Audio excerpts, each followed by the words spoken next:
Good afternoon everybody and welcome to today's Planning Committee meeting. My name is Councillor David Connor and I'm the Chairman of the Planning Committee here at Fenland. Welcome to all those members of the press and the public who join us via the live stream. Before we begin, can I take this opportunity to remind everyone to turn their mobiles and computers to silent and ensure that when using the microphones the red light is on and then off you finish speaking. So we'll now go to item number 1, and I'd like to ask member services if we've got any apologies for absence, and it's Joe today. Thank you. Thank you, Chairman. No apologies to report today. Thank you, Joe. Agenda item number 2 is to confirm and sign the minutes from the meeting of the 2nd of April. I'm sure you've all read them. Have I got a proposal on that one? Councillor French proposed it. Councillor Benny seconded it. Can I have all those in favour of that? That is unanimous. So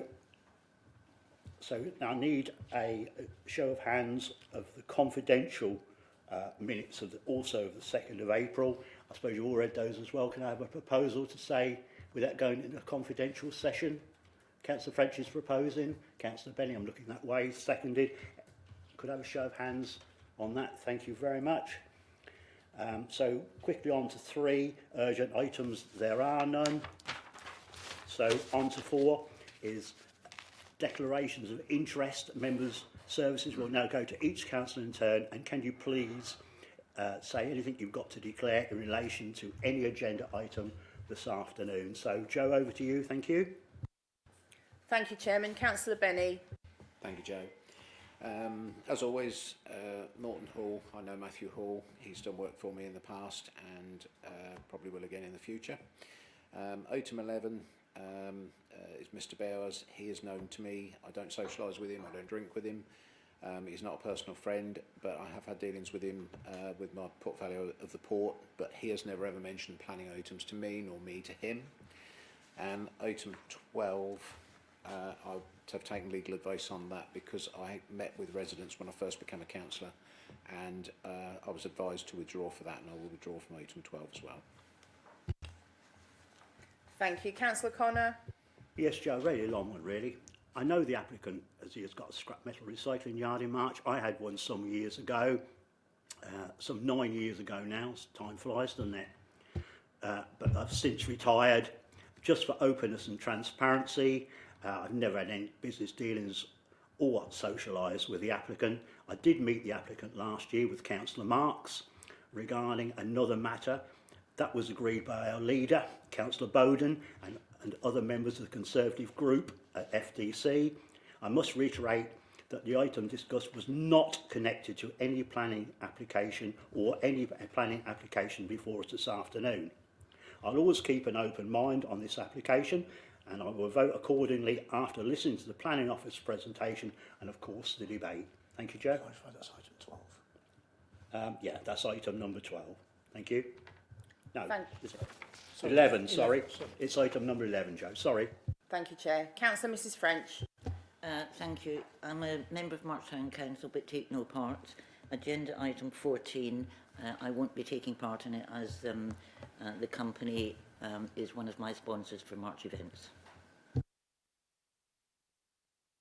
Thank you. Councillor Gershner. Thank you. Item number 10, FYR 25 0078.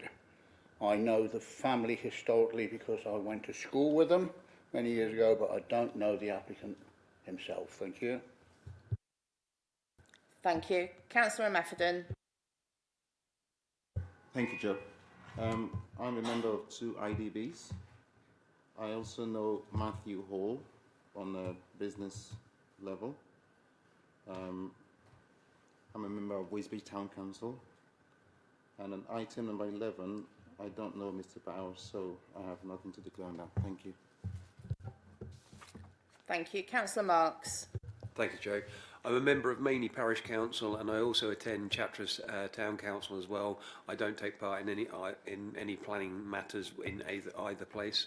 On item 11, the applicant is, I have met the applicant once along with the chair, as he's already stated. The meeting was nothing to do with planning, and planning issues were not discussed at that time. I don't know him in any social way. Item 15, The applicant's late husband ran a vehicle repair business in the village.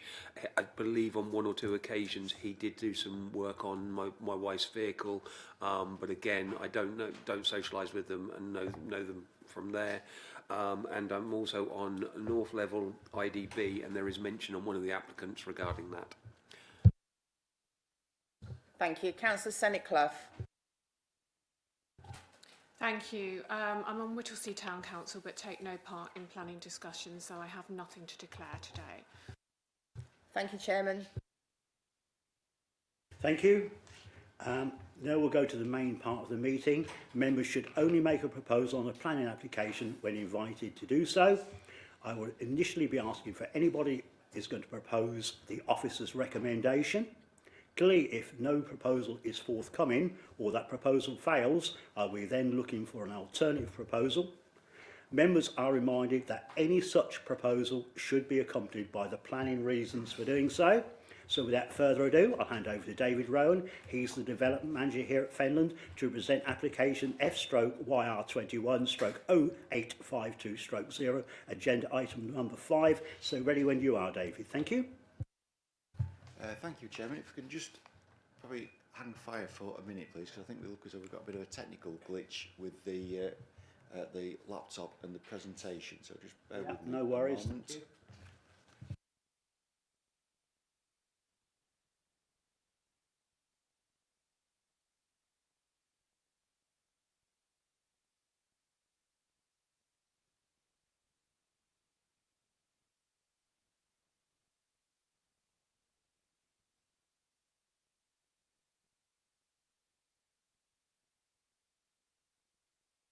Sorry about that. Thank you for bearing with me. So initially just draw members' attention to the update report that's been circulated in respect of this item. The application is an outline application with all matters reserved to erect up to 102 dwellings, a community building / museum, sports changing facilities involving the demolition of existing buildings at the Friday Bridge Agricultural Camp, March Road, Friday Bridge. So the application site is shown in red on the location plan and aerial photo. The site is located within an area of open countryside with sporadic development and is approximately 1.5 kilometres from the centre of Friday Bridge. The site fronts the B1101 March to Friday Bridge Road and has historically been a prisoner of war camp before becoming accommodation for temporary agricultural workers. So to give a little bit more context, a wider aerial view is shown here with the site indicated by the red star. Friday Bridge is to the northeast, and then Coldham is to the southwest of that image. I think it's fair to say that it's evident from this view that the site is very much within the open countryside. So an indicative site plan has been submitted in support of the application. So this shows the existing access to the site being utilised, so the left-hand side of that image. New dwellings are shown in the front part of the site, and so the grey blocks. Then with blocks of flats behind these and an area of open space beyond that. Changing facilities in connection with the use of this open space are also shown, as is a museum community building. The community building has been indicated that could potentially be a small shop as part of the application. And then further to this, a heritage park is shown in the centre of the site. No further information is given as part of the application about how that would operate, etc. Finally, on this image, I would also draw members' attention to the proximity of the trees to some of the dwellings, especially adjacent to the western boundary of the site, which is the boundary fronting the road. So information has been submitted concerning highway infrastructure, including provision of a new bus shelter and bus stop flag, and a tactile dropped curb crossing to allow access to the existing footway on the opposite side of March Road. There is a question mark over whether the bus infrastructure could be delivered within the highway and also over its future maintenance, as set out in the comments provided by the Highway Authority. No further improvements to highway infrastructure are proposed, and as such there will be a requirement for residents to walk approximately 1.5 kilometre aggregation from the carriageway to access the services in Friday Bridge. Indicative elevations are shown of the development.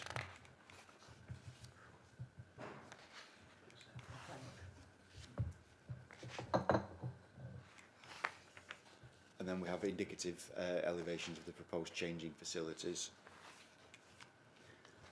Moving on to photos of the site, we've got photos here of the of March Road in and around the existing access to the site, and then photos of the interior of the site with some further images. A series of photos are shown here, showing the historic buildings within the site. These are taken from the heritage statement submitted with the application. So these are sort of original buildings, and their historic significance is considered to mean the site is classed as a non-designated heritage asset.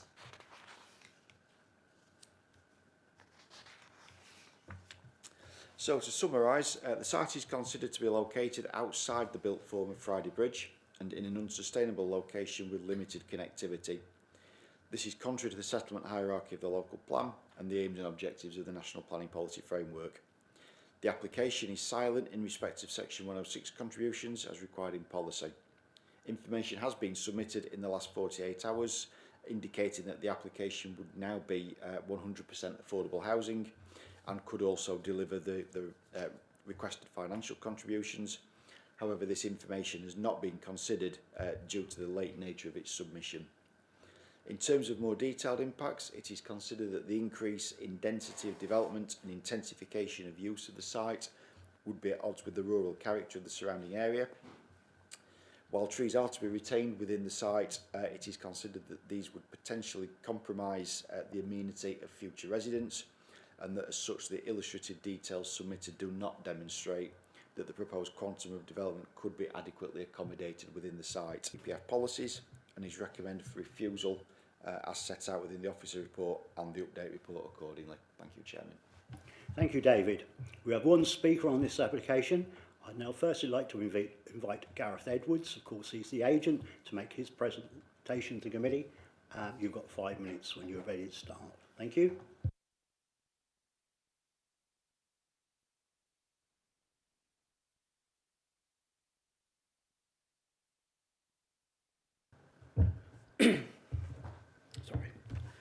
Good afternoon, and thank you for the opportunity to speak to you in support of this application. Craig McGill, the CEO for WMS, the applicant, had hoped to be here today, but unfortunately he's away on a family holiday, so he sends his apologies. We actually started the process in 2018 with a meeting with the then head of planning, Nick Harding, and the ward councillor, Will Sutton. WMS were concerned with what the effect of Brexit would have on the camp and its numbers. It was agreed the site is residential in form, and the principle of residential development on a brownfield site was the most obvious long-term solution. The camp has the capacity for over 300 people to reside, and prior to Brexit this was being achieved. However, at present it is running with between 100 and 150, which does increase slightly as the season goes on, but to break even they need around 200 people. The majority of the people there at present are through the 6-month visa agricultural workers scheme, which WMS have a year left on this agreement. The maximum charge for individuals is set at £74 a week, and individuals have shared accommodation of up to 10 to a dorm with communal kitchen and bathroom facilities. The company operate a fleet of 20 minibuses from the site, along with 4 coaches to take the workers to and from the place of work. WMS is still looking at all options for the site and have had contact to provide accommodation for immigrants, as well as contact with platform housing. The facilities that the camp offer are basic, and only residential accommodation is provided in the 2 accommodation blocks that were built in the 90s. The number of former prisoner war blocks were demolished to make way for these, and the remainder have fallen into various stages of disrepair. The former clubhouse, which was the officers' mess, has also been closed as it is unsafe. The only buildings that are actually in use at the moment is the shop at the front and the offices, which are also at the front. We have dealt with a number of different planning and conservation officers throughout the 4-year process of this application has been going, which has led to a number of changes and various reports commissioned to answer any queries raised. We understand the feelings towards the camp, but as the report states, the application was made to Historic England for the listing, and their view was not to list it due to its lack of completeness. WMS need to look at all options as the camp is now holding the company back, and as a labour provider they are having to look elsewhere. The application comes with the support of a number of consultees, and it should be noted that the drawings are indicative, and the exact type of accommodation any future reserve matters application may have will take into account existing trees and the buildings we have shown to be retained, and potentially lead to BNG being kept on site. Moving to the reasons for the refusal, number 1, the camp and buildings already exist, and we would not anticipate the built form would move any further east than it exists. Other than the newer accommodation blocks, the buildings are not capable of conversion. All of the existing boundary treatments are to remain, so the development will not be seen from the public realm. Reason number 2, the site has a public footpath on the opposite side of the road, which not only provides access to Friday Bridge, it continues to Wisbech, which you often see residents from the camp use. There is also a public transport bus service from a bus stop at the front, with good visibility for pedestrians to cross the road in each direction. Number 3, the site is not seen from the public realm and will not extend beyond what exists at present. Number 4, the buildings are generally in a poor state of repair, which is understandable as they were not expected to be there for this length of time. English Heritage do not consider they should be listed. The scheme drawings are indicative, and the reserve matters can be designed to accommodate the requirements of each dwelling while retaining trees and buildings. Number 6, we provided the officer with a letter from MTP on behalf of Platform Housing, who would be keen on purchasing the site for a 100% affordable scheme. We have also provided a heads and terms. As Fenland don't have their own one, we had to adapt one from a local authority, a neighbouring authority, and that would be for conditions 7 and 8 to secure contributions and being NG credits. I hope you will be in a position to support this application with the conditions and Section 106 agreements appropriate, and allow WMS to move forward. Thank you. Yeah, thank you very much, Mr. Evans. Members, questions? I'm sure you have some clarifications even. Who'd like one? Councillor Gerstner first, and then Councillor Miffordin, thank you, and then I'll come in if nobody else. Thank you for the presentation. 2 questions really. One is a question that the officer said that you put in some late changes to the application in regarding the format of the housing that's going there. And the second question is, have you or the applicant considered what effect 102 dwellings may have on a small village in respect of its infrastructure? Thank you. Sorry. The infrastructure, obviously we're happy to enter into Section 106 for any payments that would be required towards education with regards to that. The 100%, the letter from MTP and Platform Housing didn't come in till last week, so that's why we provided it once we got it. Did you want another comeback question, Councillor Gerstner, or are you finished?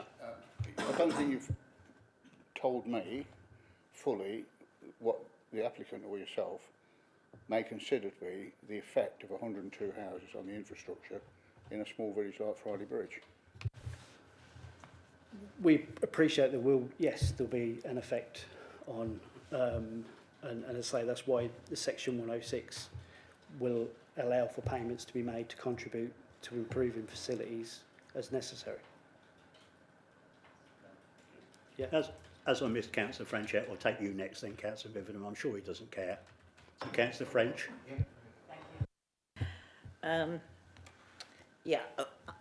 Part of Councillor Gerstner's question certainly hasn't been answered.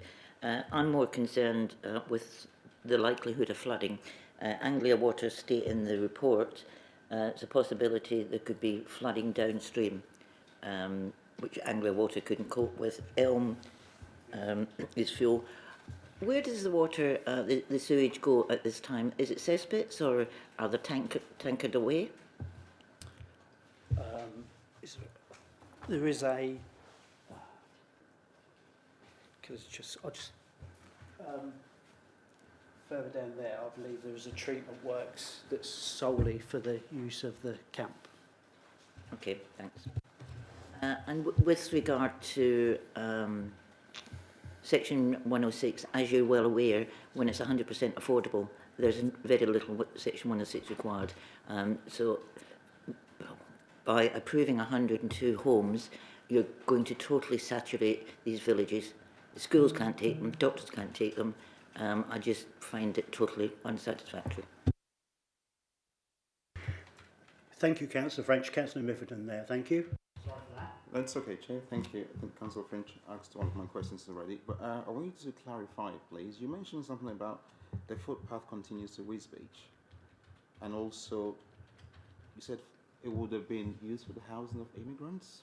That came into your statement. Can you explain that, please? I didn't quite catch that. Thank you. It's a part of, because of the numbers since Brexit have decreased so much, the camp isn't running nowhere near at capacity. So there's been a need to look for alternative measures. They have had conversations with Circa, the government authority, on the potential for providing accommodation there. Nothing's gone further. They're just looking at all options at the moment. Thank you. And about the extension of the footpath to Wisbech, is that correct? I haven't seen that. Yeah, so the footpath is literally opposite. There's a, I believe it was a care home opposite, but now I think it's a school. And the footpath runs all the way along into Friday Bridge and then continues through Friday Bridge, Elm, into Wisbech. Councillor Mifferton, have you finished? Yes. I'll bring Councillor Marks in. Thank you. Thank you, Chair. Good afternoon. Just coming back onto a comment you've just made. So they have the applicant's been talking to Circa.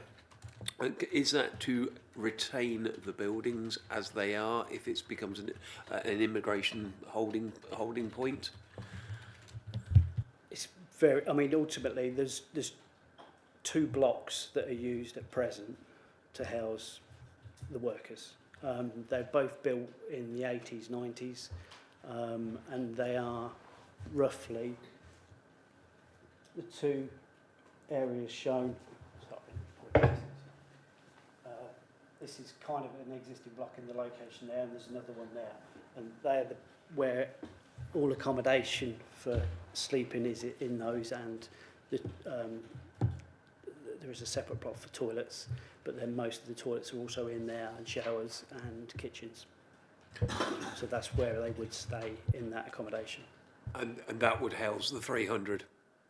It does now. It houses it houses literally 300 now. It was built in the 80s or 90s, so it is quite possible that they could be used going forward and not doing anything else on site.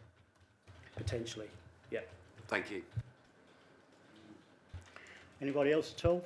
No? Councillor Gerstner having another bite? Yeah, thank you. Right. The road is a 60-mile-an-hour speed limit, am I correct? At the front, yes. Yes. So predominantly the workers that are there at the moment are generally adult workers, right? So 102 dwellings would normally consist of families. Affordable housing, there would be children. And those children would have to cross that 60-mile-an-hour speed limit to access a bus stop, am I correct? Yes, yeah. Has any been thought about mitigating the potential effects of that at all? We could potentially look at any speed reduction. We could look at that as part of moving forward to try and get 40 mile an hour through there. As through the village itself, it's 30 mile an hour, I think, all the way through it. Then it returns as you come round the corner onto March Road. It's 40 mile an hour. Then it goes to 60 by us. Right, thank you. got a couple of questions really. This application's been in at least, it goes back 4 years on L, September. It does go back 7, but on here, September 21. So I suppose the question I'm going to ask is, why is not flooding sort of, you've had more up-to-date information on the flooding, the Anglian Water say that. Why are we still talking about a 60-mile-an-hour road when it's absolutely completely unacceptable and nothing's been done about that? This application it's not been well thought of, in my opinion, and we'll come on to that. And you can obviously make comments about that. And also regarding the updates, do you think it's acceptable to change the application in the last 48 hours? So firstly, the officers have not got time to peruse over the latest application, and obviously we haven't got time to have a look at it and make comments about it. So after 4 years, I think it's a little bit rich to come back here. I say 48, 72 hours after, and ask us to have a look at this update. So, in your own time. Yeah, no, we haven't. The additional information came in the heads of terms, so that was. There's no heads of terms, was there? No, but we've added that. The letter from platform came in late. They've shown an interest. We're not saying it's a 100% scheme, but they've shown an interest in the site. That has been going on for a while, that they have shown an interest for a while, but we're not committing to 100%, but it's likely that would be the way we would like to go. To my mind, and I'm sure you'll agree really, because there's no other answer, it's a complete, it's an application that hasn't been thought out properly, and it's an incomplete application, isn't it really? Do you not think? No, you don't. You do think? You think it's a as live, say, proper application, do you? We've answered everything as it's gone along, and the length of time. There has been so many different officers involved, so many different conservation officers. Communications that were sent in. We sent an heritage statement in that didn't appear. There's lots of things happened. Literally, the letter come in from MTP and platform at the last minute. We knew they had been talking to the applicants, but the applicants are talking to several different people because ultimately they cannot afford to keep running the camp. That's the long and short of it. They need an option out, and so that's why they've looked at all different offers. Thank you for answering that. Anybody else want to? No? No, thank you very much. So members, questions, clarification to officers. Councillor French, thank you. Thank you. I don't know who wants to, whether it's Matt or David wants to, you can both answer it if you want. With regard to 100% affordable, so how much Section 106 would be contributed? Through you, Chairman. Through you, Chairman. In terms of the current adopted policy of the council, in the developer contributions (SPD), the requirement in that for 100% affordable schemes is for no other financial contributions. Thank you. Which is what I thought. Okay, any more questions to officers at all? No, thank you very much. In respect of the material considerations relevant to the application, if you'd like to speak, raise your hand, and I'm sure several people will do. And I'll take Councillor Benny first, then Councillor French second, then I'll come in if nobody else doesn't want to. Thank you. Thank you, Chairman. We heard in the presentation that the company is struggling and that it needs to look for other means of raising money. This is not it. It's got nothing to do with this. Planning is about land usage. It's 1.5 kilometres away from its nearest point. It's not connected. It's a nice application, but it's just in the wrong place. We're not here to prop businesses up. They need to look at their own business model, and if it's not working, adapt that, not come to us for housing in the wrong place. That is not good for the area. It looks very nice. but it's just in the wrong place. There's safety issues with this, and I think officers have got this absolutely right, and I think this needs knocking back. Thank you, Councillor Benny. Councillor French, your turn. Thank you. Thank you. Yeah, I totally agree with Councillor Benny, but I'm more concerned the fact of the flooding downstream. You know, we should not be approving stuff, then somebody else down the road is going to flood. When we did have the floods, Elm did flood. Yep. Councillor Marks. I actually, thank you. I actually do wonder also what detriment this will bring to the area if we take this camp away, how it will affect Fenland businesses away from everything as well. So we've got to bear in mind that we've got a camp. It sounds like there's buildings there that have been built in the 80s and 90s, so I guess they're built to a standard. Why are we taking that away? We already know there's limited availability for short term, and all we're going to do, I think, with planning is then get a lot more mobile homes applications and stuff around the area with farmers struggling because they've got nowhere to go. This we had Friday Bridge mentioned in an application in Maney when the inspector looked at it and said Friday Bridge was there, and therefore we didn't need as many bed and breakfasts or whatever within the area. So I'm sorry, I don't see this one at all. Yeah, thanks, Councillor Marks. Yeah, I can't see anything right with its application. I've been in the planning committees a long time, and this is an extremely poor application. If anybody can tell me what's right with it, I'm more than willing to learn. But this is nothing. A 60-mile road, 100 and some odd houses going in there without too much thought. You know, flooding, as Councillor French and others have mentioned. Mile and a half out from the village. As I said, 60 miles an hour road. I'm afraid not for me, not at all. Thank you. Councillor Marks.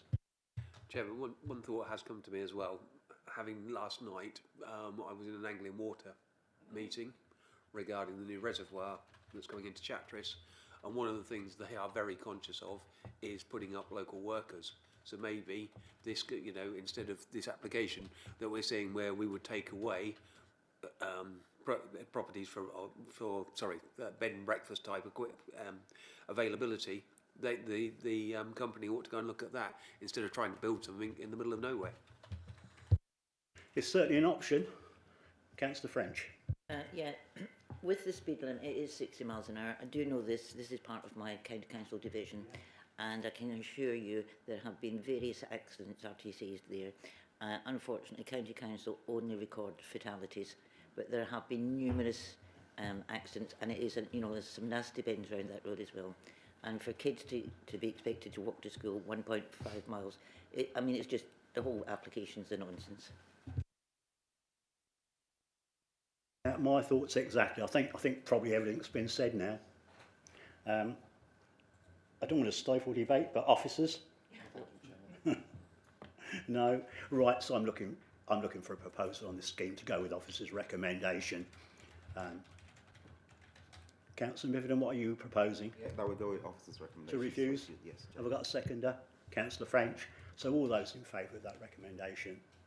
It's a unanimous decision, Chairman. That application has been refused. Thank you.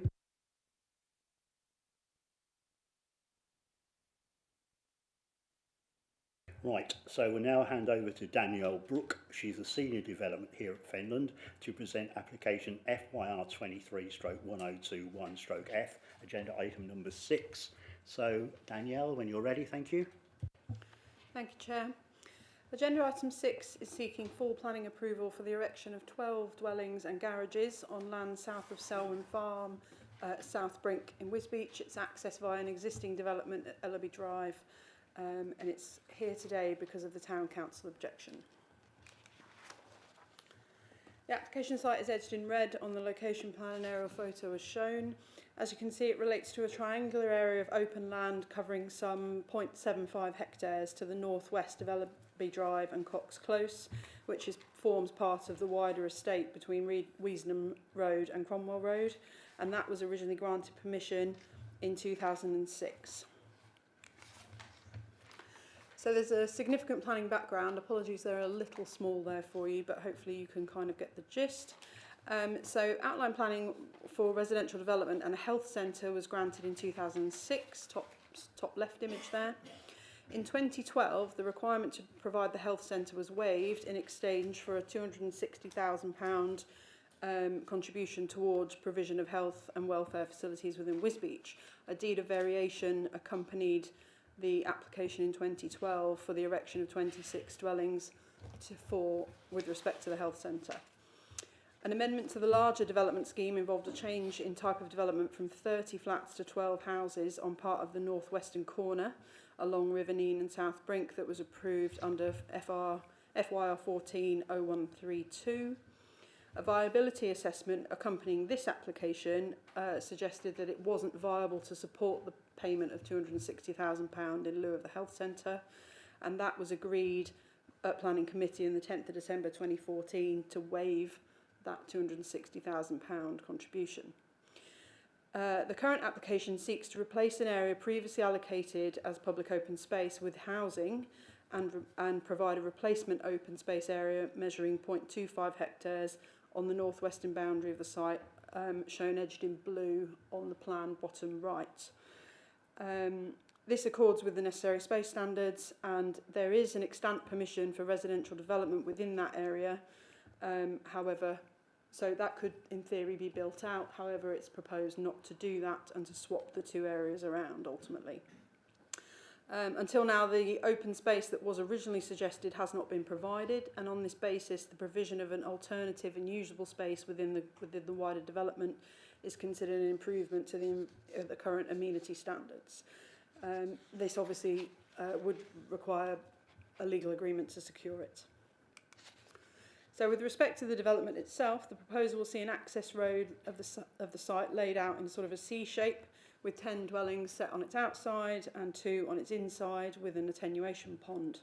The 3 house types, as you can see there, are typical of the remaining house types within the wider development, so will not form any sort of incongruous development in that case. So site photos here. Photo number 1 is existing development along Cox Close. Number 2 is the existing entrance into the site from Ellaby Drive. Number 3 is adjacent development along Ellaby Drive, and you can see the similarity in terms of the elevations that are proposed.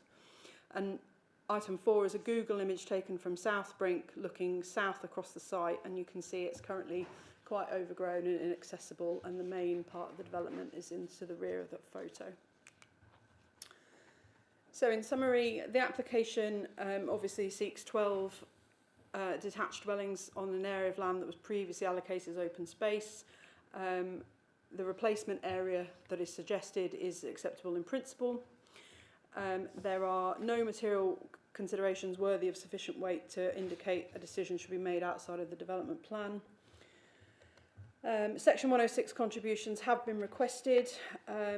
There were 3 affordable dwellings requested to meet a 20% provision. However, the wider site currently includes 46 affordable units, which exceeds the 25% requirement, and therefore it wouldn't be considered reasonable in this case to consider further affordable housing. However, there has been an NHS requested sum of just over £10,000, and given the intended health centre hasn't come forward and the contribution in lieu was not made, this request is considered reasonable, and therefore the recommendation is to approve the application based upon a Section 106 legal agreement and conditions. Thank you. Yeah, thank you, Danielle. We have one speaker on this application, and I'd like to invite Gareth Edwards. Of course, he's the agent, to make his presentation to the committee. Again, you've got 5 minutes. Thank you.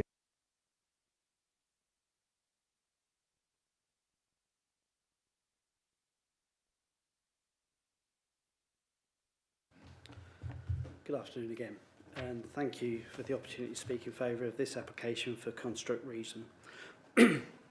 As the application comes with the support of your officers and virtually all the statutory consultees apart from the Town Council, we hope you will look favourably at it.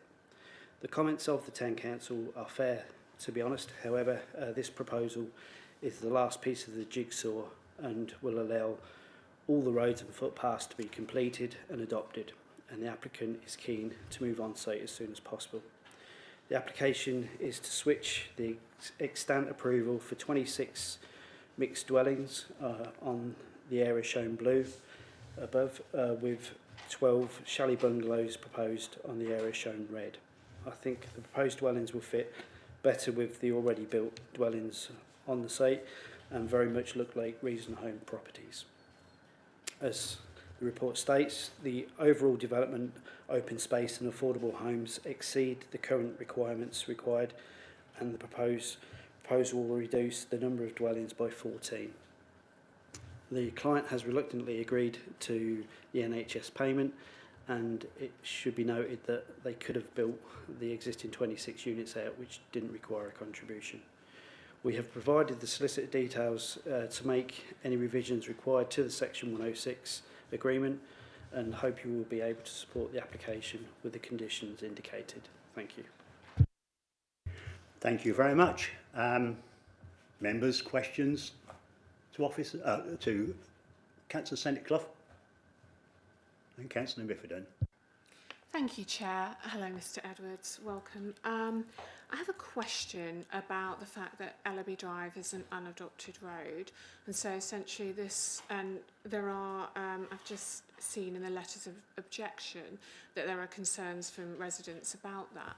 So this dwelling, these dwellings will be essentially most likely on an unadopted road going out into another unadopted road. How do you propose to sort of navigate that situation? The reason Ellaby Drive, because of the length of time this development started, the whole section has to be adopted at the same time. So they couldn't partially adopt a phased approach, is my understanding. Obviously, I didn't deal with those applications, but the only reason it hasn't been adopted, the road hasn't been finished. But once our proposal is then constructed and finished, it will then come forward and finish everything. So we will be adoptable road, and what's heading to it will be adopted as well. Did you want to come back? Thank you, through you, Chair. And so it will be done up to adoptable standard. It will be adopted by county, yeah. Both the existing and the proposed. Councillor Bifferdon, then I'll come in there. I've got significant questions to ask. Thank you. Thank you. Mr. Edwards, thank you. It's been a long time the first lot was completed. Why so long to adopt it? I know this area very well. It's one of my running routes, and I use it regularly to avoid traffic at South Brink regularly. So I know this site very well. And I also know this development. It has been, I mean, I lived in Wisbech for 8 years, and I think that development was done way before I moved to Wisbech.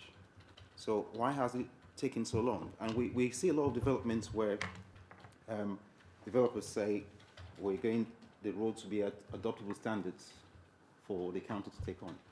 But then I have visited a lot of sites that I've been on planning, that some as old as completed 20 years ago, that still hasn't been adopted. What's going to be different with this one? The agreement requires either the original extant approval to be built out, in my understanding, for then everything to come forward and be adopted, or our part that we're changing by putting the public open space to the other area in blue, and our site becomes, everything will be adopted then. So hopefully, I mean, there's a year-long process for that to take from when it's completed. They sign it off with a bond, and then it takes a year for them adopted, but it should all be adopted by then, is what I'm being told by Reason Homes. One of my questions has been answered, has been brought up by Councillor Bifferdon. But secondly, yeah, they've got a habit of doing this. 15 years, and they haven't brought it up to standard. It's one of the. I've had several residents been on to me over the past several years since I've been chairman of this planning committee, anyway. And to be fair, they've got history of this. Reason Homes. There was a application site in Doddington that got planning permission some 5 or 6 years ago, and that hasn't been brought to adoptable standard either. They've only put the base coat down. There's ironwork there, and there's another site, and I can't believe for the life of me, and I can't remember where it was, but there's another site. So this, to be fair, this company have got a history of this. So what comfort can you give me that in supporting this application, these will be done, this will be done? You can't obviously talk about Juniper Close in Doddington, but we'll talk about Wisbech 1. They've confirmed to me that the idea is to get the construction phase of this finished, get it all done and signed off. My hands are tied to a certain extent. I've not dealt with any of the other applications on the site, so I'm coming in just purely on this one, which we're doing everything to adoptable standard with a view to it being adopted, which will require the other roads to be finished. I sympathise with that, and this is no detriment to you, of course, but at the end of the day, we can't, and County Council can't make them put a section 38 on that road. If they don't want to sign a section 38, they don't have to, as you know. So that is absolutely, and I've obviously been speaking to Highways in previous applications that have come before us, and so they can't. We can't, County Council, to sum it all up, and Fenland can't make them do that. So it could go on and on and on and on, and there is just, you know, there is just nothing we can do as a planning committee or anybody else to make them do it. But it's just to make it. Yeah, I do sympathise with you. I'm not giving you a hard time, but I'm just bringing it out for the committee to actually know that, for those who don't. As I say, my understanding is it's in their interest to get the bond money back and get it finished and over the line. And that's what they're telling me. Let's hope it's been more successful than the last then. So thank you. Else at all, Councillor French? Thank you. If this application is approved, when do you think we're likely to start? I believe I was on this committee when the original planning application was put in, and with regard to adoption, it's 2 years after it's been built to make sure it's not 1 year. Sorry if I misled you. I understood it was one, but obviously things have probably changed. But I mean, yeah, I mean the status took forever and a day. I remember when they started the first phase, I was still in short trousers, but yeah, I mean, they just need to get it finished. I mean, it's the last asset they have in Wisbech, I think, now. So the idea is to get it over the line and move on. Well, that's what I'm being told. Yeah. So I will come back. Sorry, Captain. Yeah, it has taken a long time, but you know, credit to the company. The quality of their homes are good. You know, you can't take that away from them. I think, in fairness, but the quality of the roads to get to them. The homes. No, we've got to put a little heart on it. So anyway, Councillor Gerstner, come in, then I'll finish off. Thank you. Thank you. Have you considered? It's okay, it was my Have you considered the effect that the new, if this is approved, the new build work will have on the existing residents that are there now? And can you explain to me, please, how the building and the materials are going to be accessed from the main highway? Yeah, everything's got to come through the site, I'm afraid. There's no access directly onto South Brink, is my understanding. I certainly don't recall one, put it that way. There is a condition on there, I believe, for a management plan that they will have to enter into as part and parcel along with the ecology plan as well. Councillor Miffordin, thank you. Thank you, Chair. There is access from South Bank, but whether it's suitable access or not, I do not know, because it's speed and weight restricted. So I'll just come in. I've just got a couple of more points. The attenuation pond. I see they're looking, as usual, to get Angling Water to adopt the attenuation pond. We'd all like to take comfort, or some of us would, that Angling Water were doing this. But as far as I'm aware, there's been no agreements with Angling Water to take this on. So although it's on the wish list, it obviously needs doing. And I know again, this is obviously no detriment to you. I can know the one in Doddington intimately well, and that hasn't been adopted either, 5 or 6 years on. So, so I know they've always seemed to be promising quite a lot, but actually nothing comes of it. So, with these houses, then the previous applications and this new application, how are they looking to have a management company do that? Because I know they've been very lax at that in the past in their other applications. So basically, how are these, the old application, because there's no management company there, I'm fairly certain of that, how's that going to be managed? Are we talking the attenuation pond? What we're talking about, if Angling Water adopt it, that's fine. Sorry, if Angling Water adopt it, that's fine, but there's no agreement yet. And there hasn't been on any of the other two sites I'm talking about at the moment. So going forward to that, if they adopt it, that's good. But what happens if they don't adopt it? So on the bigger picture, what are you or are they looking to have a management company going over those new 12 houses and the ones that are 15 years old, roughly? So how are they going to manage all that? The grass cutting, everything else, and everything that goes with it. As I say, I mean, the idea is, as far as I'm concerned, is to enter into agreement with Angling Water, and I don't think there is anything after that, because that's the intention. What's happened before, I can't. No, I'm not blaming you. I'll say it for the third time. I'm not blaming you. Yeah. You're just happen to be sitting the other side of that seat, other side. Sorry, but we are where we are. Anybody else got any more views at all? No, thank you very much. So, members, questions to officers? No? So, I'm looking to start the debate then. For the material planning considerations relevant to the application. Who wants to start the debate off?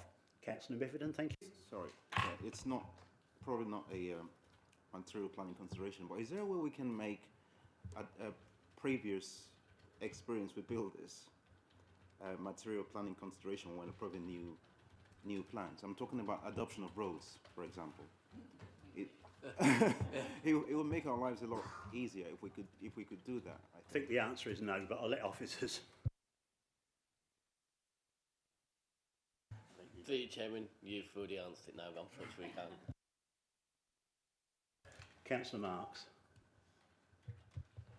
I've listened to the presentation. There was one word that slightly hit home in the whole presentation, and that was regarding the NHS, and that was a reluctancy to pay that. If they're reluctant to do that, how reluctant are they going to be regarding adoption roads and everything else?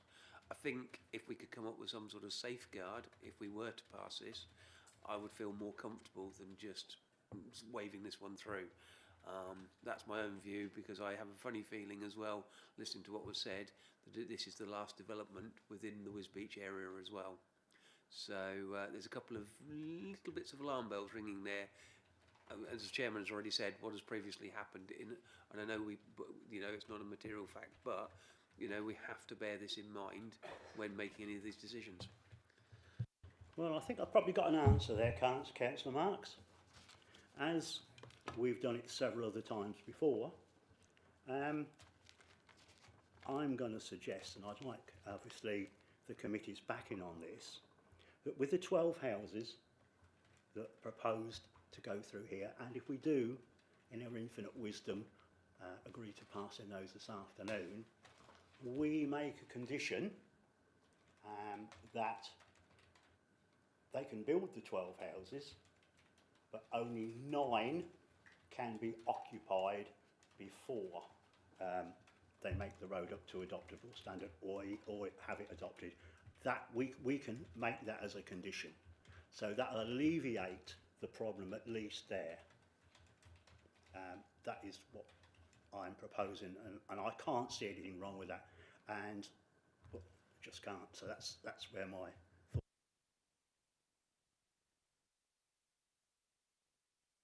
Whichever you want. Go on. Yeah, a couple of points. I was on this committee when the application was first approved several years ago, and there was going to be a doctor's surgery. I don't believe I was on the 2014 when it was removed. I don't think it was a case of they were reluctant. I think at that particular time it wasn't required. So I think there's a distinct difference to that. You know, so please don't accuse the applicant of actually refusing to do something when I don't think that was actually the case. No. As far as the build out of 9, I'm not quite sure that would be quite legal. It is, I've read it up, it is, we can do that, but you're absolutely right in your thing, it wasn't needed, it wasn't, you know, the applicant didn't duck their responsibility. I think that needs to be quite clear. Councillor Marks? Sorry, if I just come back to Councillor French's point, the reluctancy was from what the agent actually said about paying the money. It wasn't anything, you know, regarding that. I understand what you're saying if it was taken out in 2014. However, when you hear those words, it does rather put you on alert. Yeah, so, Councillor Vivian, did you want to come back? Yes, just regarding the occupancy of the first 9 and then hold them to the arrest before they finish. I don't think is there a material planning consideration? Can we put that? What if the developer appeals or opposes against it? That's a very good question, but you can answer that to the officers after the debate's finished, and then they'll probably give you some indication of whether it can be done or whether it can't, and if a condition can be put on or it can't. So we're still in debate. Anybody who wants to add to the debate then, Councillor? No, we're all finished now. Perhaps you'd like to answer Councillor Mifferton's query. Thank you. Thank you, through you, Chairman. So I think the kind of condition that Councillor Connor's indicating would be something along the lines of no more than 9 dwellings to be occupied prior to the road being brought up to adoptable standard, or sort of words to that effect. I think that would be a condition that would meet the relevant tests in terms of sort of the lawfulness of a condition.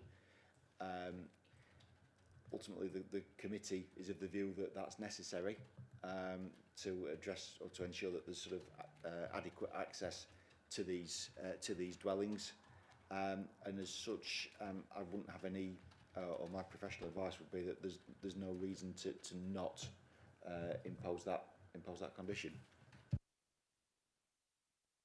Okay. Any more questions for any officers? Thank you, Councillor Mifferton, for bringing that up.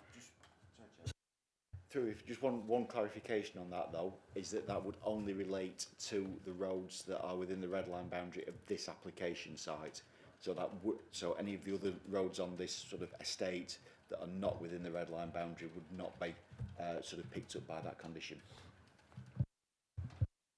Okay, thank you. Councillor French? Yeah, if my memory serves me right, the last time I was up there several years ago, the houses were finished and there are roads not complete. So I think we've got to be careful that we end up with a bit of road that doesn't actually get finished. Oh. It seems to me that's a win-win, my suggestion then, on this particular 12, but on the other ones, well, but we did hear from the agent that he did say that the developers were going to do the whole lot, but this will make sure that they actually do this application for these 12 houses. So it's got to be a win, hasn't it? Any questions to officers at all anymore? No, thank you. Looking for a proposal on this to go with officer recommendation on this, with that condition. Councillor French? You're proposing to go with officer recommendation to approve this application with that condition put in for the 9. Who's going to second that? Councillor Mifferton? Thank you for that. So all those in favour of that, complete with that condition? The application's approved, Chairman. Thank you. And if I can just, before we go on to, if I can just have a look at those, look at that before the notice has been issued. Thank you. So again, I'll hand over to Danielle Brooke to present application F/YR25/00580, agenda item number 7. So Danielle, please, thank you.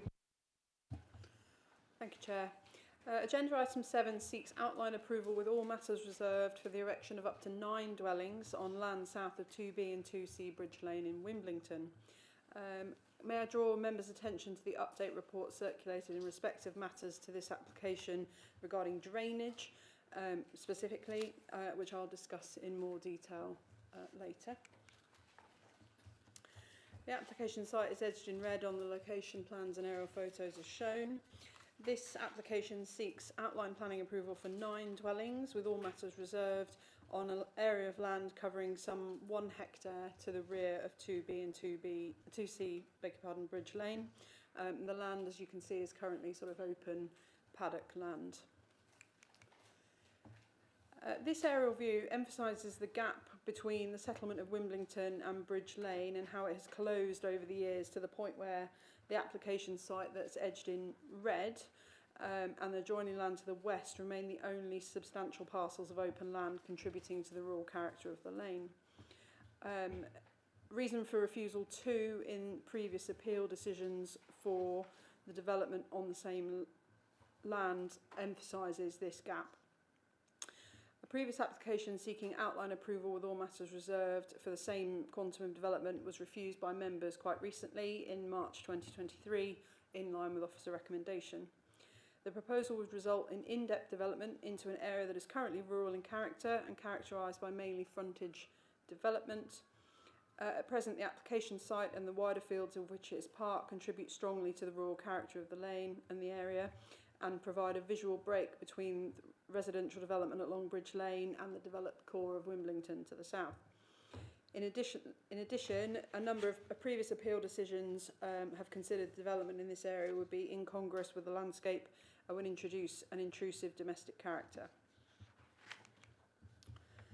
So, apologies for the photos. It was incredibly foggy that day, so you might not be able to see them terribly clearly, but you may remember it from your own visits or previous applications. So access to the site is shown in number 1, that's off Bridge Lane. 2B Bridge Lane is the dwelling just sort of to the left there of that picture. Public footpath shown in number 2, that runs along the western boundary of the site. Number 3 shows a drainage ditch that runs alongside the public footpath on the same western boundary. And photos 4 and 5 are photos across the site as it is now. You can just about, if you look really hard and squint, make out the line of northward expansion of Willow Gardens in the background. So the indicative site plan that accompanies the application is shown. This shows a shared private driveway running along the western boundary to serve 4 dwellings before spurring off eastwards and then south to serve a further 5 plots. A public right-of-way runs along the western boundary of the site, as we saw before, and a section of the right-of-way near the junction at Bridge Lane merges with the site access and is due to be hard surfaced. A further strip of land to the south of the application has been outlined in blue on the location plan, denoting that it is under ownership of the applicant, and continued vehicular access to this land is indicated just off to the left-hand side of that plan. The indicated houses are large detached dwellings set in sizable plots of a suburban nature. However, it should be noted that no layout or details of such have been committed at this stage. So of major concern on this application is the risk of surface water flooding. Part of the application site comprises an area of high and medium risk of surface water flooding, and that is shown there on the EA's flood map. The LLFA have formally objected to the application and acknowledged this extensive risk, and there's evidential proof of instances of flooding prior to any development of the site that were received through representations of the previous earlier refused application, and those are credited to Joanne Waller, who's a neighbour and objector on the previous application, and those are her photographs there. As acknowledged within the update report, the applicant has sought to address the LLFA objection through design changes to the drainage scheme. However, owing to the late stage of the submission of this in the planning process, the LPA did not accept these amendments. It is understood, however, that these technical details may be acceptable to the LLFA in principle. However, there are still some questions regarding the volume of required attenuation that should be based on specific modelling that has not yet been undertaken. Whilst concerns raised by the LLFA in respect of matters of design of the scheme and the attempts by the applicant to address these concerns are acknowledged, the LPA do not consider there are sufficient planning reasons to refuse the application in respect of the design of the scheme specifically. The layout of the proposed development is not committed, and there is no evidence to suggest that a scheme could not be appropriately designed. However, policies LP12 and LP14 of the local plan and paragraphs of the NPPF, the National Planning Practice Guidance, the Cambridgeshire Flood and Water Supplementary Planning Document, and other policy documents that we refer to in respect of flood risk require that development proposals adopt a sequential approach to flood risk from all forms of flooding. As a result, conflict arises with respect to the principle of proposing residential areas, dwellings in an area of known surface water flood risk, and the application lacks an appropriate sequential test that considers all forms of flooding. Furthermore, matters of safe access and egress have not been satisfactorily addressed. Given the site geometry, they're probably unlikely to be also, because as we can see, the proposed access where it joins Bridge Lane travels through the deepest and most affected area of the site. Therefore, officers maintain the proposed development has unacceptable surface water flood risks and should not be allowed on that basis. So in conclusion, a previous application on this site was for the same quantum of development was refused in March last year, or in 2023, I beg your pardon, and this application seeks ultimately the same quantum and the same location. Development on this land would erode an important visual gap in respect of this part of Bridge Lane and intrude into the open countryside, harmful to the character of the area. And the application site, as I said before, is identified as an area of high and medium risk, and an inappropriate sequential test has been put forward, and therefore the application is recommended for refusal. Thank you. Yep, thanks once again, Danielle. We have two speakers on this application. First, I'd like to invite Councillor Angela Johnson from Wilmington Parish Council to make her presentation to the committee. When you're nicely seated, you've got 5 minutes, Mrs. Johnson. Thank you.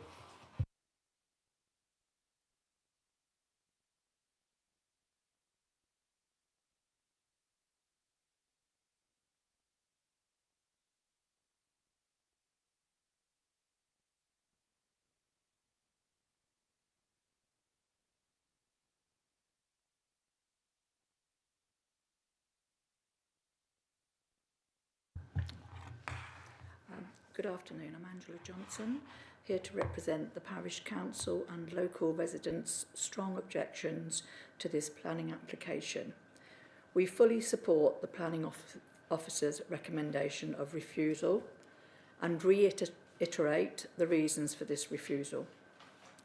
We would also like to add local concerns to those raised by the LFA and Anglian Water. During the process of developing the Wimbledon Stoney neighbourhood plan, there were a number of times when the issues of flooding were raised by residents, and Bridge Lane is prevalent to these problems. Not just surface water flooding, but foul water and sewerage problems. And this is prior to the construction of the proposed 9 dwellings. Flooding concerns for the dwellings to be constructed has been referenced, but it is also about the homes within that vicinity. 2B and 2C, as you've just seen, have had extreme cases of high water levels on their land surrounding their homes. Lily Avenue, which abuts one of the far corners, has experienced foul water problems resulting in Anglian Water having to come out to pump the drains. The Donington wastewater facility has regular visits from tankers removing excessive foul that cannot be dealt with at the facility. This site sits adjacent to the popular public right-of-way, the Woodman's Way, a promoted Ramblers Walk and part of the Meridian Walk. Since part of the ditch at the access from the point of Bridge Lane was filled in, the public right-of-way is also subjected to flooding. Also a major concern is the fact that the application includes the public right-of-way as part of their access road. This is a public road used by the public for leisure activities as well as a connection through to the village and its facilities. On the west side of the access area, there is a large telegraph pole which restricts the width of the proposed access. This will mean the edge of the road would be right alongside the bungalow on Bridge Lane. I'm sure that councillors have read through the objections raised by the local community that live in Bridge Lane and the village. The lane is exactly that, a single lane with no pedestrian path, which is a continuation of the Woodman's Way. This walk is there for people to enjoy the views of the open countryside and the natural, historic environment of the Fens, not to be penned in by the view of a high fence, excessive trees, or the side of a two-storey building. For all the right reasons raised by local residents, the parish council and the planning officer, this application should once again be refused. Thank you. Yeah, thank you very much, Mrs Johnson. Members, questions, clarifications, Mrs Johnson? Ah, at last, Councillor Gerstner, thank you. Thank you. Thank you for that. Do HGVs use that single track road at all? No, not anymore. A long time ago, they used to have an HGV company, Clark's, but they were right at the far end of it. They didn't come down that far down, absolutely no. The dustbins do, and that will create a problem because it's going to be a private road, so the dustbins will have to come out, so I'm not quite sure how they'll work on that bit, but yeah. But no, sorry. Okay, Councillor Mifferton, thank you. Thank you, Chair. Hi, Andrew Johnson. Sorry, Councillor. Question about the sewage and the foul water you mentioned. When was the last incident of the foul water issue? When a lot of people had the real heavy downpours, I think it was 2021, was it, or 22, people had sewerage coming up back through their toilets and up through the drains in their gardens. So, yeah, Thank you. Has the Anglian Water, or the road authorities, done anything about it since then? Do you know? No, not along Bridge Lane. They have attended Lily Avenue, but we have questioned them about it, and they said that there is ongoing developments with that.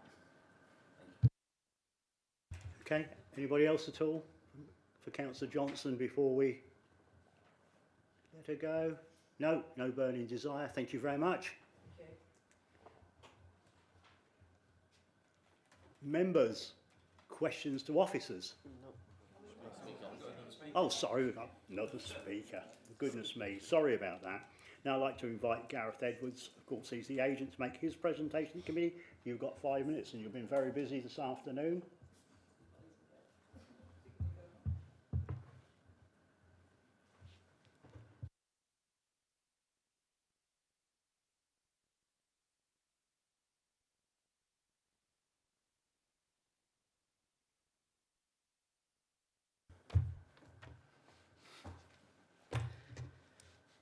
Good afternoon for the last time, today anyway. And thank you for the opportunity to speak in favour of this application. I'm here with the partner landowner, Mr Love, for any questions you may have. As you're aware, a similar application to what was proposed came before you last year, and we have acted on your comments. Regarding reason 2 of the refusal, we have provided the ecology assessment and BNG calculations, which is fully achieved on site and has the approval of your ecologist. Reason 3 was entered into negotiation with pre-app and meetings with representatives of middle level and agreed a scheme they would be happy with, which made improvements to the existing watercourse and provide more storage of surface water on site than is required for development and should alleviate surface water flooding in the area and on the site. As we are only looking for 9 dwellings, this was a minor application that would not normally trigger an LFA consultation, so it was somewhat surprised to be asked for an extension of time to allow for the LFA consultation on the 19th of March. as it was felt they should be consulted. We agreed to this as we wanted to work proactively with the officers. We was not advised that the proposed response had come back and found it posted online on the 15th of April. So contacted planning asking for an extension to allow us time to answer the questions, only to be told that the development manager were minded not to agree an extension and advised to withdraw the application. We understood that there is a need for applications to be determined as quick as possible, but surely working together to overcome objections and finding solutions should be taken into account. We decided to go ahead and liaise directly with the LLFA and provide the revisions and the additional information they required. And on the 22nd of April, received an email from them confirming they had no objections subject to a planning condition on the approval. We forwarded this to the planners, but were advised they will not be accepted as the revisions, so we'll have provided on screen the revised drawings as approved by the LLFA. Regarding reason 1 of the earlier refusal, the officer's report draws from an appeal decision and inspector's comments from an application which was in 2015, and his comments regards to the open and agricultural character of the area was somewhat different to at that time to what it is now. This is illustrated on 2.3 of the officer's report, that at that time the area marked white had been approved, but not the other sites indicated. The numbers approved in the immediate vicinity, according to the report, is 194 dwellings since that appeal decision, and approximately 2/3 of the land either around has either been approved or is being approved, and pretty much all of these sites were open to public realm view, whereas our site can only be viewed from the public footpath. And our site has been used for grazing of horses for many years and not food production. The site is bounded by, to most part, with established hedging, which we are not touching. The boundary with the public footpath, we are providing a post and rail fencing and hedging to maintain a width required, and we'll be happy to have a condition tying the height of these, so we can get surveillance over the public footpath, which at present there is none.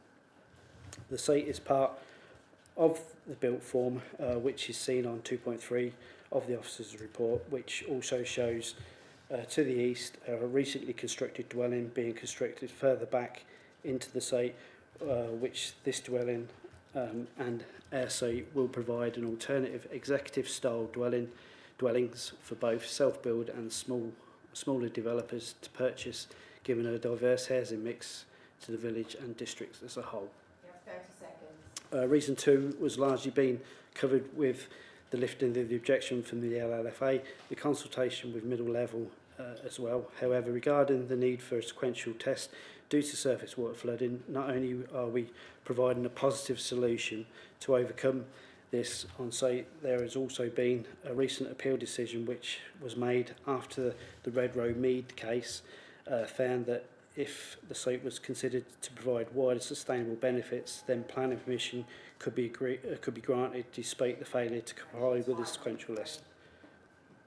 Yeah, very interesting. Thank you very much. Members, questions, clarifications? I'll take Councillor French first, then Councillor Gerstner. Sorry. Thank you. I'm not sure whether it's Mr Edwards or Mr Love can answer this question. We did see some photographs up there of the flooding down Bridge Lane in 23, 20. Thank you for clarifying it. I thought it was. So since 2020, have there been any more flooding down that road? Worst flooding in history. Sorry, we've had the worst flooding in history since 2020. No, it didn't flood. We drained it into the substrate around the drain. We've actually included excavating part of that ditch in this revised scheme, which adds to the net biodiversity gain. And we've actually got 1,500 cubic yards extra in that attenuation pond, was it, Gareth? The attenuation pond requires to be 340. Sorry. The attenuation pond for the development requires to be 347 metres cubed. We've provided an additional 1,500 metres cubed of storage on the site, which, as you say, the attenuation pond is 4 times bigger than what it needs to be. So not only are we draining our site, there's a net benefit to everybody around us. Okay, Councillor Gerson next, then Councillor Miffordin. Thank you. Thank you. You heard from the parish councillor concerns about the public right-of-way. How do you plan to address that, please? We've widened the public right-of-way, almost doubled it in size, all the way down the length of our field. It's in our ownership, so we can do that. I plan to put a post and rail fence down there that enables greater security, and we will provide lighting so that that public right-of-way can be used after dark, which it isn't at the moment. It's not actually a public right-of-way that was provided so that people could look at our fields. It was provided so that the people in Bridge Lane get access to the village. That's the reason for that right-of-way, not so that people can amble about looking at our fields. So, yeah. Councillor Gerson, have you finished there? Thank you. Okay, Councillor Miffordin. Thank you. Thank you, Chair. Just in addition to the public right-of-way, will this include a pedestrian path? And the second part of my question, if I can just carry on, is the same question I asked Councillor Johnson earlier. The fire, water and sewage problem that happened 2021, 2022, what has been done since then to address that issue? Thank you. Prior to the last application, I supplied land drainage at the rear of those 2 bungalows, and it hasn't flooded since. However, in this application, we've met with all the LFA requirements and surpassed them considerably. As I say, not only there will be less water leaving our site than there was previously if it's developed. Not only that, we have alleviated the risk to the neighbours. Regarding the public footpath, like I say, we've widened it. We've allowed for a widening of that public footpath, and we will have obviously liaise with the public footpath officers regarding the surface on that, which I lobbied for. I actually lobbied for a surface. It was mud until I lobbied for it, and that was long before anybody considered putting an application in. None of the residents bothered to lobby for a surface. And I did so after the former resident of 2C fell over and nearly broke a hip. And Mark, the public right-of-ways officer, will confirm that. You know. We're not looking to cause any problems for anybody. Regarding the lorries in Bridge Lane, yes, lorries have used it. That's how I've got some hard standing down there. I've had a number of lorries in and out there. No problems whatsoever. Sorry, regarding the Anglian Water sewage, we did a pre-app with Anglian Water that said that they have capacity available. Okay, do you want to come back on that at all, or you're finished? Anybody else at all? Councillor French. Thank you. Yeah, I'm just reading the update. I understand you've been talking to the LFA and it's possible. So you resubmitted or submitted additional information and the officers have refused to accept it. When did you submit it?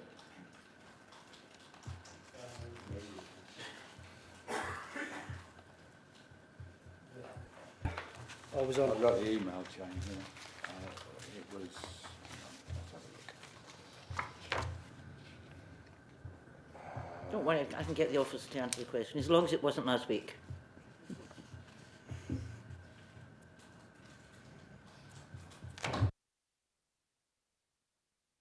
On the 17th of April, Danielle Brooke refused to accept our documentation. Okay. Anybody else at all before we let this kind gentleman go? No? Oh, thank you very much. No worries. Thank you. Well. Yes, you've done very well. You've earned your corn today. Right. Members, getting back to it. Questions, clarifications to officers. Councillor Senate Clough, thank you. Thank you, through you, Chair. If I heard rightly, the gentleman speaking said that there is no public right-of-way, but the public right-of-way is referred to throughout...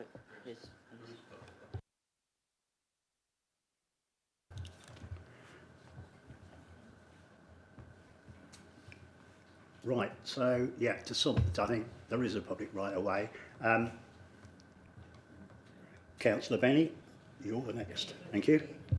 Yeah, question for officers, because in the report it says that there was an inspector's report that it looked at the openness of the area, and the applicant or the agent said that this goes back to 2015. Could the officers clarify when that report came out, please?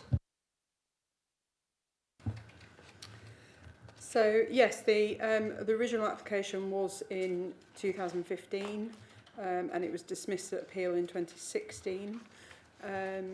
Also, there was a further refusal and appeal again in around the same sort of time, 2015, 2016, both of which suggested the openness of the character along Bridge Lane, particularly in the land south of Bridge Lane as part of this site.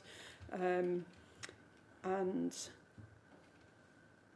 there has also been a recent refusal by the council for the land immediately to the west, and one of the reasons for refusal was again on the basis of character. Can I just come back? Was there an appeal on that decision either?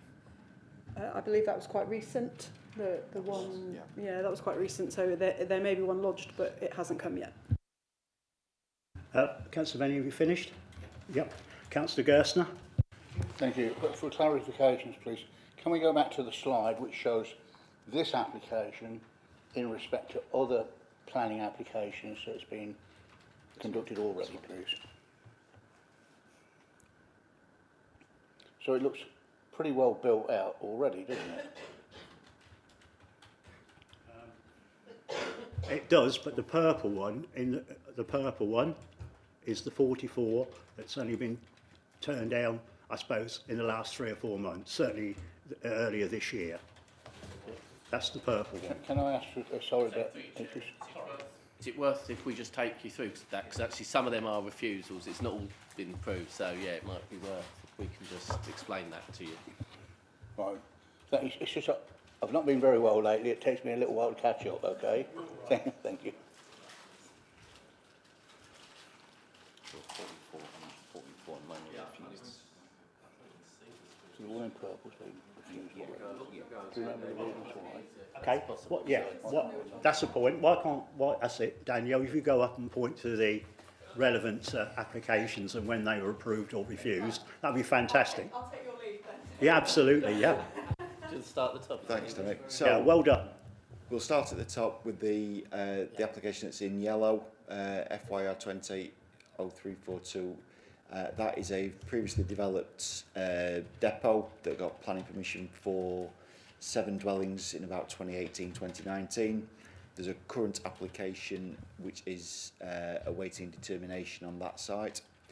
If we then come down to the site in green, which is the Bellway scheme for 88, which is being built out, we then move across to the site which has been refused quite recently, so that's a refusal, and then we move across and we've got the current application site, and then to the south of that there are various permissions in place. So I think the key issue to sort of take from that is that this site, in combination with the site to the west, the recently refused site, is considered to form quite an open space. It's almost kind of the last bit of open space along Bridge Lane, and therefore because of that is quite important in terms of sort of providing that relief from the more dense built form elsewhere within Wimbledon.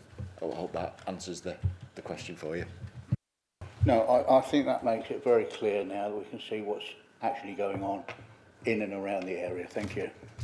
Well, I'm glad you're happy, Councillor Gerstner. Anybody else at all? Questions to officers? Councillor French. Thank you. I did ask the question, I got the answer, now I'm going to ask the officer. Can you tell me why you refused to accept these documents on the 17th of April? Thank you, through you, Chairman. Essentially, because there were two potential reasons for refusal, one of which relates to character, which is sort of an in-principle issue, if you like, and one which had also been previously accepted by this council when determining the previous application on site. And in addition, the flood risk reason for refusal didn't relate to actual sort of detailed drainage strategy. It was the fact that no sequential test had been submitted as part of the application to assess the sequential acceptability of the site, rather than the actual specifics of a drainage strategy. So what you're saying, David, the sequential test has not been submitted? Thank you. Through you, Chairman, no, the flood risk assessment that has been submitted only deals with the fact that the site is in flood zone 1, and only deals with matters of sort of flood zone flooding. It doesn't address, as the MPPF requires, all sources of flooding and the clear surface water flood risk that's evident on this site. You're clear, Councillor French. You're clear on your comment, your question. Well done. Pleased that somebody's on the case. Anybody else at all? Questions to officers? They've answered several, so thank you very much. Right. We're looking to debate the application with material considerations taken into consideration. Who wants to kick that off? Debate, ladies and gentlemen. Councillor French. I think, Mr Chairman, through you, under the circumstances, I would like to see this application deferred to actually look at what the local flood are looking at and get a proper flood route and a sequential test submitted by the applicant, which I'm surprised he didn't do. Yeah, I'm going to come in there. Right, I agree with you, Councillor French. You're always an advocate of flooding issues and the way things can be sorted as far as flooding is concerned, and that goes in keeping with your other comments of other applications from many months and a couple of years ago, since you've been on drainage and everything else. So I actually concur with your thoughts there, but obviously we can be swayed by other members of the committee. Have they got any other comments? We're still in debate. Councillor Benny, thank you. Yeah, I agree with Councillor French. I think the drainage is important. I do think that the appeals that are mentioned in the report are too far back, and the character of the whole area has changed since that is. I don't feel we could give weight to that. So if we're going to do a deferment, I would only look to see it on the drainage, so we can have a sequential test passed for this. I think to defer it on all the reasons for refusal is unfair. If we refuse it just for drainage, which we do need to sort out, then that is the reason that it comes back to committee when it comes back, and not the other reasons. I think that there's been such a change in Bridge Lane, especially with the 88 at the top, that has changed since the appeal decision, which is there. I think that's an unfair reason for refusal, but we do need to sort the drainage out. And also, if we can get a good drainage scheme in there, then that will help alleviate the problem. When I went to see David very early on, and I said to him when we had drainage problems in the Elms, and he said the best thing you do is build, because that will sort the drainage strategy out, that will solve the problem in other areas. So if there is a genuine need for drainage, then if we can come up with a scheme that works, then we could approve it. If it doesn't come up with a scheme that works, then it will be refused. We don't want to be building houses that are going to put other houses at risk. And also, when the 88 houses that came through, we deferred that one, and we had the drainage boards, we had Anglian Water, and we had everybody come in because we said this land floods, and they all turned around and said we can cope with this, we can deal with all the things, and we are not the experts, they are. So unless the experts tell us we can't, I think there's been a lot of change in this. I would go for a deferment, but only on the drainage. It's a fair comment, I think. If I may come in at that point, Chairman, I think it's probably important to remind the committee that an outline application for 9 dwellings on this site was refused in March 2023, and on the grounds of the character of the area the sort of the in-depth nature of the development, essentially for the same sort of scheme that is in front of members today. Obviously, the character of Bridge Lane hasn't changed dramatically in the last 2 years, and I think I would just remind members of that decision and ask the question back to the committee of what's changed since March 2023. Just a reminder, we're still in debate, so carry on, Councillor Benny. Councillor Benny, then we'll bring Councillor Marks in. I mean, I hear what you say about the character has changed in 2023, but the building work and the 88 Reason homes at the top had not started then, and now they are underway. They are part of the character, and until they were built, that is what changes it.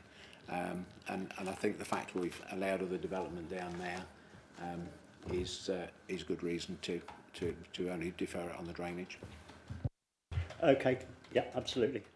Sorry, Chair, I think probably just to the best of my knowledge, the Bellway site was commenced in 2023 as far as I can recall, and even if it hadn't been, I think the fact that there was a permission in place for 88 dwellings on that site, again, nothing's really sort of changed since, and I think we just need to be sort of kind of clear on that factually, I suppose, just for sort of transparency.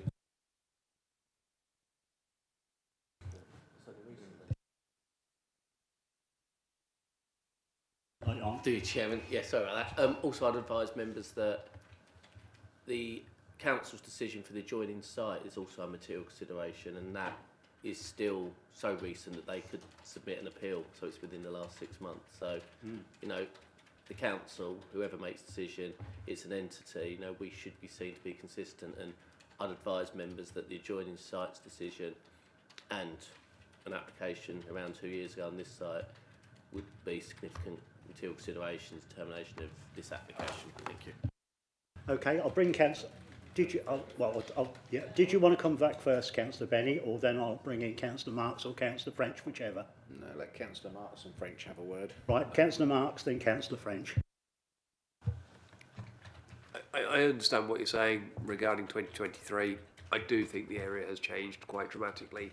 To be fair, the build out at 2023-24 was not close to the road anyway. It was closer to the road frontage, along and coming in, and also to the left. We've now got where it's actually being built down the lane as well. So it has changed as you drive down there. I drove down to take a look at this site. Yeah, the application 0449, what was the actual reasoning for that being turned down?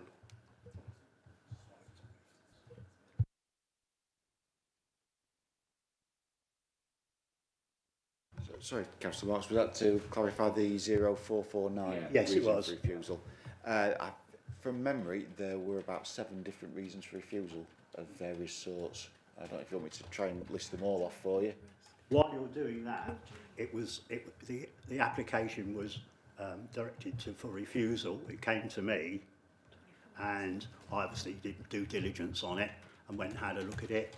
And to be fair, I agreed with officers, but there were 7 or 8 reasons for refusal on that. I can't tell you what they are. One was no head of terms, I do believe, but I can't remember what the rest of them were. But there were several reasons for refusal, not just flooding issues or anything like that, to my knowledge. Well, Okay, so we've got a narrative down now to just basically flooding on this one site. So with the deferral, we hopefully can come up with a resolution for this if we deferred this site today. Sorry, through Chairman, can I just put a point of clarity that I said the application on this site was determined in 2023, it was actually 2024, it's 13 months ago, sorry. So I don't want to mislead the committee, just clarify. Through you, Chairman. So in terms of the application for the 44 dwellings that was refused earlier this year at west of 2A Bridge Lane, first reason for refusal related to surface water flood risk and the application failing to pass the sequential test. The second was in relation to the character and appearance of the area, significantly urbanise and erode the rural character and appearance of Bridge Lane.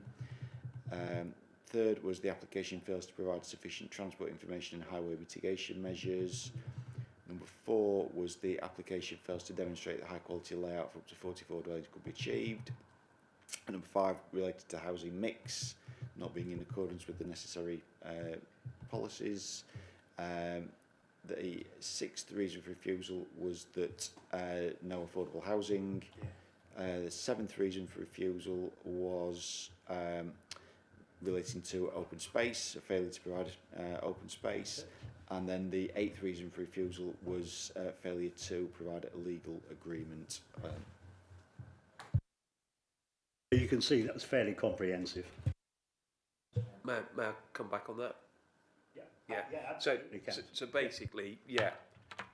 To be fair, a number of those don't actually relate to this new site. So we've got to take what we've got in front of us today, not what we've got as a next door application or an application that's recently been turned down or whatever. I do agree with consistency. However, if we are looking at both applications, we're not looking at like for like by any means. And it seems to me we come back to the reality of flooding as the only one. Character in the area, I've heard this, but I think the area is changing as we go along. You see that now with the new development at the top of the road. That's bringing a change as we go. So I just feel personally we should go for a deferral for just the one thing, which is the flooding.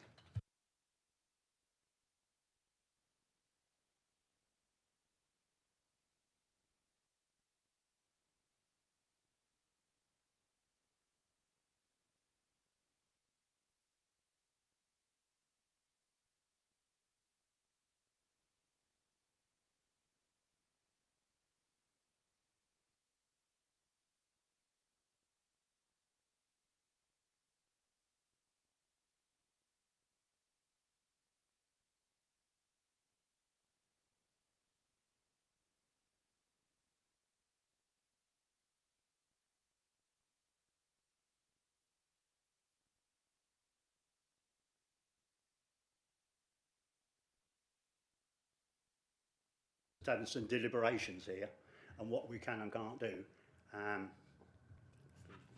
Do you want to explain it, or does Stephen want to explain it? Because I've got the gist of what's happening. Thank you, Chairman. I just want to make a slightly tangential comment that given that the refused application was just over a year ago, that does engage the Code of Conduct guidance that if members wish to approve an application that's been recently refused, as this has, then the proposer should identify the reasons for the change in planning circumstances that justifies the approval. So if today we are saying that we're only deferring it on the flooding issue, on the drainage issue, then the proposer needs to give planning reasons why matters have changed since March 2024. Okay, thank you for clarifying that, Stephen. I'll bring Councillor French in now. I'd like to make a couple of points. The first reason for refusal, the proposal would result in a large-scale in-depth development. 9 houses, 9 dwellings is not large-scale.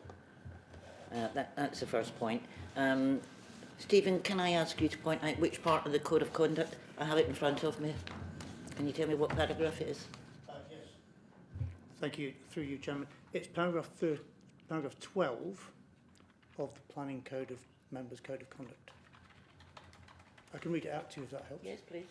It says that if a committee is minded to approve an application for development previously refused, the proposer of the motion for approval or the chairman should state what the significant change in planning circumstances justifying approval before any vote is taken. It strikes me. Thank sorry. you, but we're not recommending approval or refusal. We're recommending a deferment. I think there's a slight sort of communication sort of issue, for want of a better term. I think Councillor French has just put forward originally that we just defer it, and there's no more discussion on any of the planning merits at this stage. We're just deferring it. No, I didn't say that at all. We went then into debate. Yes. It wasn't just a straightforward deferral. We've been No, discussing. no, through you, Chairman. So I'm We're not- still in yeah, debate. Still in We're debate. still in debate now. But I think then Councillor Benny then subsequently put forward the idea that we would almost accept the rest of the scheme and then only be looking at that one issue. And I think Stephen's guidance relates more to Councillor Benny's suggestion than Councillor French's original suggestion. So I think that's where there's just a slight variance for clarity. You've got it exactly right. That's unusual. Well, somebody's going to get it right sometime, aren't they? Yeah, yeah. I'll let you carry on Councillor French, and then I'll bring Councillor Gerstner in. Yeah, if I can just qualify what Stephen said under the Code of Conduct, which I fully understand. I think I've been on this committee long enough to understand it. But we're not recommending approval or refusal at this time. We're possibly going to defer it. So if we are going to defer it, the next time it comes back, depending on what the outcome is then the Code of Conduct kicks in, not now. I see it that way, Councillor French. Come in. Yeah, what Stephen's saying is, if we only defer it for drainage, how are we addressing the issues that were previous reasons for refusal? Because if we're going to dismiss those today, we've got to answer those today. Is that correct? Absolutely. Right. Okay. Can somebody refresh my memory? We've had so many different. Well, we're still in debate, so you can carry on. Well, we need to know what were the reasons for this application being refused. We have the 7 reasons for the other, most of which are irrelevant to the case of 9 today. No play area. You wouldn't have play area with 9. So, what were the reasons for the refusal in 2023 that you want answered today? So 24. So probably officers can read that out to us to see how we are in respect of 24 to how we are today. I think that's what's being asked. Yep, thank you, Chairman. So just to clarify, the application was actually refused in March 2024. Yep. So apologies for having said 2023. It's a 2023 application, but it was actually refused on the 7th of March 2024. And it had been reported to Planning Committee, I think in the round about that time. So the first reason for refusal, excuse me, is that the proposal would result in large-scale, in-depth development in a rural area in character and characterised mainly by frontage development and would erode an important visual gap, an area of separation between this part of Bridge Lane and the main built form of Wimblington. The proposal is therefore contrary to policy LP3, LP12 and LP16 of the adopted local plan. Reason for refusal 2 did relate to ecology, which has now fallen away. And then reason for refusal 3 relates to surface water flooding. Thank you, Chairman. Please do. Yeah, well, if we're looking at surface water, we're looking for a drainage strategy which resolve that one. Looking at the street scene and the change, this is more backland development than it is changing the street scene. Yeah. So therefore, I mean, those reasons for refusal very often, and it does happen with the committee, they just go along and won't go along with what is there. But looking at it today, I don't see those reasons are valid with this application for 9, which are backland development, really. It doesn't change the street scene. Have you finished your... Right, I'll bring in Councillor Marks now. Sorry, I have to concur with Councillor Benny. The actual road frontage is minimal. And it says frontage. Well, you know, that is, yeah, a car and a bit's width. So how can this be frontage? It's such a big, prominent problem. Matthew? Through you, or David? Through you, Chairman, if I may. I'll read the reason for refusal again. The proposal would result in large-scale, in-depth development in an area rural in character and characterised mainly by frontage development. So essentially, the reason for refusal is saying this is backland development in an area characterised by frontage. Councillor Marks, do you want to carry on? Right, I'm going to bring in Councillor Gerson then. Thank you.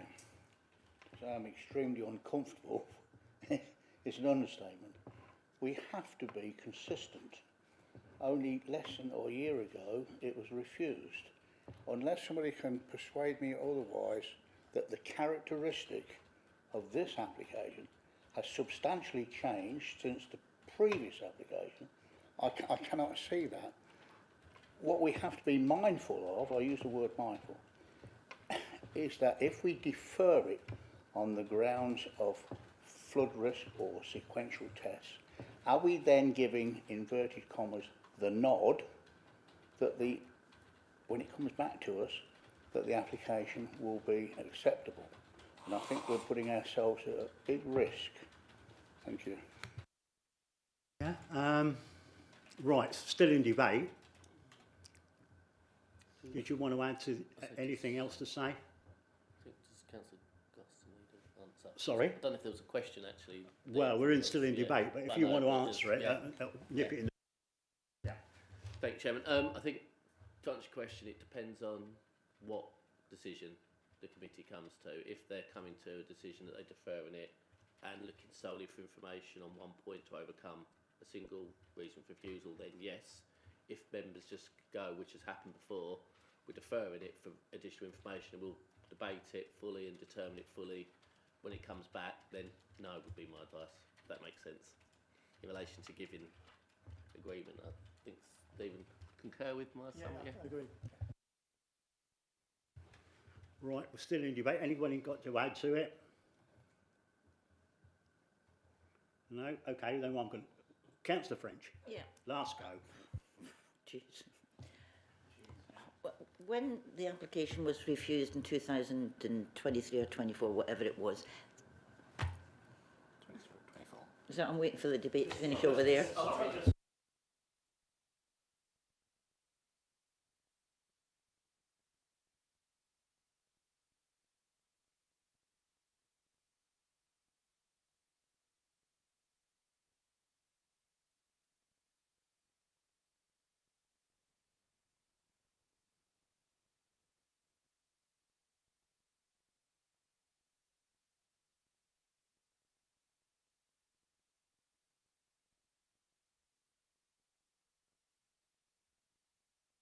Do you want to tell us before I carry on or after? You carry on, and you carry. I think the answer is to you carry on your question, and they'll answer it after their comment. Question.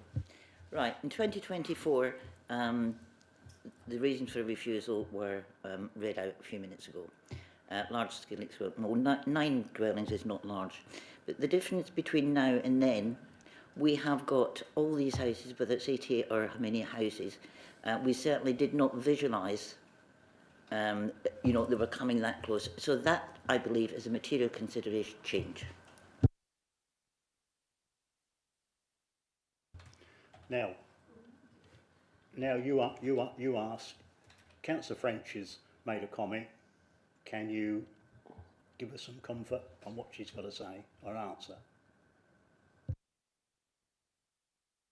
Thank you, Chairman. Obviously, the wording that for this reason for refusal is the same that the committee agreed and determined the last application at.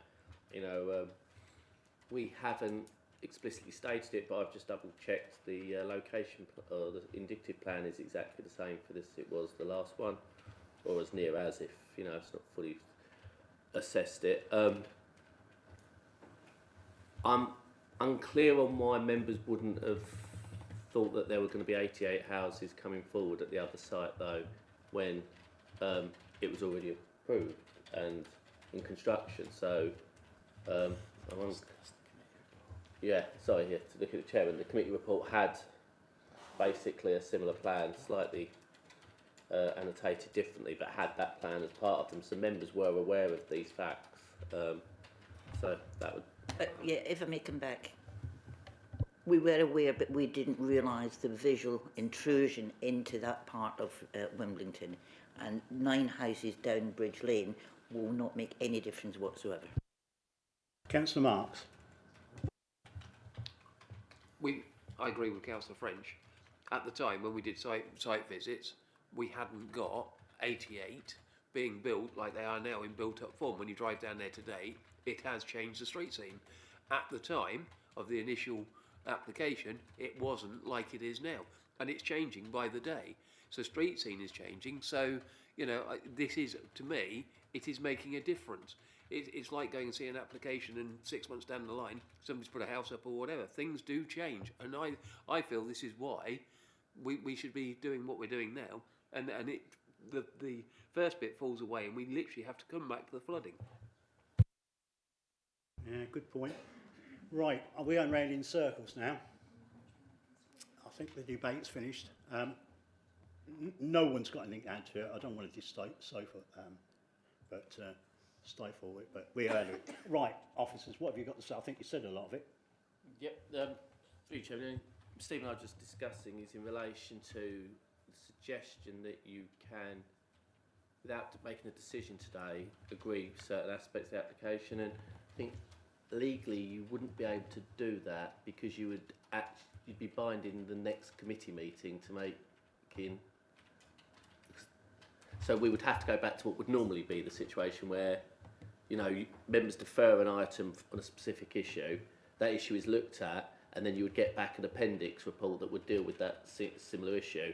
And in reality, because we're not looking at the impact on the character, you would still get a recommendation of impact on the character of the area, irrespective of what comes out of this sequential test. So that could fall away. Then members then would have to look at the application, and then if they considered that there had been change of circumstances or there wasn't any harm, would be to determine it then, because you can't bind a future committee without having to make a formal decision on that application, if that makes sense. Can I come in there? So in layman's terms, what are you suggesting what we're going to do to move on? In layman's terms, members do have the powers to defer it, subject for the opportunity for the applicant to provide a sequential test and for us to consult it. But they do have the powers to do that. It was the next stage. You don't have the powers to, in theory, you'd be binding the future committee, which isn't in our gift as are here today. Thank you, Chairman. Right. I think everybody can understand that. Councillor French has got the last word. That is my proposal. Yeah, I was just going to say that. Let's move on. We'll bring a bed soon. So okay, so that's it. So I'm looking for a proposal on this application to go with officer's recommendation to refuse this. That's the right protocol. So who wants to that? No one? No one's been seen. So I'm looking for another proposal. Councillor French. Deferment. You want deferment? Who's going to second that? I'll take Councillor Miffordon. Second. We're deferring it on flooding issues, aren't we? Is that and that we should have done that 10 minutes ago, because we've been going round in circles now for 20 minutes. It's purely flooding now. As far as I'm aware, it's flooding. Through you, Chair, my understanding is that legally, what your members need to do is, irrespective of any other issues and reasons for refusal, members are deferring it to provide the applicant an opportunity to submit a new sequential test and for the information in relation to drainage to be considered by the appropriate consultees. Anything else goes outside of the remit of this committee. So, irrespective of what members' concerns they do or don't have on other reasons for refusal, is a bit of a moot point for this. It's just standard practice, so we just have to go through the process. That's how I say. That's what I expect. That's what I expect. So, I've taken the proposal. I've taken the seconded on drainage only, sequential test, drainage, and everything else. Let's just have a show of hands on that. Deferment on those two. Nothing else. Is deferred, Chairman. Oh.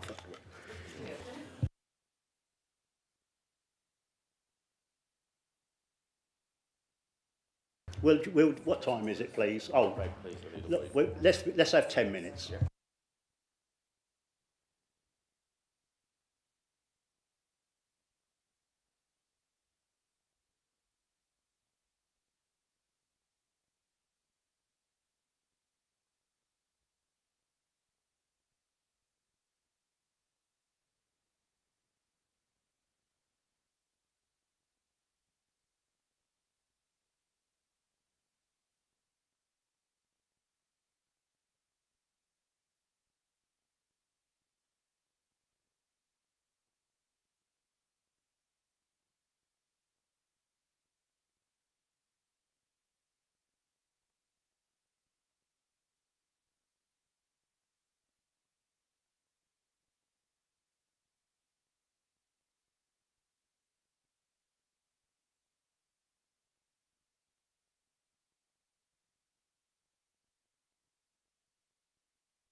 Thank you, members, for being punctual and being back on time.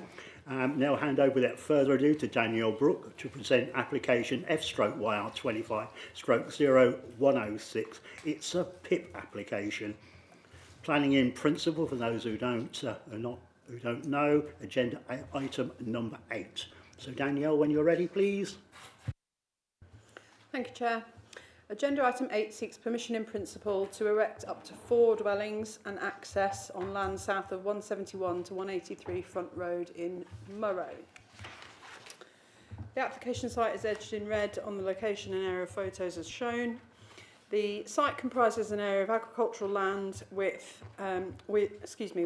notwithstanding the presence of individual trees on the highway frontage, and landscaping to its southwestern boundary is generally open in nature.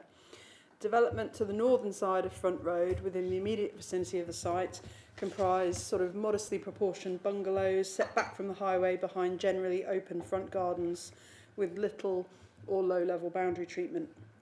There is in-depth development immediately to the southwest of the site, fronting Front Road, and that is the Grade 2 listed building Hollycroft Farm. So here are some photos of the site. Photos 1 and 2 are looking southeast and southwest respectively. Photo 3 is looking east along Front Road, and the site would be to the right hand side of that image. And image 4 is a Google image of Front Road looking west, and the site obviously is to the left hand side of that image. There's been a couple of pertinent appeals on this site specifically. Although they were given an alternative site address, the application site has been subject specifically to previous application refusals and dismissals. The first was refused under delegated powers in early 2014. That's the application shown in green. This scheme was outline form with no matters committed and for three-storey, 6-bedroom dwellings. Following on from this, the scheme was submitted to an appeal, and that was also dismissed. At that time, the planning inspector considered the appeal, noted that Murrow had a small range of services within reasonable walking distance of the site, including a shop, school and public house. However, whilst the occupiers of the dwellings may support the retention of those services, it was further recognised that the village did not appear to have any employment opportunities or major facilities to meet the day-to-day needs of its inhabitants. Against this backdrop, the planning inspector concluded that given the limited range of services, the occupants of these proposed dwellings would be reliant on a private car, and as such the inspector concluded the site was not a sustainable development, and nor was the site an infill development in respect of policies LP3 and LP12. Moving further on from that, in 2018, the application shown in blue was also refused and dismissed at appeal. This consideration, the inspector held the view that the appeal site would not be an isolated location in the context of the relevant paragraphs of the NPPF. However, he did also agree with the previous appeal in that the proposal was not an infill plot and would conflict with policy LP3, and therefore was refused on that basis. So this PIP application is supported by an indicative site plan showing 4 dwellings with attached garages, utilising a shared single access. Parking and turning is shown to the front of the dwellings with garden space to the rear. However, as permission in principle first stage only considers matters of location, use and amount, this layout is not committed and would be reserved for technical detail stage.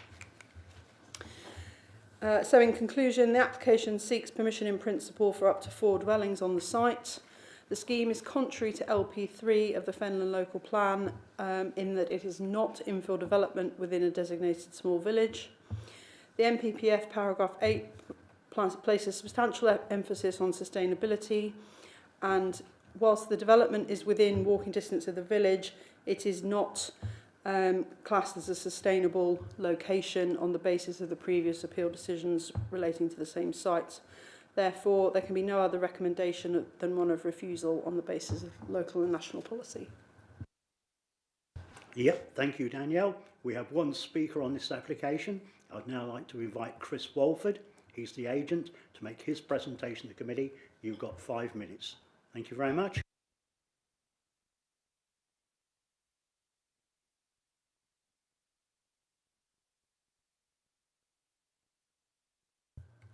Good afternoon, members. Firstly, I'd like to thank you for your time here and my ability to speak in support of this application. This is a PIP application for 4 dwellings. The site is within the village and entirely within flood zone 1. The site benefits from an existing footpath that runs the full length of the site frontage, giving pedestrian access to the entire length of the village. Fenland's local plan defines Murrow as a small village where development will be considered on its own merits and normally limited to residential infilling. The term normally, in my opinion, implies there is some flexibility in that policy, and I think with it brings the scope for logical development like this one. Agreed, the site is not infill, but it is considered to be a logical extension of the existing built form within the village. The site is one of 2 of the remaining parcels of land within flood zone, within the village settlement, that could be or could accommodate frontage development. This one is on the main road through Murrow, Front Road, and the second parcel of land is on the smaller back road. As such, we feel this is really one of the most logical sites for small-scale development. At these committee meetings, we often talk about the need to grow villages through sustainable and logical extensions to accommodate or to contribute towards the local housing need and sustain local amenities. A prime example is Murrow's pub, The Bell, which has recently been renovated and up and running under new management. There was also Pollington's newsagents and general store.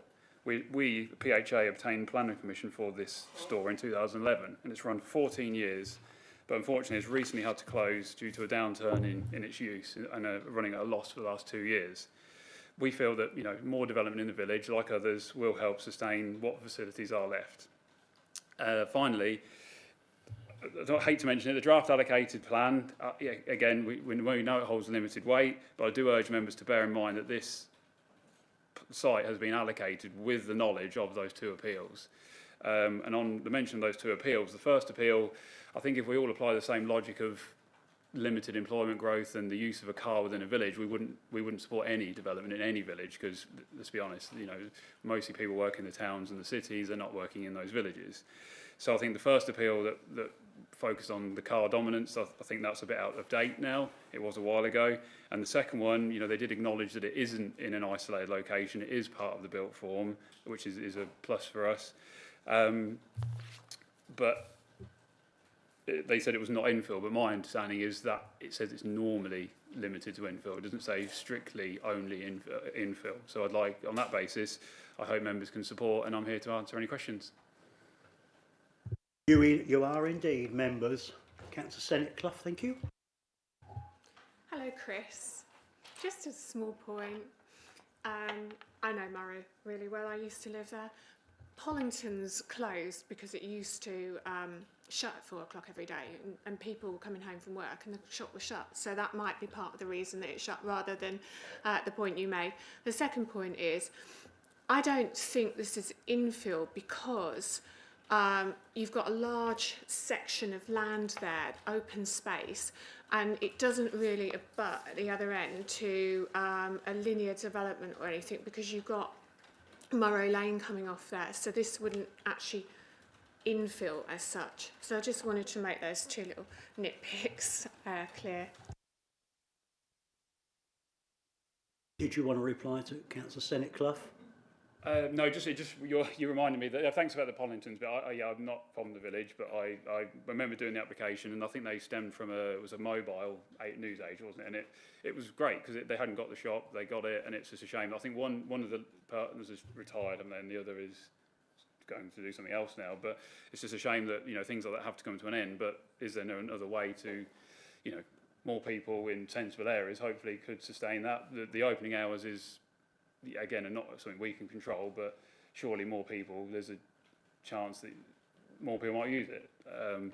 I forgot to mention that our plan on the screen here, I think, sort of speaks for itself, and the fact that it's the last site in that flood zone 1 area, and it's clearly an extension of that built form. We're not disputing it's infill. We're not saying it is infill at all. It's clearly, we're saying, a logical extension. Okay, yeah, thank you for that. Anybody else got any more questions for Mr. Walford? No, thank you very much.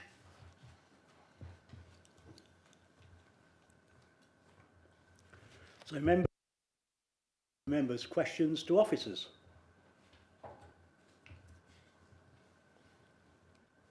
Everybody's quiet.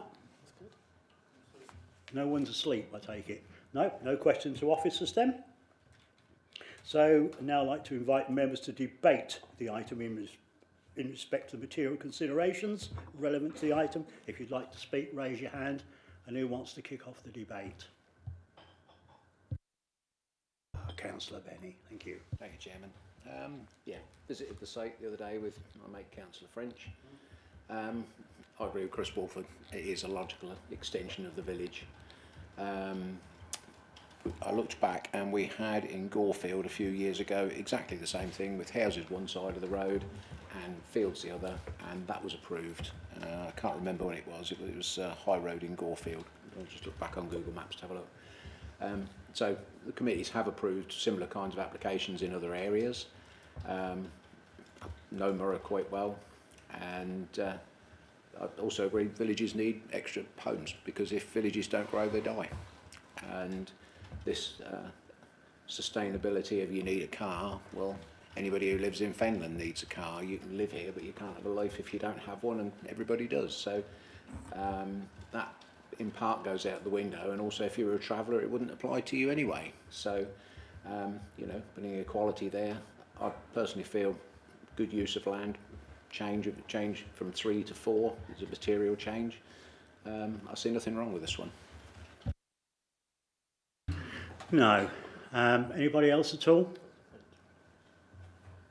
Thank you, Mr. Chairman. Yeah, I did go out, and Ian and I did go out on site inspection. It just shows you we don't talk, because I totally think the other way. I think officers have got this right. Okay. Perhaps Councillor Marks has got something to say. Well, I'm sure he has. I've heard two opposing views, and I have to say, as I said in the briefing earlier, I would always try to go for infill, but even with a pair of binoculars, I couldn't get that with a pair of binoculars to say that was infill. It's really interesting to hear the two opposing views, because I was certainly thinking I am not in favour of this. Now I'm 50-50, so hopefully somebody else can throw something in. Councillor Gerstner. Thank you. I agree with Councillor Benny on this, as on many occasions, about villages needing to grow slightly. This is a small-scale development. The people that move here, or there, should I say, will know what facilities they have and what they don't have, and what infrastructure is in and around the village, so they know what they're getting before they move there. This is not a large-scale development, and I think for a small village that we have like here, and in many other places in Fenland, I think this would be a positive sign for this village. Yeah. Yeah, good answer. I'm going to take Councillor Mifferton next, then Councillor Senate-Clough. Thank you, Chairman. I just want to say I do agree with that it's a continuation of the linear development of the village, and that we need houses to make villages sustainable, grow. So, and also according to the local parish council, councillors are in support of it, so I don't see a problem with this, because there are houses on the other side of the road, and it's just a nice continuation of the village. There's no flood risks, floods on one. I don't see a problem with this, Chair. Thank you. Thank you. Councillor Senate-Clough. I moved to Murrow in 2014. I lived there for 4 years. I've still got friends there. I visit there regularly. In that period of time, Murrow has grown and grown and grown. There have been several new houses, and yet the shop is still closed. The pub has recently reopened, but the pub had to close. So as far as the argument for new houses, new builds, generating, sustaining local shops, I don't support that argument based on the experience that I've had from living in that village. Okay, thank you. Well, I think I would say something then. Well, I'm an advocate. As I said in Newton last month, those houses there, I think it was 9. I'm an advocate of seeing villages grow. This is a typical example where if there is no growth, pubs will shut. The village shops we've just heard is shut, and this just reminds me of turfs. No facilities at all, so you've got to use your car to go. So I think I'm certainly in favour of this development. Really, we've got to make our villages more sustainable. Not everybody wants to live in towns. Some people want to live in villages. Yes, they do know what they're getting. You're absolutely right. But I'm leaning towards support of this application. Thank you. And Councillor Marks. Yeah, I've heard what Councillor Clough said, and I have to say, thinking about it, we're talking about a pub that has recently been, as I understand, done up, whatever you want to say. However, that must have been done on figures, facts and figures that are there now, because you don't tend to spend unless you believe you've got a viable business at the time. As we've heard, another business closed. There was also a small fish place there as well. That's closed over the years as well. So Murrow hasn't got. So I come down to land usage with this. Now, could we go back one slide or a couple of slides where the green field is? No, keep going back, please. That's it. It looks to me like that hasn't been used for a number of years, cropped or whatever. Has it been left fallow because they were trying for the application and you know, they wanted to build on it, so they're now thinking, well, if we leave it fallow like that, again, yes, the farmer could reuse it, I guess, if it's owned by the farmer. I don't know if that's the case, or are we just going to have a piece of land that sits there, you know, going forward? So does it make better sense for the land users to put some houses on it, or just leave it as it is? Again, I'm in between the two.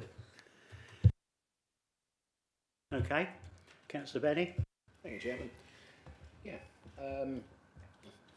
People keep saying we don't want these houses, but you don't see houses built standing there empty for long, do you? Anyone who comes here is going to look at that and they'll know what they're buying. And I drive around the area and I look at stuff that we've passed previously that's popped up as we go back to look at new applications. They are all full. And therefore there is a need.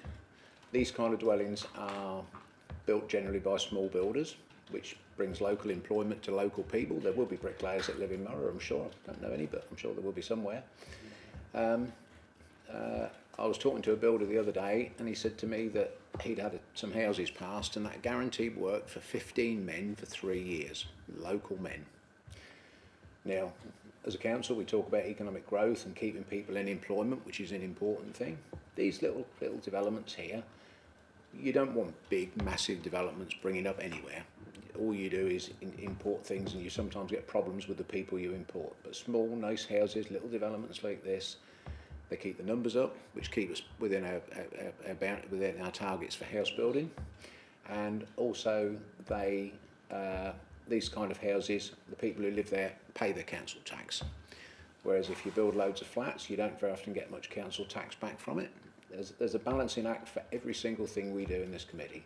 And to me, these 4 houses here will at some point bring local employment. It's already started. It's kept Chris in a job for a week or two drawing the pictures for this. And, you know, villages do need to grow. And they will not stand empty once they are built. They will be sold fairly quickly, I'm sure.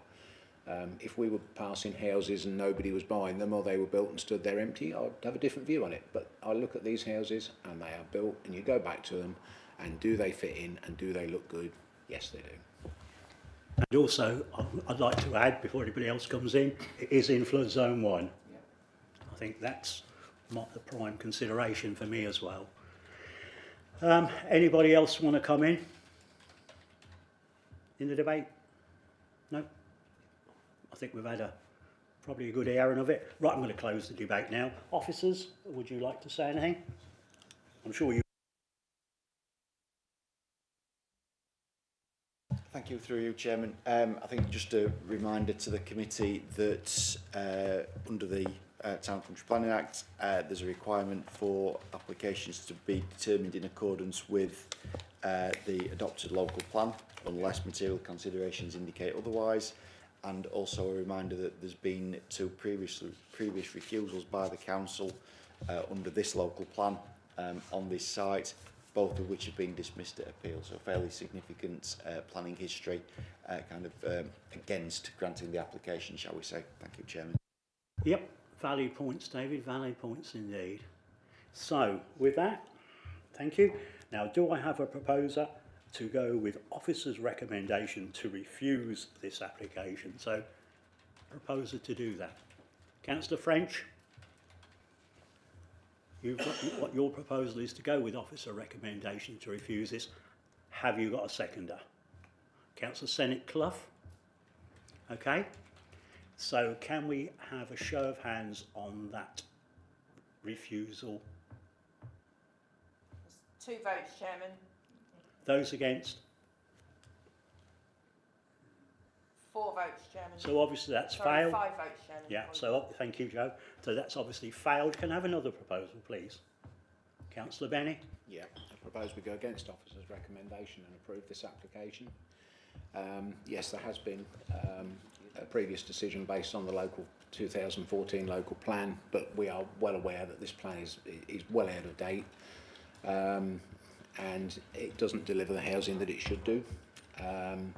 And just because a decision has been made, that does not put it in stone that that will be the case forever and a day. We should have the flexibility to look at each case in its own merit, which is part of the planning remit. And if we feel that it is different, we should have the right and the flexibility to work with that. Yeah, I think that's a fair summing up, really. I think quite rightly my feelings. But anyway, who wants a second? Councillor Benny, Councillor Miffordin. So we've got a proposal from Councillor Benny to go against officer's recommendation to approve this application. By Councillor Benny, seconded by Councillor Miffordin, with obviously, if that obviously is successful, Can I we'll just come back on part of what Councillor Benny said anyway? Is that all right? Yeah. Chairman, just conscious that part of the reason for approval is in relation to the local plan and it not delivering the housing we need.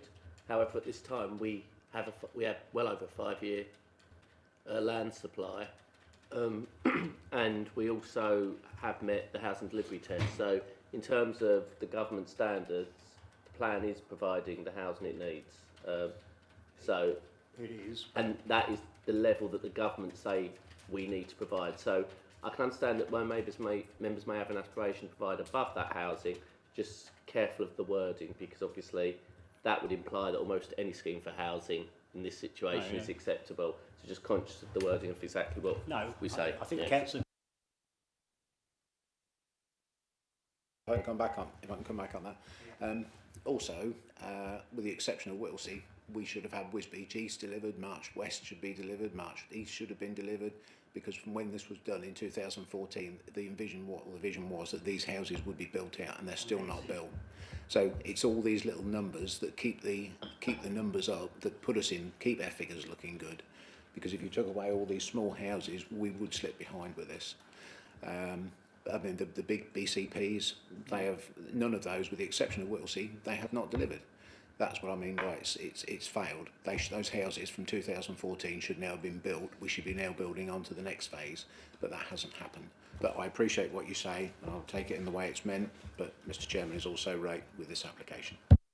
Absolutely. This is what's kept us our heads above water. As I said, as Councillor Benny said, I'm not going to reiterate it all, but all these big BCPs, which were meant to deliver thousands and thousands and thousands of houses at Chatteris, March East, March West, Wisbech and all that, not a brick has been built. It's the 4s, the 5s, the 2s, the 1s, the 9s, the 20s, what's kept us our heads above water. So we're in the position we are now. So, again, to reiterate, I'm in favour of this scheme, and I've obviously put my hand up. So we're going to go back to, I'm happy with that. So Councillor Benny has proposed it, Councillor Miffordin has seconded it, with conditions given to officers. And I'm not interested in the conditions really, I'm interested in the result. So I'm going to have, sorry? So it's a PIP anyway, so there's no conditions.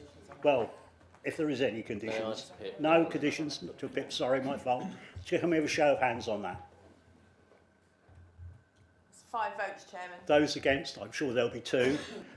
So that application has been approved. Thank you very much.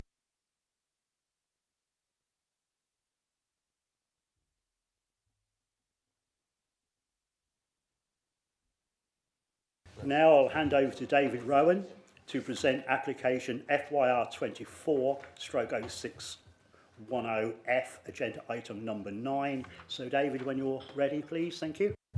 Thank you, Chairman.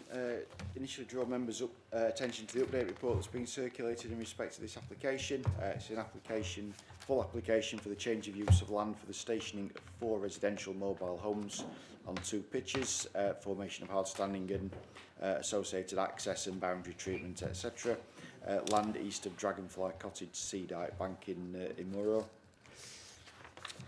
So the application site is shown in red on the location plan and aerial photo. It sits in an area of sporadic development outside the main built form of Murrow.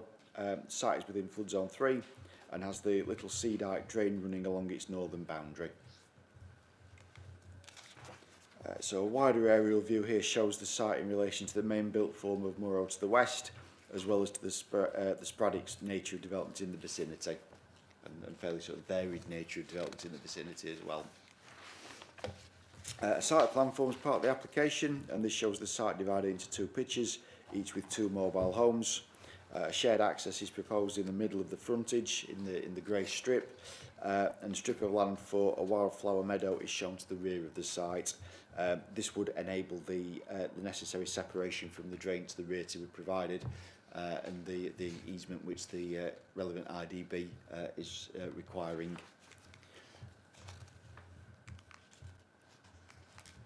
So we've got some details of the static caravans provided, and we've also got photos of the site and the locality are shown on screen.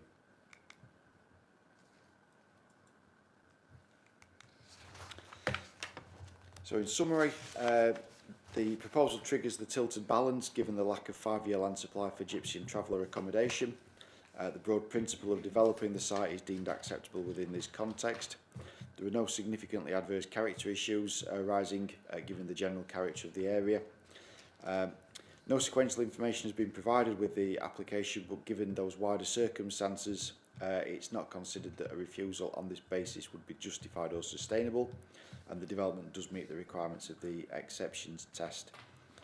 While there have been previous refusals on the site for gypsy and traveller development, largely on the grounds of the site being in flood zone 3, it is considered that circumstances have moved on with appeal decisions regarding recognising that sites for gypsy and traveller development in flood zone 3 may be acceptable. As such, the recommendation is to grant the application as set out within the officer report. Thank you, Chairman. Yep, thank you, David. We have 1 speaker on this application. I'd like to invite Stuart Carruthers. He's the agent to make his presentation to the committee. You've got 5 minutes. Thank you.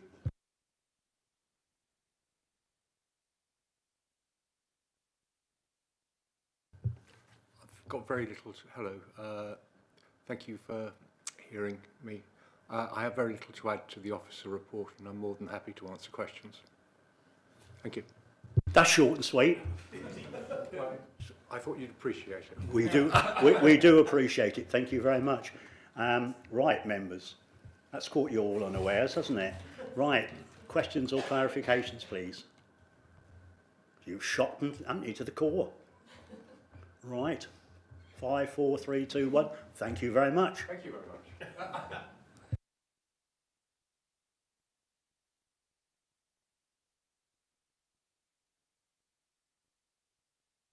Oh, yes, there is. Can you tell me where the travellers' policy document is? I met the manager a few weeks ago and he said it was done. Yeah. So where is it? Good question. I've asked that in Chairman's brief as well. The Chair, my understanding is that while the draft has been received, there's some comments and feedback in relation to the addition of document. Obviously, that relates It's not specifically a policy though, is it? It's in relation to the need. It's an update. Yeah, it's not a policy though. No, it's the Sorry, needs. Yeah. Thank you, Chairman. Just making sure I was talking about the right thing. That's just. So when are we likely to get it? I've been asking this for I think 4 years now. Through you, Chairman, I can't give you a definitive date. I want to make sure it's the correct information, not rather wrong information. Thank you, Chairman. Right, so bearing in mind that then, I'm going to task our planning officer with getting back to us just to get the committee up to speed on how far we are with it and what's the likely completion time of doing so, because Councillor French and I and others have asked this, and I feel that an answer is needed because I think it's dragging its feet somewhat.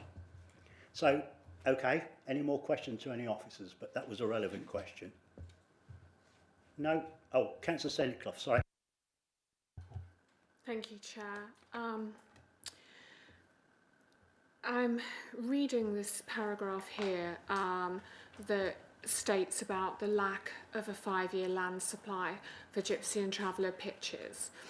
And then in the subsequent paragraph, it talks about the fact that it's in flood zone 3.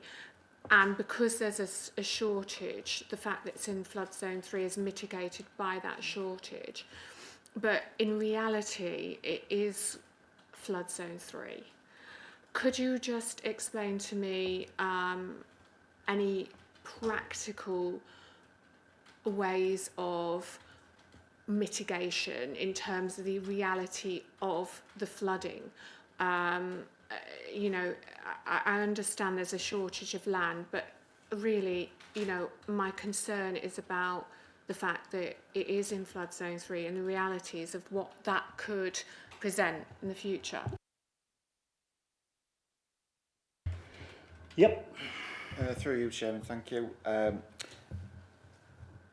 In terms of sort of practical measures to address the flood risk, there is recommended condition 5, which is that the development to be carried out in accordance with the submitted flood risk assessment, which the Environment Agency have commented upon, and which will require the finished floor levels of the mobile homes to be at least 0.3 metres above ground level, secured with sort of relevant ground anchors, and also for the residents to sign up with the Environment Agency Floodline Service, which are all measures that the Environment Agency have sort of agreed with in their comments to us on the application. Thank you. Okay, anybody else got any questions for officers before I close it? No, okay, fair enough. So I'd now invite members to debate the item in respect to material considerations relevant to the application. If you'd like to speak, please raise your hand. Thank you. Basically open for debate. Councillor Gerstner. Thank you. Difficult one this. However, Parsons Road Parish Council recommend refusal. North Level Commissioners, Internal Board recommend refusal. Environment Agency recommend refusal. So this makes it a slightly difficult decision to make at the moment, and I'd like to be persuaded otherwise. Thank you. If I can suggest that when we talk to officers after the debate, perhaps they can give you some sort of comfort of why they've objected and the reasons for doing so. Maybe that's a way forward. I'm sure officers are more than happy to do that. Might be any help now. So you can be helpful now if you like. Yeah, whatever, doesn't matter. Thank you, Chairman. I'm probably sorry for sort of coming in maybe before it was anticipated, but hopefully it might help inform the rest of the debate. So essentially the IDB have raised concerns largely on the issue of their access to the drain at the back of the site. I think they've basically indicated that on receipt of consent, the board is willing to relax the bylaws to 6 metres for a fence line, provided the mobile homes are sited 9 metres from the watercourse, which, as I indicated earlier, the green strip there, the wildflower meadow, provides that 6 metre strip. The caravans themselves can be sited 9 metres away from the drain, and that's part of one of the recommended conditions, should members be minded to grant the application. In terms of the Environment Agency, yes, they object to the application as it's in the highly vulnerable flood risk category. It's in flood zone 3. But essentially, they've indicated that it's outside of the breach hazard map extents, and as such, they sort of recommend that if we're minded to grant planning permission, say that the conditions or the requirements are secured through conditions I indicated earlier when we replying to Councillor Senate Clough. In terms of the parish council objections to the application, so that's their view, but ultimately the comments of a parish council are not a material planning consideration for the committee to have regard to in its determination. So while we have got those comments, it's the view of officers that there's nothing there that actually would necessarily justify a refusal or that would preclude granting the application. Thank you, Chairman. Would you like to come back there, Councillor Gerson, or are you happy? No, I'm quite happy with that. Thank you. Okay. Councillor French. Thank you, Mr Chairman. Can I remind you, Fenland have got a duty to make sure that there are enough allocated spaces for travellers. Without the document that we're waiting for, might be a different matter. Absolutely, and I'll let it remind members when we have or on delegated or been to committee and we have turned them down, they've been appealed and the inspector has found that they need to happen, so that our decision has been overturned. So please bear that in mind. But Councillor Marks may have something to say, and we're still in debate. We've had similar applications at Wimbledon. We had it somewhere else in March from memory. I can't remember. Chatteris was it? And we've passed them. Yes, it's in flood zone 3, but I think the one in Wimbledon was flood zone 3 as well from memory. So, you know, I think we hear about consistency. We also haven't got at the minute this programme in place regarding, you know, travellers. Everybody has to live somewhere. And again, it's good usage of land. You go down there, you have a look at it. What else is that land going to be used for? So I'm fully in support of this. I think we've all had a nice little say on the debate.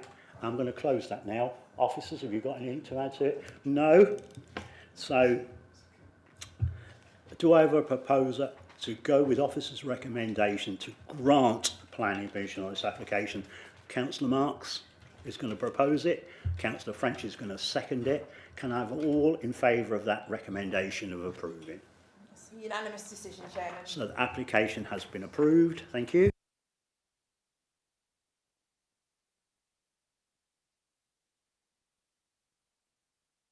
Without further ado, I'll hand over to Alan Davis. He's the Principal Development Officer here at Fenland to present application F/YR25/0078/F, agenda item number 10. So, Alan, when you're ready, please. Thank you. Thank you, Chair. Item 10 is for full plan permission to erect 2 dwellings at 17 Priors Road, Whittlesea. The proposal includes the demolition of the existing dwelling and plot 1, which will be a 3-bedroom bungalow, and plot 2 to the south, which is a 5-bedroom 2-storey dwelling.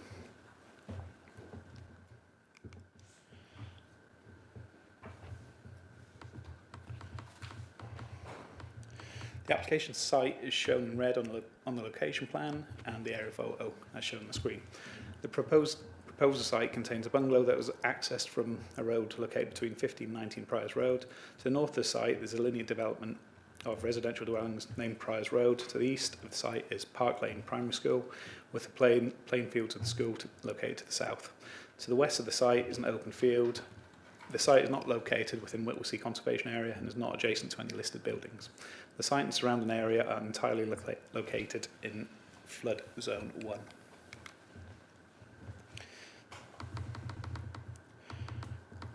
The proposed site plan identifies the layout of the development. As you can see, plot 1, the bungalow is to the north, so located to the south of number 19. The larger 2-storey 5-bed dwelling is to the south. The site is to be bordered by and plot separated by a 1.8 metre high close bordered timber fence. New tarmac driveway is to be provided with a 4 metre wide gate adjacent to the rear boundary of 19 Prize Road. And as you can see from the screen, that's the elevations for plot 1, the bungalow.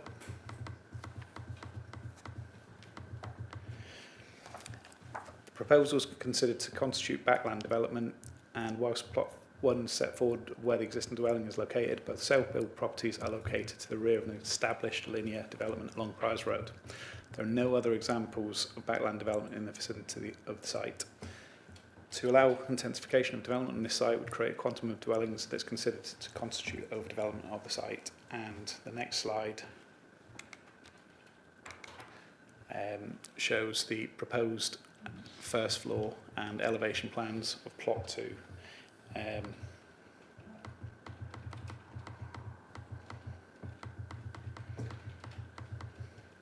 layout and scale of this dwelling is considered to constitute overdevelopment. The layout leads to a lack of usable private amenity space for plot 2 in particular, as well as a lack of parking provision and manoeuvrability for the occupants of plot 2. There is not considered to be a material overbearing, overshadowing, overlooking impact between the plots or neighbouring dwellings and land use, but there is, as the site plan shows, a lack of private amenity space for plot 2 for a large dwelling of this size.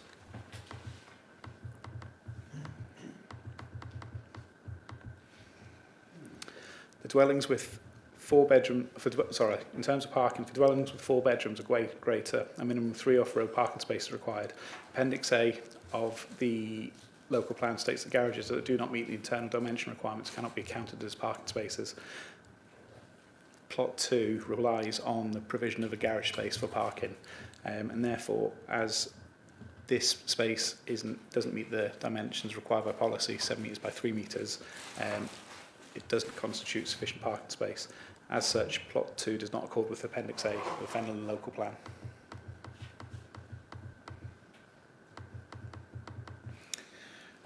Next slide just shows the existing and proposed street scenes. So the second plan down shows the development from Priors Road post-development, and the bottom plan would show the street scene created along the private drive from Priors Road.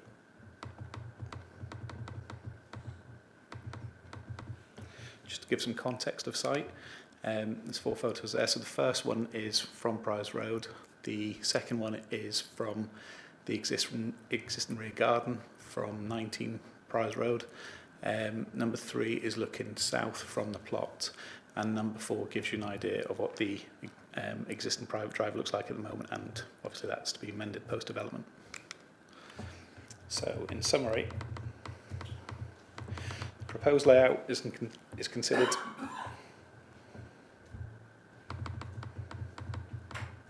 to constitute overdevelopment, resulting in a cramped and incongruous arrangement for 2 plots, which will lack insufficient usable private amenity space, as well as lack of manoeuvrability and parking spaces for vehicles.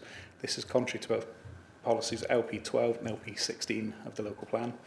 The proposed dwelling at plot 2 is considered to constitute a visually jarring design that's alien and incongruous to the built environment, and this gives rise to material character and appearance concerns.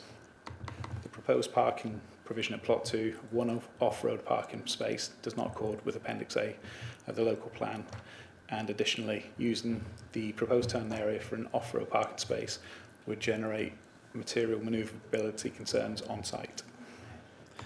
The application is therefore recommended for refusal.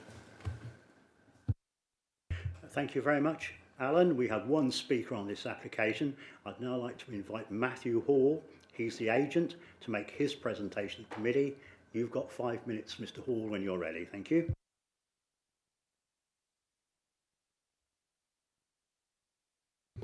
Thank you, Mr. Chairman, members. So this application is for a local family and whose immediate family also live in Whittlesea and the adjacent villages of Coates and Eastery. So Whittlesea Town Council support this application, and there are no objections from any members of the public. The neighbour whose garden backs onto this development has even emailed Fenland District Council support the application. There's no issues with this. One key point that's not been brought out on this application, I think we've heard it on the previous application today, is on the 7th of March, we emailed the officer after the application had been in about 5 weeks and said, you know, can we have an update on the application? And we were told it's going to be recommended for refusal, even though everything on the public access was positive. It's going to be recommended for refusal and we're not accepting any more information. I did go back and question that because the queries to me seemed quite minor. We were told again, no, we're not accepting any more information. That was 5 weeks into the application on 7th of March. In my opinion, we'd be able to provide the information the next day, maybe even the same day.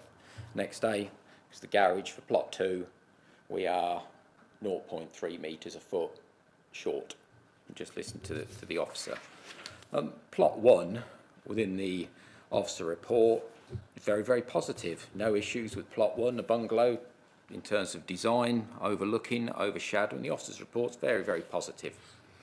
It appears that plot 2's the concern. The garage is 6 metres wide, 18 feet wide, and it's 21 feet long, 6.7 metres, but the difference between ourselves and the officer is 1 foot, 0.3 metres, which we can easily, on plot 2, move the utility wall back just to achieve that, and also a little bit of additional tarmac for the turning head. This is what we were trying to do back in March. Plot 2 is largely hidden behind the dwellings on Briars Road, so you don't see it. It does not overlook the school and does not overlook other properties, and plots 1 and 2 do have a third garden area. So this is a photo that we took on Monday, so you can obviously see the site. You can see the site here at the back, the large bungalow we're proposing to demolish, and at the front there's a chalet bungalow who's not objected to the application. Then there's a row of bungalows, so there is a chalet bungalow here, and there's bungalows, which is the character of the area, and you'd see most of the site would be hidden from view. There's no objections. Could we have the Google map on the screen again, please? Sorry. Thank you.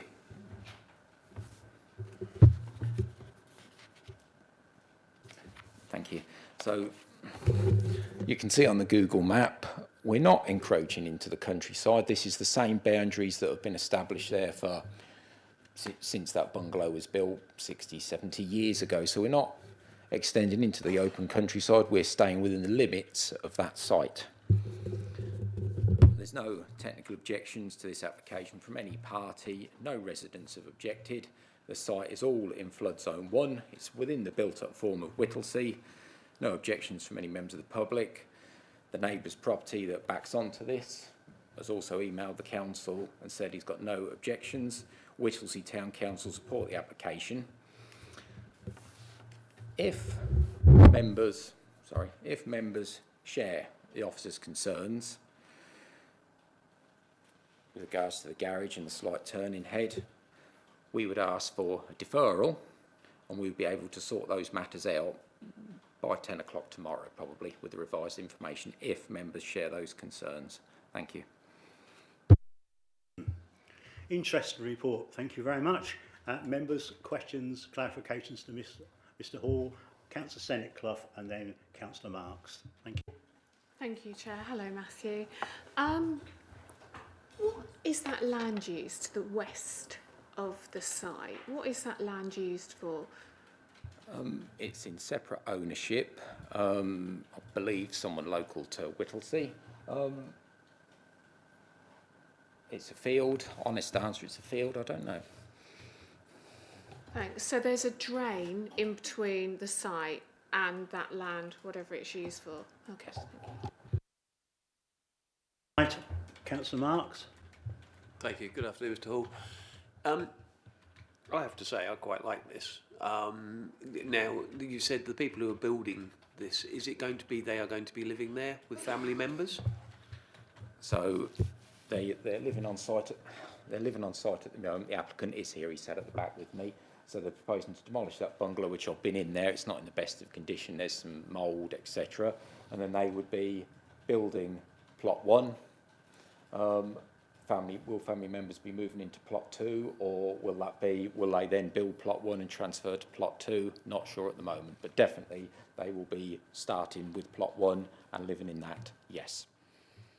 Thank you. I mean, as I say, having had elderly parents, looking to sort of like move them into a bungalow in the same curtilage to me is a really nice type application. Going forward, you're saying that we are literally a foot for, you're asking for a deferral if we are feeling that we want to go that route. So for basically 12 inches, we're going to bring you back to another committee meeting. Yeah, 12 inches a foot, isn't it? Yep. Yeah. So for 12 inches, we're going to ask you. We may have to do, or we would defer to bring you back for that. So plot 1 is fine, looking at the officer's report, but plot 2 we are 12 inches short, front to back on the garage. We wouldn't have to make that property any bigger. Be no change. We'd just move the utility wall. It's on the layout. The utility wall back a foot. So utility would get smaller and we'd gain that extra for that garage, yes. Thank you. Okay. Councillor Gerstner. Thank you. The bungalow that's there at the moment, when was it last lived in? Have you any idea? When I first went to site last year, there was an elderly lady living there, I believe, on her own. She sold the site. The applicant lives there with his family. So that it's being lived in at the moment, but the heating has gone wrong. That's been repaired or renewed. There's some mould in there that I've seen. So at the moment, it is still being lived in, yes. Thank you. Can we go back to the plan which shows the layout of the two proposed dwellings, right? So, Mr. Hall, there's somewhat, if you move in the garage, limited amenities for the two properties. No, that's fair. I mean, with all due respect, I would disagree. We've got a third, in my opinion, third plot area for plot 1, which the officer's report does confirm. Plot 2, you can see the green area, not next to the garage. We have got a third plot area there about plot 2, in my opinion. We've got, looking on there in a dimension at the bottom from the 1.5 storey bit, says 10.8 metres. The other one says 9.2. I think that's quite reasonable. That's my opinion. So the orchard that was there 80 years ago won't be replaced? I'm 46 years old. I can't quite remember that. Probably not. Thank you. Yes, bringing a light-hearted flavour to it. Any more questions at all for... No? Mr. Hall? Nope. Thank you very much. So, members, questions, clarifications to officers? I'll take Councillor Marks first and Councillor Gerstner. Thank you. We see tracking is an issue with the vehicle. Can I ask what size vehicle we actually base that on? Is that just an average car size, or is that there is a set down size for that to be tracked? Yeah, that would be a standard car for a private drive, 7.2 dwellings. So it wouldn't be a bin lorry of that scale. Thank you. Okay, Councillor Gerstner.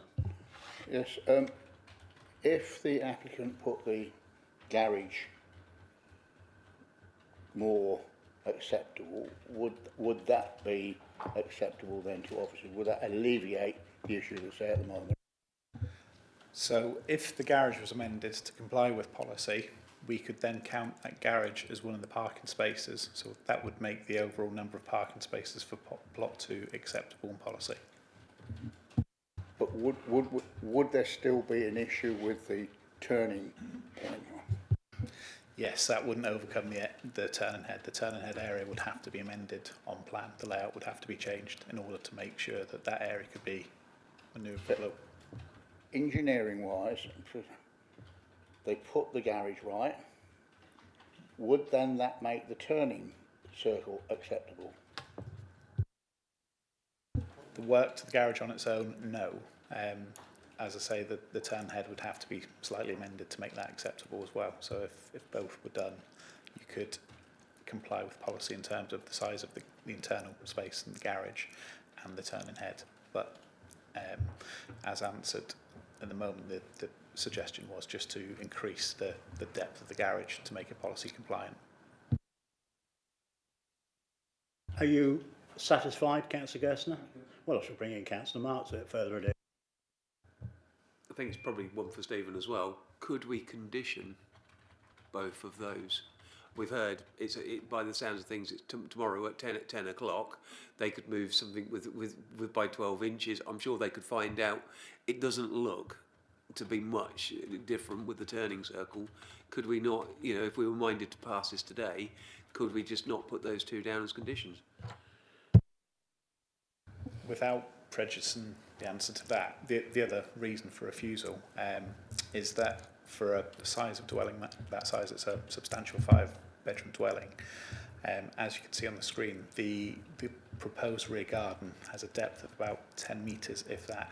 Now, whilst the overall quantum of amenity space for Plot 2 complies with policy, that counts every single strip of grass around the proposed dwelling. The officer's concern is that it's a very big dwelling with very little private amenity space for future occupants. So that's not the same conclusion with Plot 1. Plot 1's a 3-bedroom bungalow and there's sufficient amenity space there. For Plot 2, the major concern is there's not potentially enough private space for the occupants. So it's those two reasons. So whilst you could potentially, with a condition, resolve the issues of manoeuvrability and the garage, and therefore make the garage available as a policy compliant parking space, it doesn't overcome the fact that there's not a sufficient amount of private usable space for the rear garden for a dwelling of this size. As I say, it's a substantial 5-bed dwelling. I'd just like to come in and say, yeah, it's a big dwelling, but not everybody wants a big garden, do they? Some people like to live in a lovely big house, and they've probably got jobs. What the wife's got a job, a senior job. Probably the house owner, the man, has got probably a senior job, and perhaps the last thing he wants to do when he gets home on a Saturday afternoon or whenever, he don't want to be bending his back doing the garden. So that, there is two sides to look at it. Not everybody wants a massive great garden. Certainly I don't now, and that would a place like that would suit me rather than having a massive great garden. It's a matter of choice, and if this is passed today, the person who buys that house will have that choice. If he said, I want a big garden, that won't be his choice to buying that property. If he says, well, that's about right for me, obviously that's got a good chance of suiting his needs. So it's all a matter of taste, isn't it, really, and choice. But we are where we are. Right, anybody else got anything to say, officers? No? Okay. Right, so now I'd like you to debate the application, the material considerations relevant to the application. If you'd like to speak, raise your hands, and Councillor Marks certainly would. Chair, I think you've just summed me up. I hate gardening. I'm on a stick, and I really don't want to be pushing a lawnmower around a very big piece of grass. I like AstroTurf. Yeah, not everybody wants big gardens. We had the same debate at Guyherne, if you remember, by the railway bridges there, regarding it was a letting property, it hadn't got enough social area, whatever. But honestly, not everybody wants a big garden. Looking at this, to me, if this came on the market, this falls also to a family and probably mum and dad, elderly parents moving into the second property. The likelihood is the elderly that don't have two vehicles anyway, they just have one.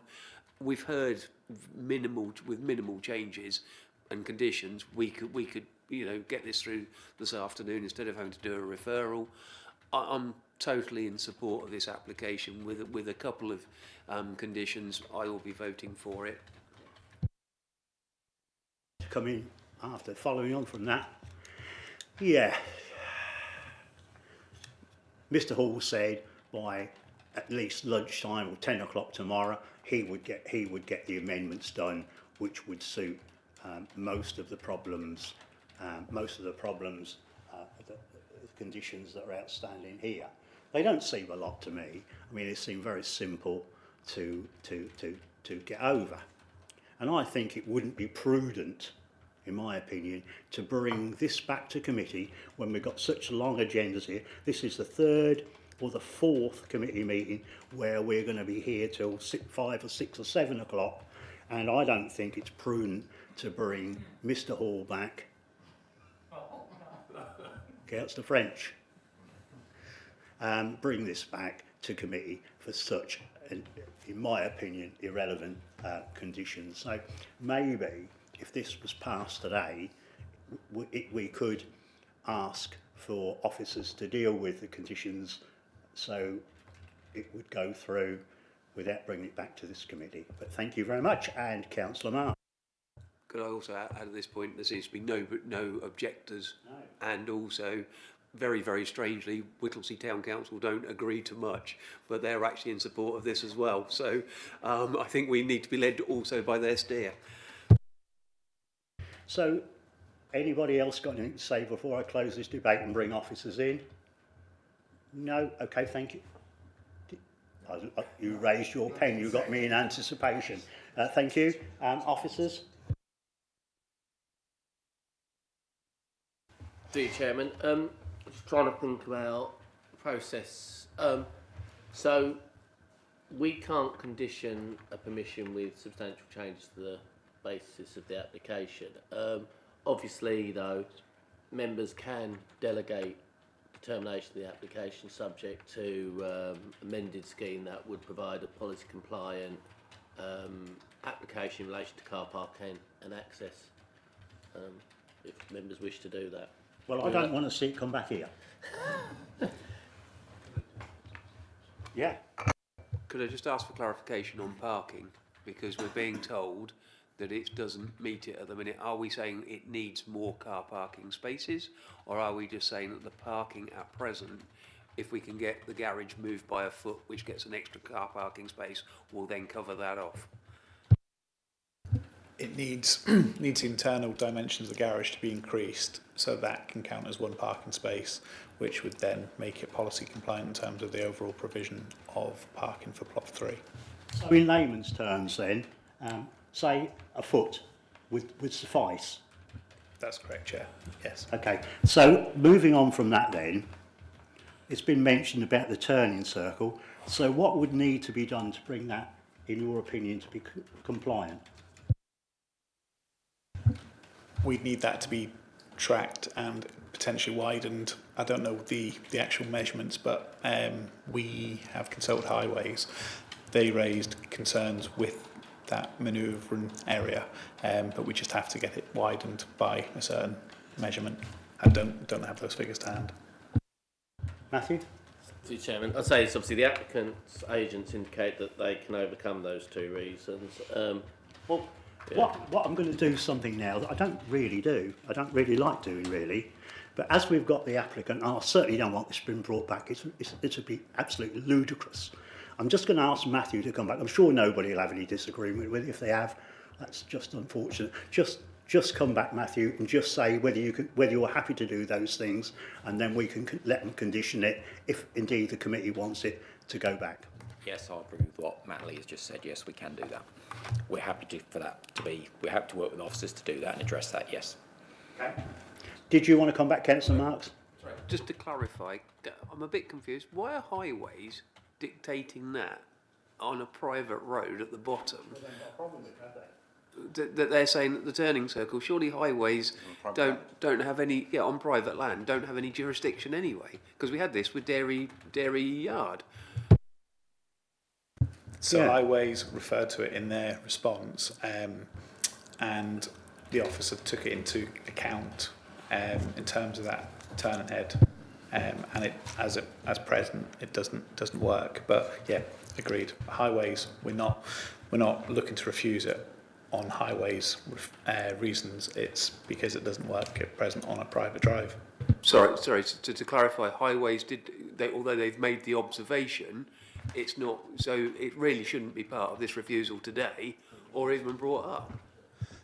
That's Through correct. Chairman. There's not a highways objection. Hang on, one conversation. Through you, Chairman, what I would say is obviously we as decision makers need to ensure that development works, for want of a better phrase, and that includes internally things such as amenity space, car parking, overlooking all those things. So if we have concerns about the functionality and the likely quality, for want of a better word, of a development internally, we can raise concerns that. And although highways, the reason highways have concerns on things like this is because if they think it's not going to work, either because the car parking spaces aren't big enough, or because it's awkward that people won't use it, or there might be issues that they have to reverse down, or etc. That can then have an impact on the highway, because if the car parking spaces aren't enough, they'll be parked on the public highway and things like that. So that's why at times highways will comment on development within a site, even though it's not within the highways realm, because they envisage that due to the difficulties, the restrictions and the complications, that will result in additional parking on the highway or additional points of conflict on the highway, and therefore then there would be an indirect impact on the free flow of traffic and those matters. I think. Sorry, can I sorry, just come back? Can I just come back on that? So that's the highways is an observation. In effect, yes, because so they haven't objected, but it's an observation that the manoeuvring area doesn't work at present as proposed. Thank you. Right, I'm going to bring this to a timely conclusion now. We brought the applicant back. Oh, sorry, Councillor Benny. That's okay. Right, if we're going to put this back in the hands of officers to deal with this, and we're going to let just to send it back to there, and we don't want it to come back to committee, what happens if there can't be a resolution on this one, if they can't be found? And, well, we're told there are, but then you never know. And if it can't be resolved by moving a wall 12 inches and sorting it out, is that giving the officers the authority just then, because we don't want it to come back here, to just refuse it? No, definitely not. Because that... But I'll just let's check. Yeah, so, yeah. Through you, Chairman, if the committee delegate approval subject to X, Y and Z, and then X, Y and Z can't be done, you haven't indirectly delegated refusal. There are times you will see it, where we may actually recommend A or B as the recommendation, where approval subject to X, and if this doesn't happen, for example, with Section 160s or something, we might do. But the verbal discussions that I've had have not been anything along those lines. So at the moment, no, it would have to come back for. Right, to sum this up, then it's getting a bit silly now. So, Mr. Hall says he's happy to work with officers to get this brought to back into to make them happy. If he can't possibly do that for any unforeseen circumstances, it's coming back to this committee for determination once again. And I'm happy with that. And I think most of the committee are happy with that as well. And that's a good use of officers' time and Mr. Hall's time as well.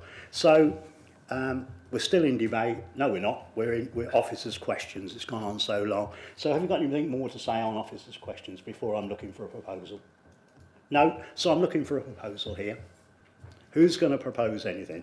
Come on, let's get going. It's near 20 past. We're going in accordance with... Yeah, with accordance of, yeah. So we're going with office. Have we got anybody to go again with officer's recommendation to refuse this application? We haven't got anybody. So obviously that's clearly failed. So I'm looking for another proposal now. Now, Councillor Marks. Sorry, I propose that we go against officer's recommendation. We grant this with conditions as discussed previously. And if we need planning reasons for whatever, the proposed layout is constituting overdevelopment. I don't believe it is. Some people want smaller gardens more rather than large gardens. I believe the parking issues can be overcome by negotiation, by moving walls and doing the track. And I think the tracking one is a bit of a blind, because I think that's CCC that have made that observation. So I'm happy with that, but I would like to see if it goes through the conditions as they go. Through you, Chairman, the committee can't grant subject to conditions. We can't have conditions altered. What you said is you'd have to.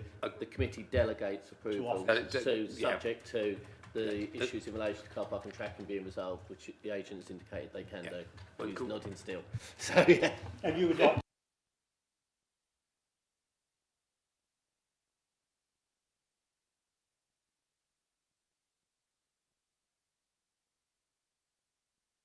this application proposed by Councillor Mark, seconded by Councillor French. Can I have a show of hands on that?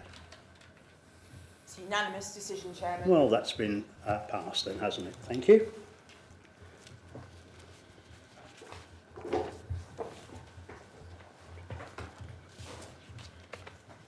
So, without further ado, I'll hand over to Alan Davis again to present application FYR 25/0084F, agenda item number 11. So, Alan, would you like to kick off? Thank you, Chair. This is a proposal at 6 Bridge Lane, Wimbledon, for the change of use of land to domestic land, the erection of a shed and formation of hard standing involving the demolition of the existing garage. The application is part retrospective.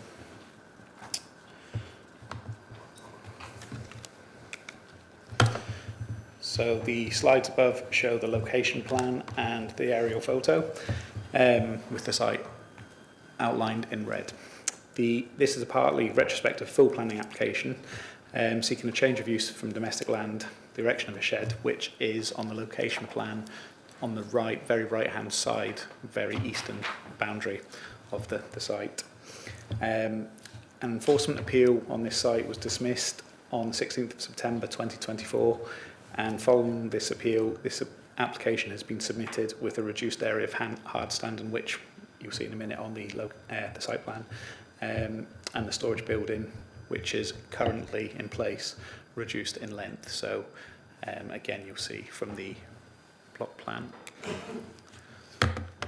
This is the site plan, so orientated slightly differently. So to the left of the screen is the north, to the top of the screen is the east. As you can see, the proposed shed is sort of in grey to the top, towards the top of the screen, and to the immediate west of that is the proposed area of grass, which will form part of the domestic curtilage.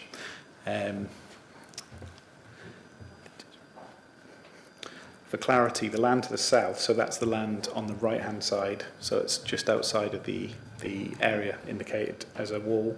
That's an existing field owned by the applicant and will be retained as such, so it doesn't form part of this application at all. This slide shows the proposed elevations. So as you can see, the shed is a large industrial appearing building, 5.6 metres to the ridge, total length of 19 metres, and as you can see, there's a roof plan, so it will be dual pitched, and the ridge of the proposed building will run north-south in the site. Here's some photos of the site for context. So photo 1 is looking at the shed as is at present. So that's from the west, from the curtilage of the dwelling, front facing onto the shed.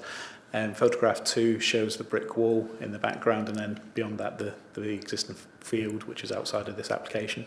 Where the photo was taken from, part of that area will become grassed area associated with the dwelling. Photograph 3 shows the relationship of the shed with numbers 8 and 8A Bridge Lane. Photograph 4 is from outside of the site, looking at the southern elevation of the shed, and then photograph 5 just shows the gap between the boundary of the shed and the dwellings to the east. Photograph 6 is a photo from one of the affected dwellings to the east, looking at what would be the west elevation of the shed. So as you can see, you've got the fenestration, and then the shed's through the sort of green coloured thing to the background. Some further photos just showing you the context of the site. Photo 7 is from 10B, then photo 8 is from 10A, so slightly further north, but as you can see, the shed is clearly visible and a very dominant structure in the rear gardens at present. Photographs 9 and 10 show the shed from 8 and 8A, first floor rooms looking towards the shed in a sort of southeasterly direction.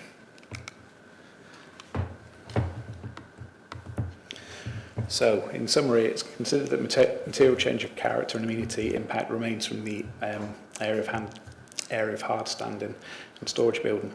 The development is alien and incongruous to the semi-rural character of Bridge Lane and to the visual detriment of the surrounding area.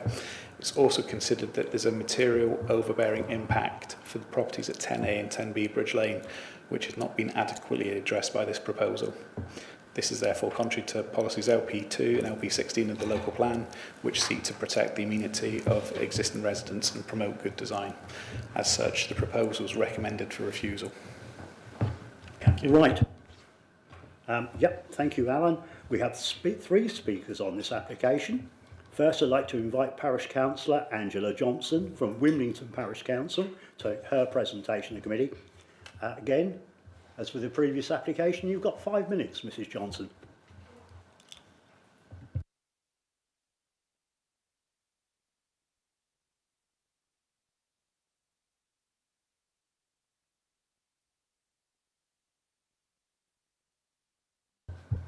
Good afternoon again. With reference to this application, there have been a number of previous applications, an appeal against an enforcement notice, and now another planning application with retrospective inclusions. A large agricultural warehouse, industrial warehouse, not a garden shed, has been built to house large heavy vehicles. It has been erected in the grounds of the dwelling of number 6, Bridge Lane. The property itself already houses three double brick built garages. Oops, sorry. Hit the wrong one. The application was not retrospective. Has not retrospectively erected a shed. They have erected an industrial storage unit that towers above the already uncharacteristic 7-foot high brick wall to a height of almost 19 foot for the shed, or actual industrial storage unit. This industrial storage unit invades the skyline of a lovely quiet residential country lane.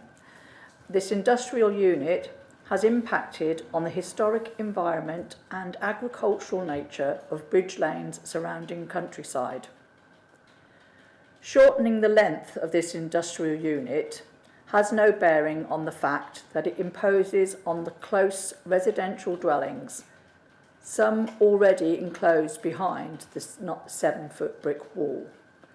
It closes off all the previous open views across agricultural fields and the countryside. And if the applicant is granted permission and the industrial unit is made smaller, then where does the applicant intend storing the rest of his vehicles? The applicant does already have the use of 3 brick-built garages integral to the dwelling. The land is not being changed to domestic use, it is being changed to house an industrial storage unit. This is not domestic by any means. As previously mentioned, Bridge Lane has flood issues, and the large area of impermeable ground that is covered on this site can only exacerbate this problem, especially when including the surface area of the roof of the industrial unit. Wimblington, previously Wimbletoon, is a historic village that should not be eroded by the construction of an uncharacteristic building within its village environment, as of Bridge Lane. The inspector categorically dismissed the appeal against the enforcement notice, part of that being that it is an uncharacteristic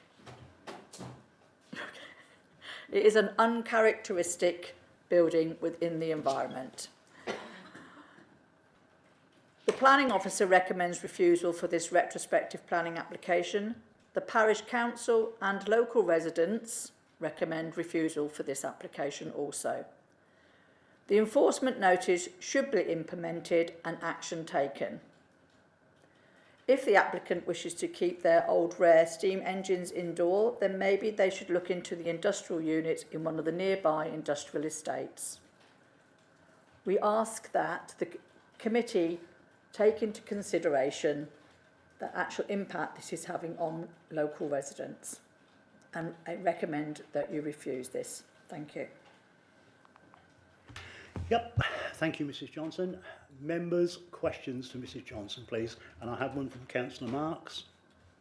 And I'm looking round and I haven't seen any so far, but Councillor Marks, please continue. Thank you. Thank you. Just listening to you said about flooding. A couple of applications ago, we had another gentleman who obviously was the landowner sit there. He said he's done a lot of mitigation work already. He's putting in a pond as well, and he says that is helping the local area. Since this area has been concreted, has there actually been any localised flooding in that area? It was concreted before when we did have the flooding. So, but it hasn't. So when did this flood? As I mentioned before, there was flooding in 2022 and 2021, and I've experienced that because I live there locally. But are you trying to put that down to this area of concrete? No, you can't put it down to one single thing. No, absolutely not. It's because we have, as you've already mentioned, 88 at the front top end of Bridge Lane. We actually also have the Lily Avenue. Then we have the 44 that's going in, which are already work started on. So it's the impact from all of that which is pushing the water down this way, because if you know, we are actually on a hill, so therefore it is going to cause that problem. Thank you. Councillor Benny. Yeah. Mr Johnson, good afternoon. You refer to it as an industrial unit. What industry is going on there, please? Do you know? No, I referred to it looking like an industrial unit. The size of it and the colour of it, it actually matches with the industrial units that you would see across on the Eastwood End industrial estate. Is it being used for an industrial or commercial purpose? Councillor, I have no idea what it's been used for, apart from storage apparently of steam engines, tractors, various large heavy vehicles. Okay. Councillor Marks again. So the clarification is it could actually be a hobby shed with large hobby. Would you agree? I would not agree that it's a shed. No, absolutely not. Okay, we'll go the other way. A barn. No, it's a large industrial metal unit. Have you actually seen it? To be fair, I can't see a lot of it from the bypass, and when I've come down there looking, it's not that visible. And we sat in this room, or well, not this room, but we sat in Fenland Hall about 5 years ago when the house was actually discussed, and the height of the house was discussed, and it was going to be the biggest monstrosity, and also like the Eiffel Tower. Actually, when you drive down the bypass, you can't tell that property is any taller than any of the others. Yeah, we're not actually discussing, I suppose, the property, but actually, no, you maybe can't see it from the bypass, but it's actually about the visual impact from the village side, not the bypass.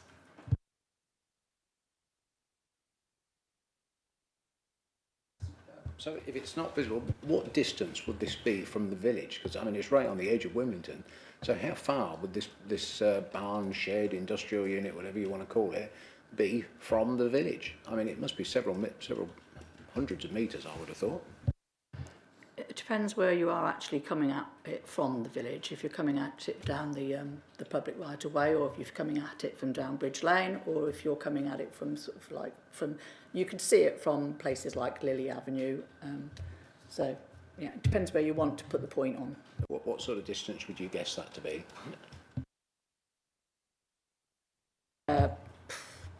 No idea really. Walking wise, I can't really give you that. I'd be silly to sit here and say to it's 200, 500, whatever. I cannot give you a figure. But you would agree it is a fair distance away from there. It's not like 10 metres from the footpath. Oh no, it's quite. Yeah, you can see it from a distance, definitely. It's 400 or 500 metres away, to clarify, I would have thought. Yeah? From Lily Avenue. That's half a kilometre, isn't it? Yeah. From Lily Avenue it is. Yeah. And it's about, I suppose, 300 yards, I would say, probably more. I wouldn't want to run it for 300 yards, but probably, and I couldn't anyway, but from the top of Bridge Lane, where the 88 are built as well. That's if you could. So that's if you a could comparison. See it, that's if you could see it through the 88 houses that have just been built. You wouldn't, to be honest, I'm joining in the conversation with you, but sorry about that, everybody, but no, you couldn't see it from there. Most definitely. Right, Councillor Marks. Sorry, just going back to visual. Where would you describe the centre of the village to be? Our village, the centre is actually where the village hall and things like that is where we class our centre as, but it's expanded that much now. You could move the centre of our village to, you know, closer towards the 88 that have been built. So we can't, no, I can't give you a centre to our village, but it's not just about from the village, it's about the people that live in Bridge Lane and the impact it's going to have on them. And well, it already does, not they're going to, it already has that impact. It's not about just what the impact is on the village, it's about the countryside, which I know you've already said that you feel that it's already been eroded by the 88 on the early discussion, but it doesn't mean it has to carry on being eroded into an industrial unit having on there as well. But I believe the same argument could be put forward for Mr Knowles's very large warehousing, both sides, one by the church on the 141 and also the other side as well. But we didn't seem to have that much complaints as we're having with this as a smaller development. This isn't a development, this is just an industrial unit. And yes, we did have a lot of complaints about Maney Road because I actually represented that as well with Mr Knowles. And we have had the same sort of thing about Mr Knowles's place in the middle of the village. And yeah, and as a person that deals with a lot of this in the council planning, then yeah, we have had Maney Road for a long time. Right, Mrs Johnson. Oh, sorry. Senate Clough, I'll come in after you. Hi, Councillor Johnson. I just want to say I think it's commendable that you're here and you're fighting for the residents and, you know, we sort of put you through your paces a bit in this committee. According to the reports, there's only been objections from 5 properties. Is that because this is quite, it's not a very built-up area? Because I'm surprised at the low number of objections. The objections will be predominantly from the people that live in Bridge Lane. People from outside of Bridge Lane, which are sort of like in the field behind, they might not have sort of like even had the actual planning application. It doesn't go out all over, it goes to the people relevant, which you know yourself, within close proximity.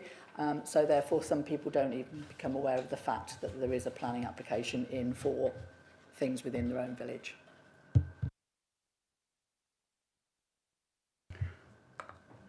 Did you want to come back at all on that? You're happy? Councillor Marks. I find that quite surprising because in Maney, if there's an application that goes in that people don't like, the first thing it hits is the local, and I know you have your own Facebook page, but Facebook page which then sets the world off chasing, saying they don't like things. So it does seem a little strange on this occasion that we have 5 objection letters with a large quantity of people living in the area. As I say, we've had applications. We had an application in front of us last month for Maney, and I think it attracted something like 60 or 70 hits on the FDC website. Again, another one with trees. So I think we need to bear that one in mind. Was that a question? Sorry, would you not agree? No, I don't agree actually, because the fact is that, like you say, although it goes on to our website, our Wimbledon Parish Council website, it's not everybody that reads them. If we wanted to actually push it out there further, then I suppose we could have got a lot more objections. The objections that have come through from people who live in the environment. The support has come through, as the officer has highlighted, from people that don't. So, you know, to me, it's more important for the residents that have objected that I'm here to support them. Right, I will come in now. Councillor Johnson. I think it's a fact that Mr Bowers likes a steam engine. All right. I don't know. I think so, and I think that building primarily, well, absolutely in my estimation, is due to put that steam engine in. One can say you can move it to a place somewhere along the road, but you can't get better security than having a really, really expensive steam engine on your own property. I know that from when I was in business. Anybody will have anything, and security at home is absolutely paramount for me. It's not, in my opinion, that's all he wants to store that steam engine in. If he chooses to go to a steam engine rally, he'll move it onto wherever, take it to wherever, and bring it back to wherever. So in my opinion, it's certainly a hobby. It's certainly nothing other than a hobby. He's not buying them and selling them. He's leaving it. He's got that one there for his own private use. So I suppose the question is, as with my previous question, my previous comment, shall I say, for security reasons, he wants it on his own premises. I'm sure you'll agree with that. If it is Mr. Sorry, what was his name? Anyway, if it's his hobby, sorry, then yeah. But actually, does he need something that large to put in one steam engine?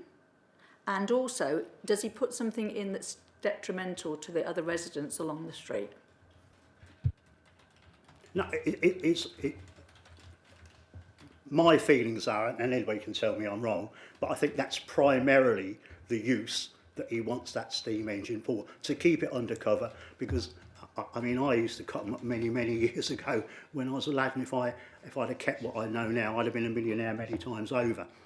And if you leave them open, the boilers all get messed up. They all go rusty, and it costs a fortune. And if you can afford one of those steam engines, you want to put it in that building.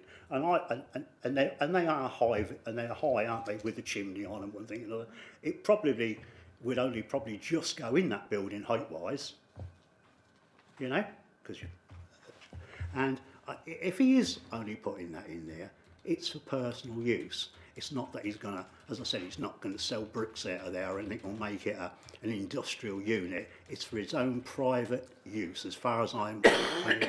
And if I'm wrong, I'm wrong, but that's my belief.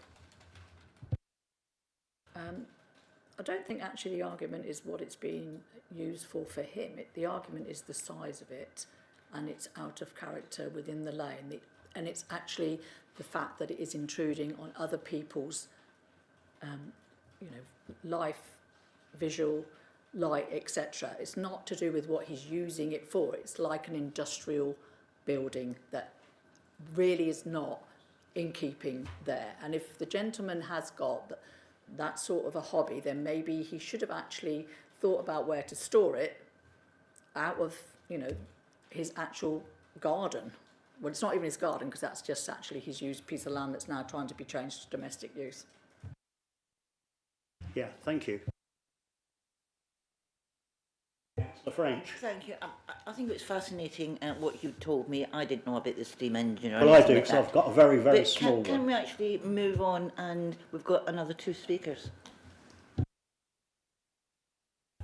Well, you always tell me you're willing to learn, Councillor French. So just take it in the spirit it was given. Anybody got any more questions for Mrs. Councillor Johnson? No, thank you very much for that. Thank you. Thank you. Right, we'll move on then. Lost my place. Now I'd like to invite Mark Turner, an objector, to make his presentation to the committee. You've also got 5 minutes, Mr. Turner, whenever you're ready. Thank you.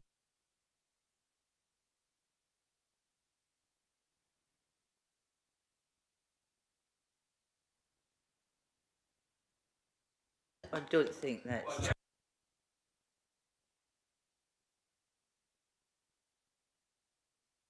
Mr. Turner, but I don't socialise with Mr. Turner, and hopefully I shan't be doing business with him for a few more years, and so I don't feel that that's a declaration needs putting down. But thank you to Mr. Turner. Start when you're ready. Yeah, afternoon, councillors. I'll do business for any of you any time, don't we? Okay. Sure. Yeah, okay. The reason for us sitting here this afternoon is a bit unbelievable, really. The reason being is that that building has been put up without permission. It's gone to appeal and it's been turned down. Had we, the residents, and I'm speaking here because this property, this building reflects directly out the back. I open my windows, my kitchen window curtains every day and I see that building. The three people over there, it affects their buildings, their houses. They haven't had the chance to come to a meeting like this to object before the building went up. That's been taken away from us completely. It's gone to appeal. And Mr. Bowers has been told to take it down. Nothing's happened. We're back here today doing what should have been done originally, to give us the chance to say something. So you're probably all thinking that we're a load of NIMBYs as well. Well, can I tell you something? When Mr. Bowers put his application in for his house, several of us living along that road supported him, and that's documented in your planning.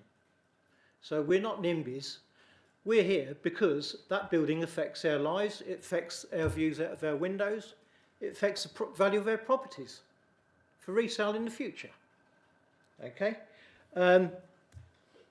What I would like to ask a question I don't really understand is why that building was put out the back of my house. If the building is going to be used for steam engines, etc., and is so valuable, surely Mr. Bowers would want it nearer to his home. But he didn't put it out the back of his home, so he opens his windows and sees it every morning. He put it out the back of ours. He's got nearly, well, I'd guess about 2 acres there of land. He could have put it over his side. No, it came over to our side. That is inconvenience to all of us. And like I said already, there are various different reasons why we should object to this. I don't understand the reason for changing the land from agricultural to domestic. From where I can see, we're in an agricultural area that's being squeezed for planning from every direction. And surely we should hang on to every piece of agricultural land we've got in the area at the moment, because of the squeeze you're being put in pressure to build, build, build.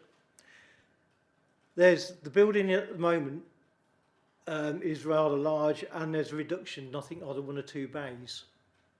When the inspector actually did his report, he commented because an offer had been made to reduce the building. I'm going to quote you from his report. The removal of 1 bay would reduce the effects on the property, this is my property, to some extent, but not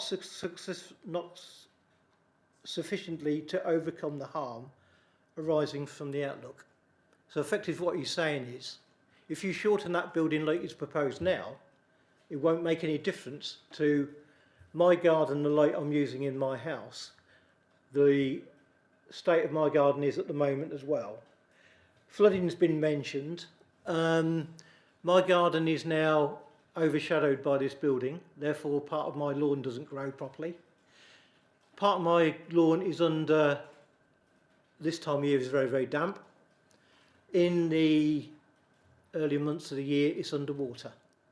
Only by an inch or so, but it never was before that building was put up or the yard concreted. So one would have to ask some questions about the drainage of the existing building. At the moment, the existing building, the gutter on the front of the building that's been put on the front of the building discharges onto open concrete. The back of the building has no gutter put on it. If the contents of the building is so precious, steam engines, etc., surely you'd want your building to be watertight, wouldn't you? They'd want to be looked after properly. Why is there no gutter on the back of the building? Why has it not been bothered to be put up? The water off that building either runs down the building or in heavy rains overshoots onto the neighbours' gardens, number 10, that road along there. And I understand from what I've been told their gardens flood as well. Probably not hugely, we're not talking about a couple of foot of water, but we're talking about gardens that are now underwater that never were before that building was erected. You have 30 seconds. Okay. The last point I'd like to make is the last thing the development officer stated in the appeal when it was turned down is the development harms character, appearance of the area and the living conditions and residential occupiers of the adjoining land. I'll leave it with you gentlemen to decide, or ladies, to decide what you think is best. But I think you're going on back on what you made, what was, refusal was made several months ago, and you're going back on that if you pass this today. Thank you. Yep, thank you, Mr. Turner. Members, questions, clarifications to Mr. Turner, and I can see there's a couple of hands up. I'll take Councillor French first, then Councillor Thank Niffenden. you. Good afternoon, Mark. Nice to see you again. Okay. Can you tell me how far away it is from your dwelling? From my dwelling, can't exactly tell you, but it's from my boundary, it's only about 1.5 metres off my boundary, I believe. From my back fence of my boundary. No, it's from your From dwelling. the actual house? Yes. I've never measured my garden, if I'm honest with you, but I'd imagine it's about 40 foot from my house, probably. Might be longer, I'm not sure. Just take Councillor. Have you got a comeback question on all? No, Councillor Miffenden then, thanks. I was asking the same question. Sorry, I was going to ask the same question. Can we just go back on the slides and use the image? And if Mr. Turner can point out his house. You most certainly can. One more, please. So that's my house there, and number 3. Sorry, 2 more. Mr. Turner. Yep. We need to be really vigilant about the microphone. Sorry. When you're speaking, obviously, Yep. turn it on. Yep. And obviously, when you finish speaking, if you'd be so kind to turn it off. Yep, sure. If you're speaking now, that's absolutely fine. Then Councillor Miffenden will. Yep. Okay. Is that not working? It is working now. Is it? The light's on, it's working. Okay. Yeah. Right, carry on, Mr. Turner. So my house is number 8A. Sorry, I'm number 8. I'm number 8, yeah. And the building at the present time comes right down to the fence. So this is your proposal that you've got. Sorry, this is your proposal you've got at the moment. But the existing building at the moment. Yeah, I was going to say you're extremely welcome to point to it. Right down to there. That building, that was the building that was put up without permission. Sorry, there is a measurement there. Can you please tell us what it is? So, Councillor Miffenden, you need so to. from my house to there, it says, I think it's 28.6, and then that is 12.75. So is that 28.6 metres, Mr. Turner, from that boundary to your house? That's to my, I think that's to the boundary, I believe. Looking at it, it looks a bit. Yeah, it's more. Yeah. Okay. Okay, so Councillor Miffenden, do you want to carry on? Yes, Chair. Sorry, one more question. Thank you. Turn your left. Yes, one more question. You said there's been flooding over the years. Any evidence of that? I've only had flooding since that building has been put up. And how long ago was that? I think that went up in 2022, 23, I think 23. So you're happy with the answers you can. Anybody else got any more questions? You, Councillor Senate Clough. Hello. So, with the building in its present state, not the proposed site plan, there's about 1 metre, just over 1 metre between your boundary, your fence, and the building. Right. And so, what is the condition of your fence and the land in between your fence and the building, please? Well, you've got my fence, and then Mr. Bowers has erected a wall that was approved with the planning with his house, but the building wasn't approved with the house, and that was put up without permission.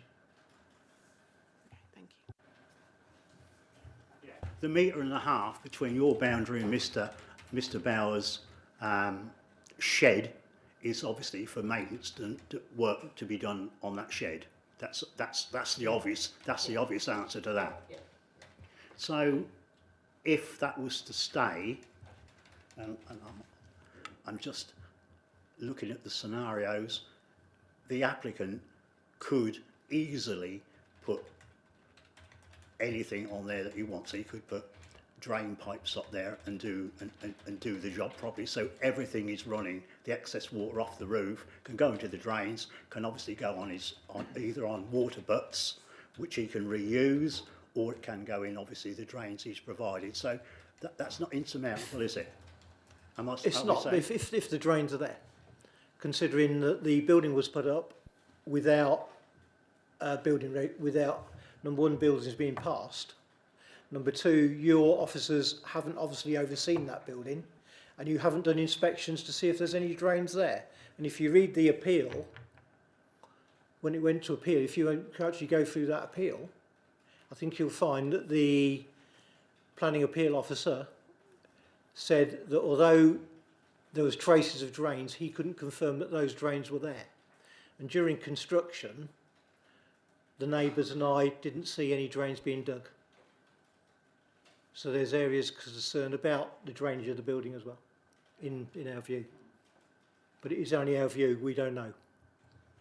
But I'm just going back to, if you actually want to look at the appeal, read through that, then you'll see there are things.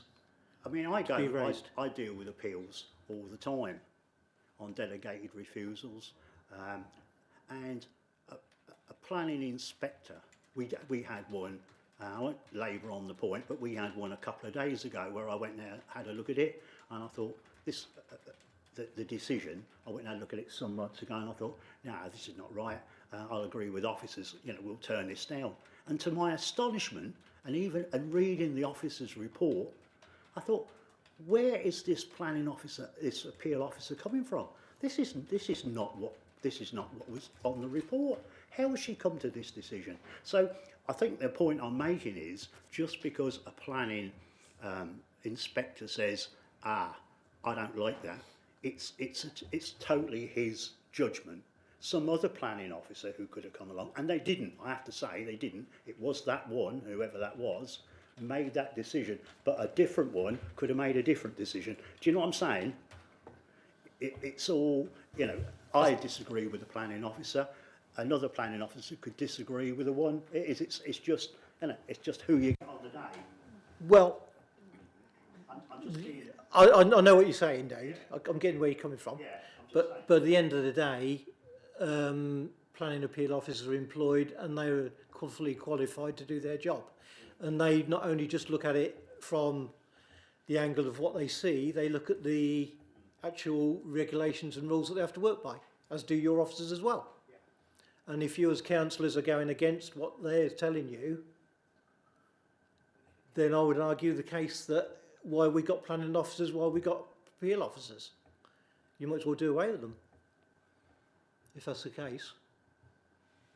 But it's all a matter of opinion, isn't it? It's a matter of opinion. Yeah. Scenario, you know. Councillor Marks. I think on that subject we're looking for the word subjective. Yep. I think that would cover. I think that will cover an umbrella of where we go. Just as a matter of interest, Mr. Turner, we're talking about flooding. Are you on cesspits or main sewage down there? Mains. You're on mains. Yeah. Okay, thank you. Yeah. Right, we'll give Mr. Turner a good grilling over this. We need to let him go. Anybody else? Well, he might. He may not do us any favours in our afterlife.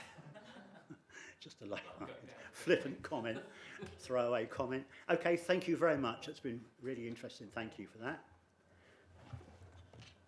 So that brings us on to, I'd like to invite Matthew Hall to make his presentation to the committee.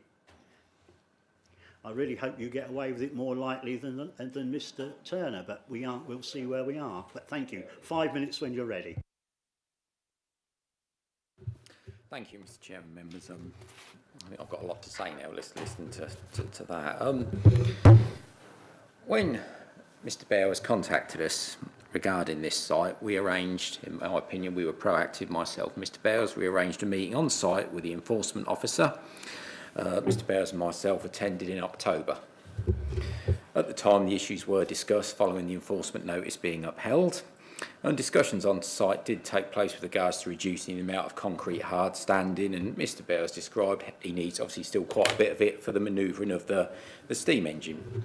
And the steam engine, in my opinion, is a heritage asset worth over £1 million, needs to be protected. And that is why the building is this height. Now, I've been in this building, I've seen what's in there, so I'll come on to that later. And it was discussed on site to reduce the length of the shed. So as we're encouraged to do at this planning committee, we then submitted some sketches to the enforcement officer saying, look, this is what we're proposing to do. This is what we're looking to do. And very proactive, the enforcement officer said he discussed it with officers, came back and said, submit a full application. It did say on there that we ideally want some more hard standing broken out, but nowhere on the emails, and I know it was an enforcement officer's opinion, I understand that, nowhere on the emails did it say you need to reduce this shed more. Nowhere. So the application that's in front of you today is 99.9% the same as those sketches that Mr. Bowers and I submitted. 99% the same. So this application reduces the length of that shed, which is about 30 metres long, to 17.9 metres, nearly half. And as the previous speaker has said, yes, in the appeal, which we didn't do, it was proposed to remove one bay. We didn't do that, we removed 2 bays. So there's material change here from what was refused by that appeal. And by reducing nearly half the size of this shed, it will lessen any perceived impact. And the shed, as we've heard, in my opinion, can't be seen from the street scene, and it is set measuring 50 metres back from Bridge Lane. There's no overlooking been mentioned in the report, as the proposal doesn't have any doors and windows facing neighbouring properties along Bridge Lane. The concrete hard standing's also been highlighted as an issue, and we've shown to break out roughly a third of that, and officers did mention they'd want more, to break out a third of that, and that area, which is directly behind people's properties, would be laid to grass, and that's what we submitted since day one. And the nearest property to the reduced shed would be 28 metres. I think a key point, just listening to the previous speakers, under section 10.16 of this report, it confirms that the revised reduced building is now satisfactory in relation to some of the properties in terms of overshadowing and overbearing impact. And those properties, as mentioned in this report, are 6A, 8, 8A and 10. That's what's in the report. That's what's in the report. So, in my opinion, we have looked at that appeal and we're trying to reduce any perceived impact on them. The applicant is happy to provide a detailed landscaping scheme for the proposal, which could be secured via a condition. It's mentioned in the report about character of the area. Down this road, down this same road, I think it's behind number 3, which is on the opposite side of the road, there was a haulage yard down this road, which I think was in there the 80s, the 90s, and it stopped in about 2006, where development's been allowed on that. And that, I went there quite a few years ago, there's concrete hard standing there, there were sheds there, there would have been large vehicles, all associated with that haulage yard. So the idea of a shed down this road, no, it's not, I don't think that's out of character. And in the report, the word rural and semi-rural is used quite a lot in the report, which I wouldn't disagree with. I was originally born in Wimbledon. 30 seconds. So in a rural area, what do you expect to see in a semi-rural area? Sheds. So what's the application? It's for a shed. There's no technical objections to this application. We're reducing it by nearly half. The concrete hard standing's being broken out by a third, closest to the people's property. I've been in this shed. There is a steam engine in there. There's a small ride-on tractor, grass cutter and a small trailer. And when we went there and looked in that shed, the enforcement officer was there with us and Mr. Bowers as well. And the report... Fair enough. Just finish your sentence. I've got loads. I've got loads. Can't allow that, unfortunately. Then, okay. yeah, but thank you for giving us an insight. Okay, fair enough. Protocol's protocol, unfortunately. I have to bring it to a halt, however interesting it is. But thank you very much for giving an insight into this. It's question time, and Councillor French has one. Possibly 2 or 3. Matthew, Mr. Turner stated that there's no guttering on the building. Can you tell us why is the building not finished? Is it if you put guttering on it, is it going into storage for drain water? I'm just surprised that you've got a building that size. Is it just not complete, or somebody forgot to put the guttering on? Thank you. I think it's a bit of both. One, it's in the appeal where there are gullies in the hard standing that are then piped to a private ditch, which I believe is owned by Mr. Bauer. So there is underground drainage there. There's gullies there in the hard standing. I didn't see any downpipes, so I'd agree with what Mr. Turner said. A gutter on the back, I don't think is finished. He could put a gutter on the back of the building. He could do that. On the front, there is a gutter, and it drains down the front, and the concrete hard standing is sloped to go into these gullies. So, one, I think you're correct. It's not finished. He needs to put a gutter on the back of the building. I wouldn't disagree. So I'll come in there next. I'm really glad that you mentioned about a landscape project. Really, if this was passed today, I would like to see that as a condition.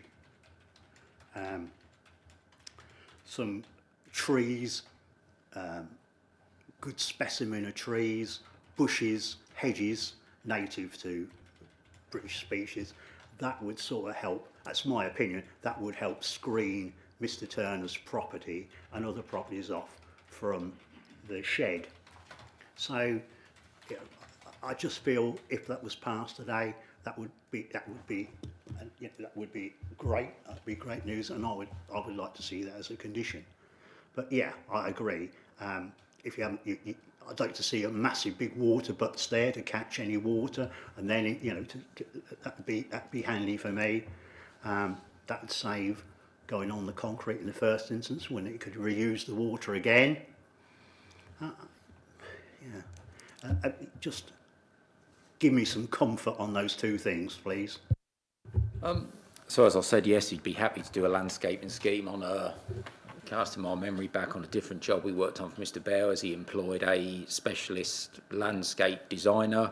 So if it was approved, we could get a detailed drawing showing that. I wouldn't do it. We'd get someone, a landscape gardener, to propose to do that. We could get him to do that. And you can see the bit where we plant some landscaping is where this concrete hard standing is being broken out, closest to the people's properties there. And that's why in the report, unless officers disagree, it says under 10.16, 6A, 8A and 8, and I think it says 10, I'll be correct if I'm wrong, it's now considered satisfactory by officers in this report that knocking this back is now acceptable to those particular properties there. Yeah, thank you for answering those sort of half-complex questions, really. Councillor Marks. Good afternoon, Mr. Hall. Sorry, I am a little confused with this because we have a concreted area and we're saying we are hoping to take down half a barn. Okay, why are we then looking to put more grass area in there? I can't see that any property can overlook that and see concreted area or grass.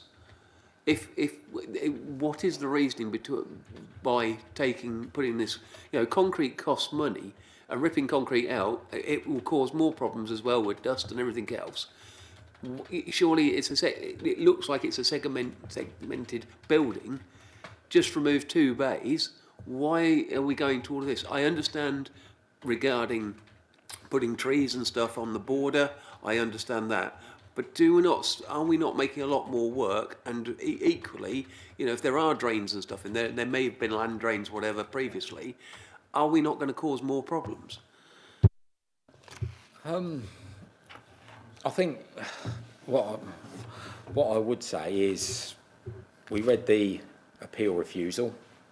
There was concerns there about the length of the building and the hard standing. So we've tried, in my opinion, to lessen that impact, if any, on neighbouring residents. And the amount of hard standing shown on this, which was submitted, is fractionally more than we showed on our sketches, just to try and mitigate any perceived impacts on these properties here. Yes, if we were to break that out, there are below ground drains there. Breaking concrete out, let's just be honest, There will be some dust. Yes, you can get a suppression system, etc. There will be some dust. It'll be a bit noisy, and we'll probably have to have some rerouting of drains and everything else. So, yes, there would be quite a lot of work in doing that. If the concrete hard standing was kept in that area, what would go there? No buildings, parking, whatever else. You know, so yeah. Carry on, Councillor Marks. And just to clarify, sorry, can we have the previous slides? There was a wall that has been put up? That is a new wall where that, literally you can see the back end of a motorhome, but that is a new wall that was put up when the development was built? Yes. And what height would that be? I haven't measured it. I think it's 2.1 metres, 7 foot from my memory. We didn't do the previous application, but that's what I believe it is, yes. Okay, thank you. Right, Councillor Benny, thank you. Yeah, thank you. Mr Hall, if we could, goes back 20 years when you did a job for me and we were looking at distances between buildings, a distance between my building and the next one. I believe you said to me that the distance had to be 21 metres. I just wondered, I'm not up to date with current regs, is that 21 metres still an acceptable distance between buildings? We're told, I suppose, rule of thumb, we're told between first floor windows and the neighbouring first floor windows you want to be about 20 metres. From the side of this reduced building to the nearest property would be 28 metres, but there's no windows in this reduced building facing those. So we're in excess of that distance. I would like to say one more thing. It doesn't really relate to what Councillor Benny's brought up, but I think it's quite important. It's something I heard from the previous speaker. But it's up to you if I'm allowed to say it. Thank you. Okay, any more questions at all? Councillor Miffordin, just in time. Thank you, Chair. Hi, Mr. Hall. Question relating to flooding. I know you said about the hard standing being broken up, and also this application is not same as the original that was refused and appealed and all that.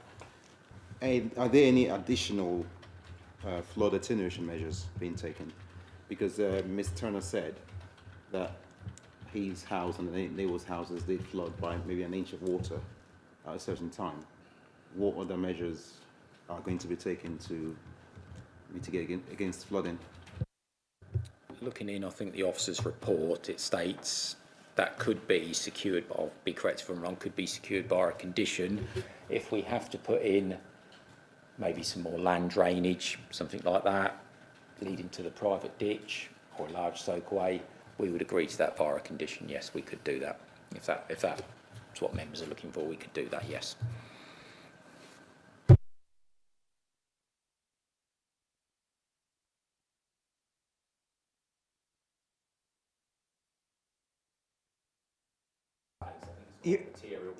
Well, I'm going to ask you a question. Have you got anything else to say? We can get over it on that way, can't we? Carry on. Just picking up. Sorry? Sorry. Oh, okay. No one said it. I'm afraid we can't allow that, but... Just picking up on what... Lawrence, very quick. Good. Just picking up what Councillor Johnson said about applications. There's never been an application for this shed. This is the first application. There's never been an application for this shed before. The original property was knocked down and this larger house built. Didn't include the shed. This is the first application. There's been no refusals. I know there's an appeal upheld enforcement. There's been no refusals on this site for a shed. This is the first application with material difference from the appeal. Thank you for clarifying that. Thank you for clarifying that. I think that was useful for everybody to know who's listening and for of us councillors as well. So thank you for that. Anybody else before we let... No. Thank you very much. So, after all that, we're bringing officers into the equation. Have you got anything to say? I'm sure you have. Or questions to officers? And then you'll have something to say, no doubt. Anybody got any members got questions to officers? No. Rather surprising, isn't it? So, with further ado, I'd now like to invite members to debate the item in respect to material considerations relevant to the application. If you'd like to speak, please raise your hand. I'm sure somebody will be wanting to speak now.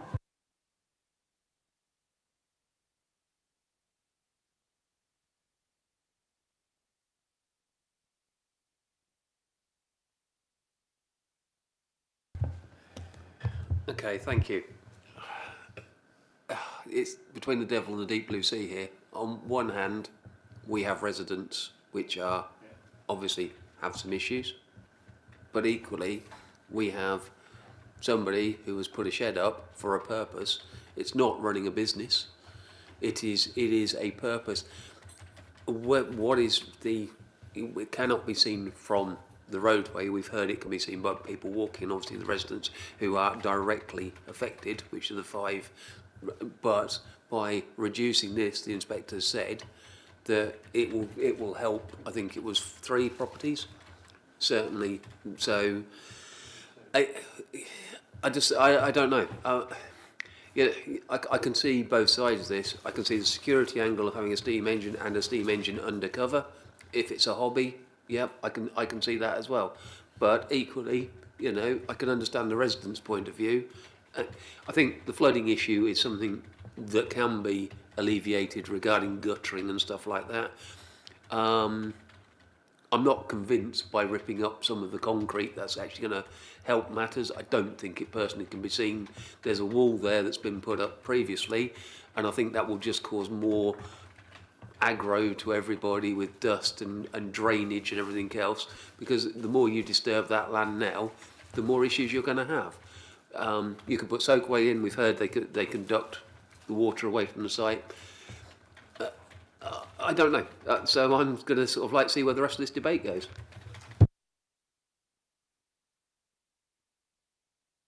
Mr. Benny. Thank you, Chairman. We've got a planning application for a shed in front of us. This is the first application, as Mr. Hall said. And also there's been discussions this afternoon about the fact it was put up without permission. Well, my very first day on the planning committee, Nick Harding took me to one side and gave me some planning training, and he said to me, you don't need planning permission to build anything. He said you can put it up. He said, and he said if we don't like it, we can make you take it down, but you don't need planning permission to build anything. So therefore, I don't see that the applicant has done anything wrong. He might have circumvented some of the planning which maybe should have been done, but he's not broken the law on that. We have got a planning application for a shed. Now, I half knew because Mr. Hall 20 years ago did some work for me, and that 21 metres came up in the debate of being 21 metres apart from another building. Now, looking at this drawing here, we are 28 metres away from the other building, which makes it compliant. It is within the realms of planning. The concrete, it's there for a purpose. It's a big house. Steam engine wouldn't fit in the other 3 garages anyway if it needs something that size. You know, Mr. Bowers has bought this, he's built his house, and as much as the residents have a right to their enjoyment of their land, so does Mr. Bowers. He has a right to the enjoyment of doing what he chooses to do. If this was a foundry or a blacksmith's there hammering away, putting shoes on horses all day long with a lot of noise, I could say yeah, but steam engines only come out on nice days, and there's not a lot of noise from that. Could be a lot worse. We're looking at an application here in policy terms that has been through an appeal, but the appeal was for what was there. We're now looking at a shed for what is proposed. And this is the first time this has come to planning committee. And it's got to be balanced out. Mr. Bowers has his right to his enjoyment of his land as well. There we are. I'll start the debate off, Mr.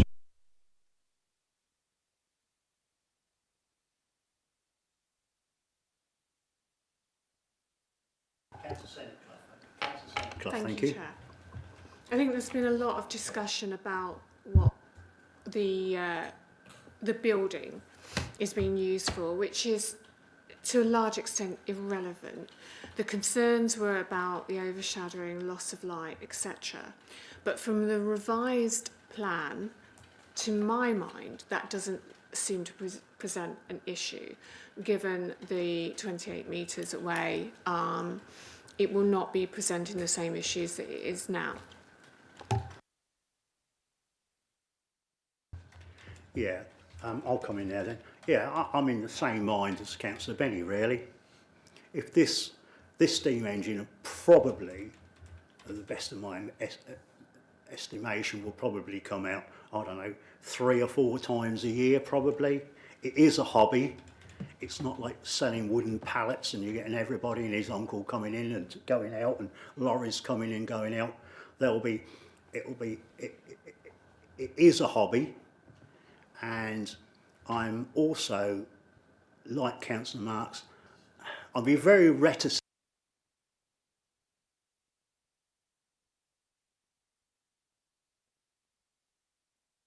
Sorry, I'm happy with the taking down almost 45% of the original building. I'm happy for that to happen, but I'm really, really reticent to see the concrete being taken up. I just don't see why you would.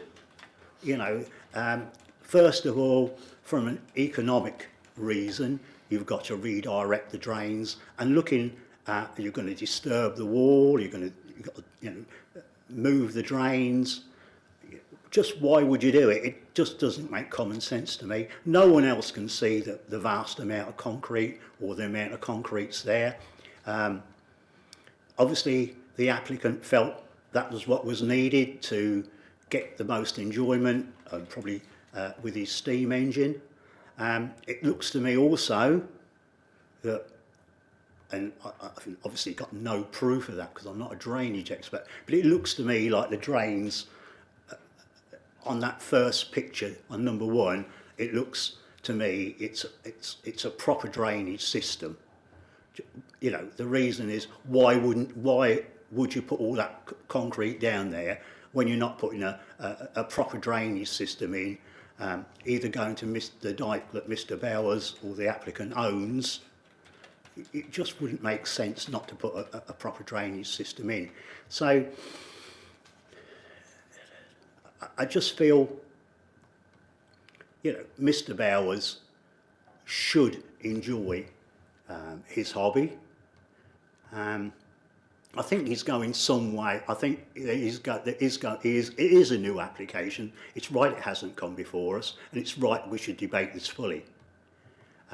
So I think he should enjoy it, and I think he's going a long way towards making it an application that I can support.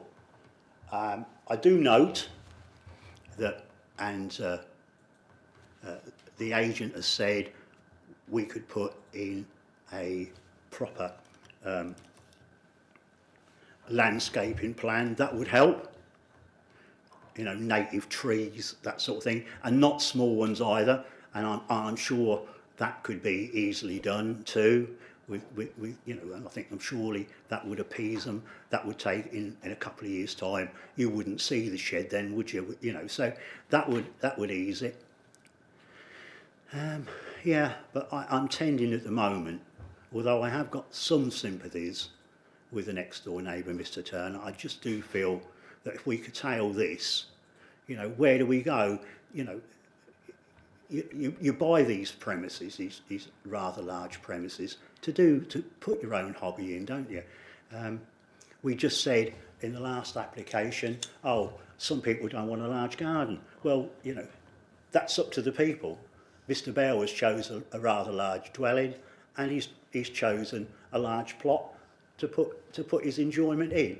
And as I've said earlier, you know, these steam engines, £1 million been put on the valuation as a rough guide. Well, you want that close to you, don't you? You don't want that 2 miles away or a mile away, so that can be vandalised or stolen or whatever. You want it in your own. You want it on your own premises.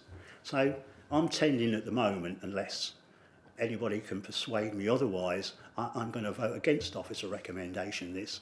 And I'm mindful of approving this, to be fair, but I'm going to listen to what anybody else says. Thank you.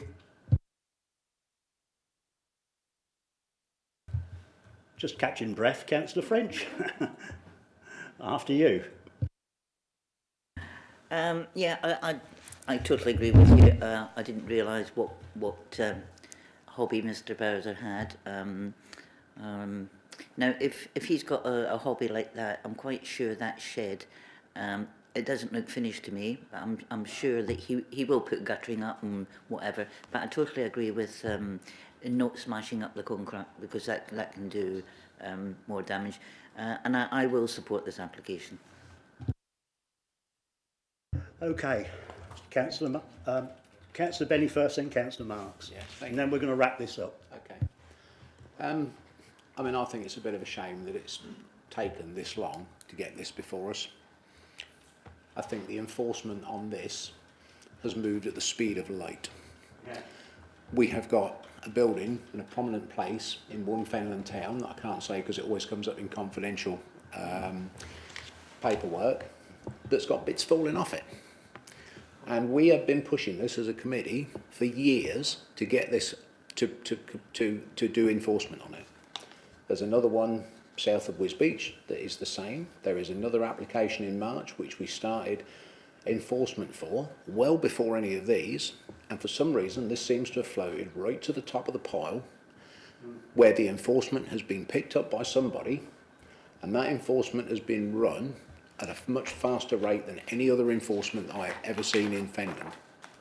Now, if that hadn't been the case, we could have probably seen these application before we got to the point of going down this long, expensive, costly, and what I believe is there's two sides to this, and people get entrenched, and it doesn't do good. As councillors, we don't want to get people entrenched on either side of an argument. That is never a good thing to do.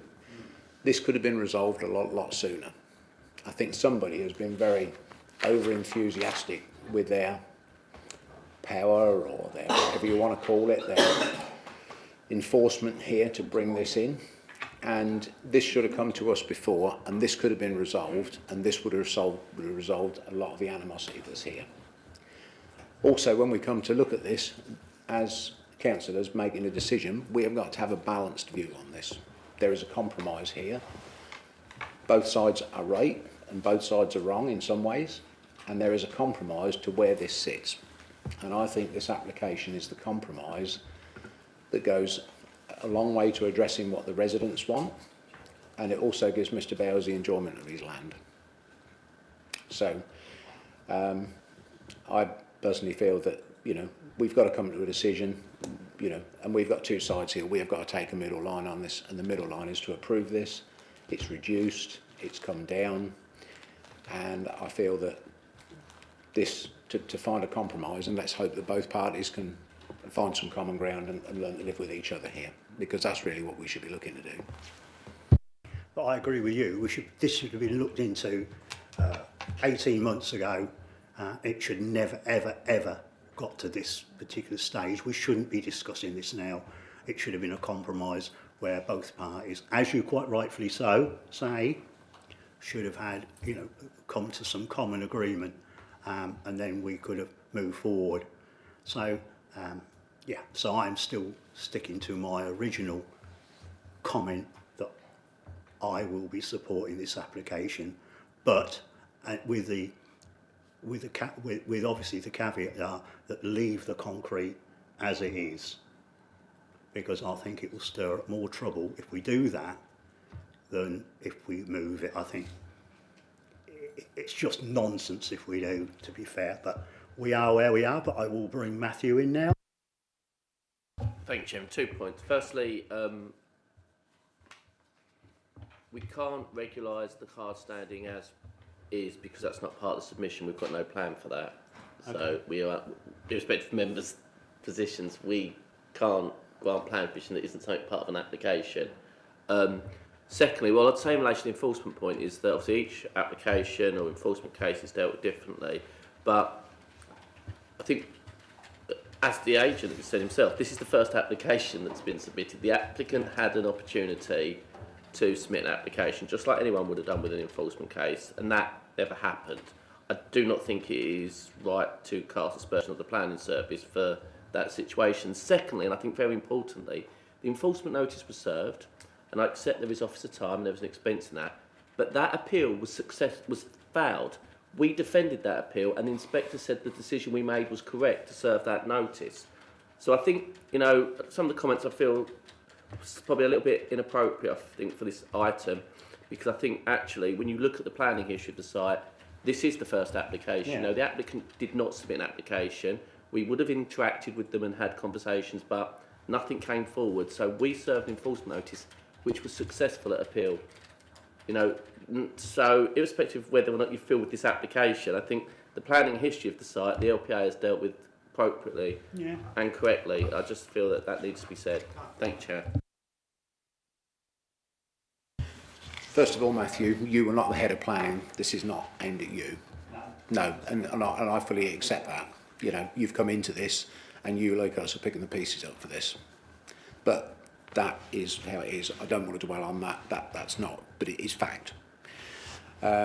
Secondly, we, you know, I accept there are mistakes, and also looking at planning inspector reports, we get planning inspector reports given to us after planning meetings very often. And I remember one where we had a planning inspector on a gypsy site in one part of Fenland that agreed with the appeal, and we had another one that threw the appeal out, and it was more or less exactly the same application, because you've got different inspectors that look at things, and because so much of it is subjective. And I think you probably remember the ones, David, you were the one who presented that. You were presenting the reports, and one said this was absolutely right, and the other one said it was absolutely wrong, because you end up with reports from inspectors, and it's only their opinion. So much of planning is subjective, and therefore you do end up with that, where plan is, and it's just subjective, and therefore you get different results in things. As we say, as I said earlier, intimated earlier, you know, different inspectors have got different views, and it is subjective. Councillor Marks got me out of a problem when he said it was subjective, and I've learned by his vocabulary, so it's subjective, and obviously different people have different views, and that's what we've got on this planning committee. We've got different people sometimes with different views, and that's just how it should be. But that's my thoughts anyway. So, Councillor Marks, you want to come back? We seem to be going round and round. Yeah. I've sat here and thought about this, and quite honestly, this is the first application. Yeah. Had we been presented with this today without seeing a whole big barn, had we heard the different opposing arguments, we wouldn't have at least 2/3 people here, because their properties, the likelihood of the lighting would not have been affected. And had that been said that that was a hay barn for a farm, or horse yard or something like that, would we have looked upon it favourably? And thinking about it when we had the paragliding club in March and places like that, which were businesses, and we've looked upon those applications favourably. Today we have this, we understand we can get over now the flooding issues. We're talking to the agent. Is it out of character where it is? I can't see it. I know there are some people who can, but wherever you build in the world, and let's be fair, the Fens are flat. I look out there now, I'm just looking at industrial buildings, but there's still housing around there as well. I think on balance, with the reduction done, and I don't believe cutting the concrete is a good idea for various reasons, and it's not because financial. I actually think it will cause more problems to drainage and everything else. And at the end of the day, that concrete wasn't put down for £1. That was an expensive item, so obviously at the time it was put down. But away from that, would I pass this today? I probably would sit here and say, yeah, I would say in where we are today, if that came in as a fresh application, I would be in favour of it. I'm just going to bring Matthew back there, because I made a suggestion. We want to leave, as Councillor Marks, that we are, you know, it's my preference to leave the concrete as it was and to leave the planning application it was. And you were making a comment that we couldn't, and you didn't go through with the we couldn't. Sorry, through you, Chairman. Obviously, the application that's been submitted is for a certain level of hard standing. Okay. That's the application in front of us. We can't go beyond that and grant more than what has been submitted, which would be to attain hard standing, because retention isn't development, so it's about this application is for X amount of hard standing, although there's more there, and to deliver what they're proposing, they would have to remove it. You've got to remember that the hard standing that's there is unauthorised, so we can't go above that as part of this permission, if that makes sense. Okay, Councillor Marks. Does that mean that if we left the hard standing as it was, he would have to put a separate application in just for the hard standing? Okay, right. That still seems favourable to me. I mean, you know, once you've taken that up with a digger and that sort of thing, yeah, I'm sort of I'm moving towards. I'm even happy with that to move on, really, to be honest. So, just to clarify, how much hard standing case officer would have to be taken up with how it is, you know, how it is now? Just give us some indication of what percentage needs taking up. It amounts to 400 square metres. So how much? So in 400 square metres, yeah. So is that a quarter of it? It's a third. A third of it. Yeah. Would that be which is the green area? That's right, yeah. So the area that's if he put another application in just for that as hard standing, going forward without the shed on it, that's what he would need to do. Instead of removing it, he could put another application in to do that, to clarify. Thank you. If it's to sum it up, if that was granted today, he would leave it as it is, put an application in, another application in, and either it would come to this office's planning committee if it wasn't delegated for approval by officers. Okay, so Councillor Benny, and then I'm going to take Councillor Gerson, and then I'm going to wind this up. Yeah, I mean, we have got an application that's in front of us, and that's what we're judging. That green area is what we can't change that. We can't go back. What we either approve or refuse is what is here. If there is any change, that will have to come back as a separate application. But that's not for us to say about that. So. What we are looking at today is what is in this application, which is take the concrete up and is reduce the shed and, in theory, put a shed up that is that size retrospectively. That's what we're looking at. Okay, Councillor Gerson, then I'm not going to take any more questions. Well, Councillor Benny sort of summed it up. I tend to disagree. I don't like concrete. I don't care what it costs to take it up. Okay, concrete's no good. I'm quite sure the applicant and Mr Matthews will come to some agreement as to the best way to alleviate the small flooding issue that the neighbour may have. And I think by putting earth back and grass there and having it landscape will alleviate some potential of that flooding happening. And I'm more than happy with that plan as it is. Thank you. That's good point. Good point. Anyway, that's it. Officers, have you got anything to say? I'm closing the debate.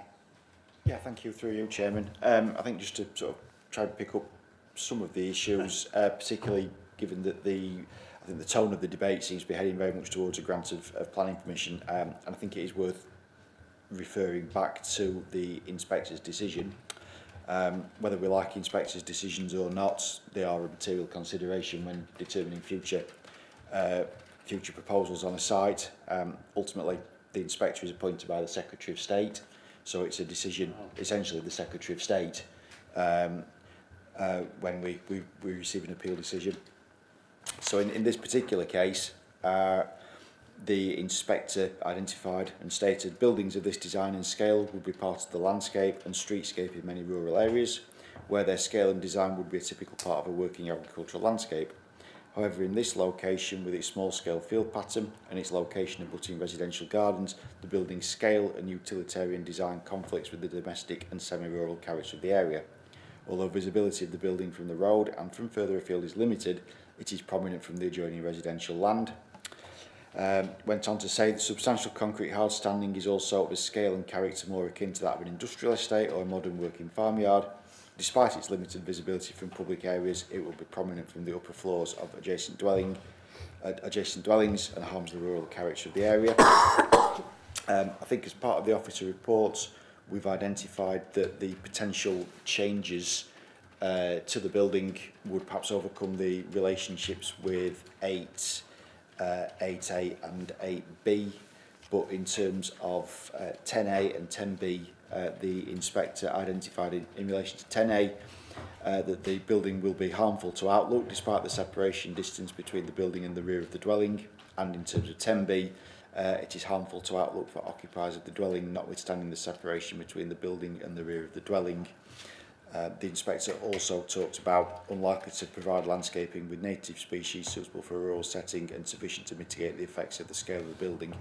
So I think in terms of members seeking to grant the application, there's some of the issues that would need to be addressed in any proposal and in any reason for granting the application. And I don't know whether Stephen's got anything further he'd like to add in respect of the kind of code of conduct, potentially, given that the appeal decision was only made back in September last year, so it's relatively recent. But it's a different application, isn't it? Through you, Chairman, I think when you've got an appeal decision that makes reference to a building that will still be substantially there, makes reference to certain relationships that would still be occurring, and makes reference to wider character and appearance impacts, then there would need to be an explanation as to sort of the changing circumstances to make the decision a robust one. We'll bring you in, Stephen. Yeah, I think that's correct, Chair. I don't think the Code of Conduct specifically addresses this precise scenario, but where we've had a refusal, effective refusal by the council of planning permission, in the sense that the council served an enforcement notice with planning reasons why it should be refused, and it's gone to appeal and the inspector has endorsed that appeal. Your great respect has to be accorded to that decision and the reasons for it, albeit this proposal is a smaller building than was intended. So members do need to be mindful of the advice in the Code of Conduct.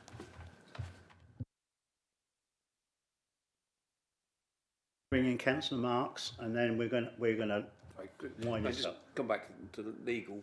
Right. So, my understanding is that this initial inspector's report was done on what we see today, which is not the application we are judging, because we are judging on scale at least 45 to 50% less.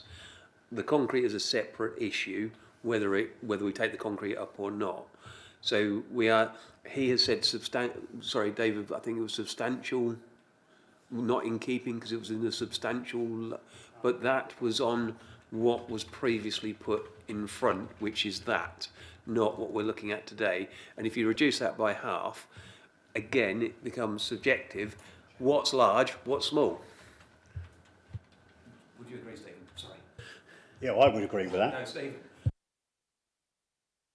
What was that question again? Right. So basically, that's what we had. That's what the inspector gave his view on. Today we have an application which is between 40 and 50% smaller. Okay, and he has made reference there to the large scale. We are now, as looking at it subjectively, saying the likelihood is we believe, because it's obviously reduced in size, it's of smaller scale, and we believe it matches in. Does that work regarding the new way forward? Through you, Chair, I mean, he's absolutely right that what's before members today is a smaller building than was refused by the inspector. There's no question about that. That has to be taken into account as well. Yeah. Thank you. Said it's a different application, so it should be judged on its own merits, because it isn't. It's 45% smaller than the one determined by the inspector. So it's a different application in my book. It can't be any other, can it? Yes. Right. So, Officer, you haven't got anything else to say then, have you? Right. Hang on. Can I, just before it goes to the vote, Chairman, can I just add something? So, in terms of the officer report, there's a lot of issues you covered and a lot of things that the officer didn't consider to be an issue. In particular, if you look at photograph 7 on your screen, That's the view from 10B, the rear garden of 10B.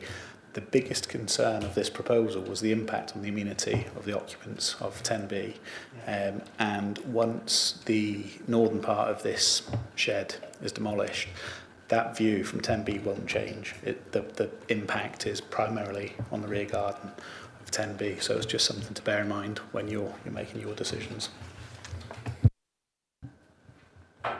Go on. But the impact will change because it's half the size it was.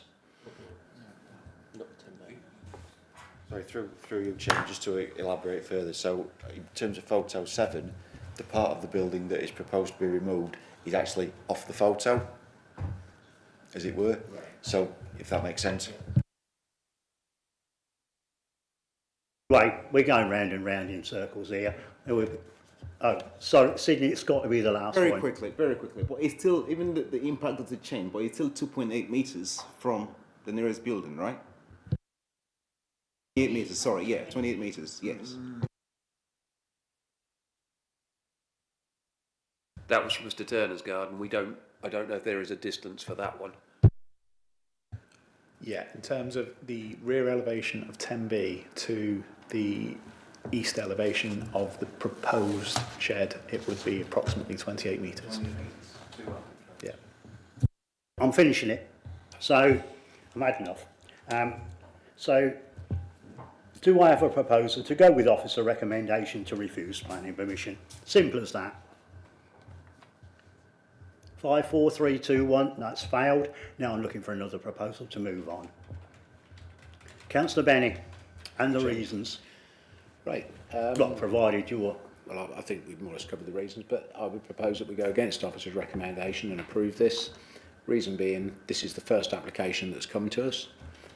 We've got 2 neighbours here which are at variance, and as councillors we need to find a common ground in this. We don't want to be taking views with one side or the other, and I think the proposal that's in front of us is a compromise between the two, which is fair. I think if this came before us as a standalone application first time, I agree with Charlie Marks that we would approve this. We've taken into account that the inspector's report was on the large building. We have got a building that's nearly half the size of what it was before, and therefore it's a different application. So anyway, if you want any more reasons, come back to me. I don't want any more. I don't want any more reasons. I'm quite happy with that. It's clear to see it's a different application, and I'm happy with that. You're happy to second it. Okay. So Councillor Benny is looking to go against officer recommendation to approve this application. Councillor Benny's approved it, proposed it, seconded by Councillor Muck. Can I have a show of hands on that? Unanimous decision, Chairman. But I just will say a tree planting scheme would enhance the thing. So that is also what I would like to take into consideration. Just a tree planting scheme or a hedge system, something simple that can grow up in a matter of time. But that application's been approved.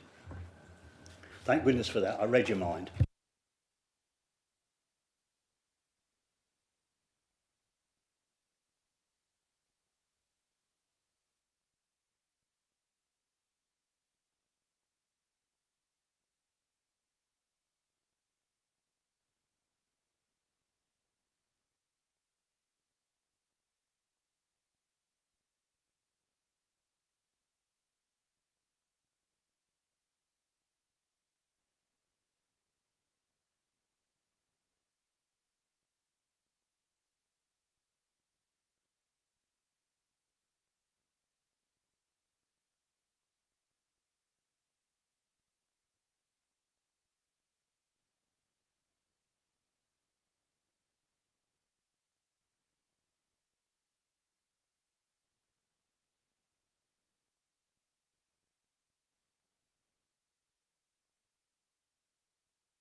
Right, enough said. Are you ready, Joe? Chairman, can we just wait for Alan to join us?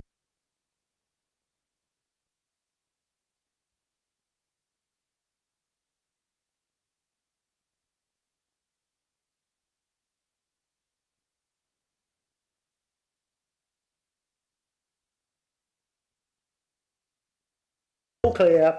Okay. Further ado, we'll hand over to David Rowan to present application F/YR 24/04680, agenda item number 12. So, David, thank you. Thank you, Chairman. So, members will recall this application was reported to the last meeting of the committee on the 2nd of April, where it was deferred on the grounds of the road arrangements and the scale of the dwellings predominantly, one or two other queries raised by members as well.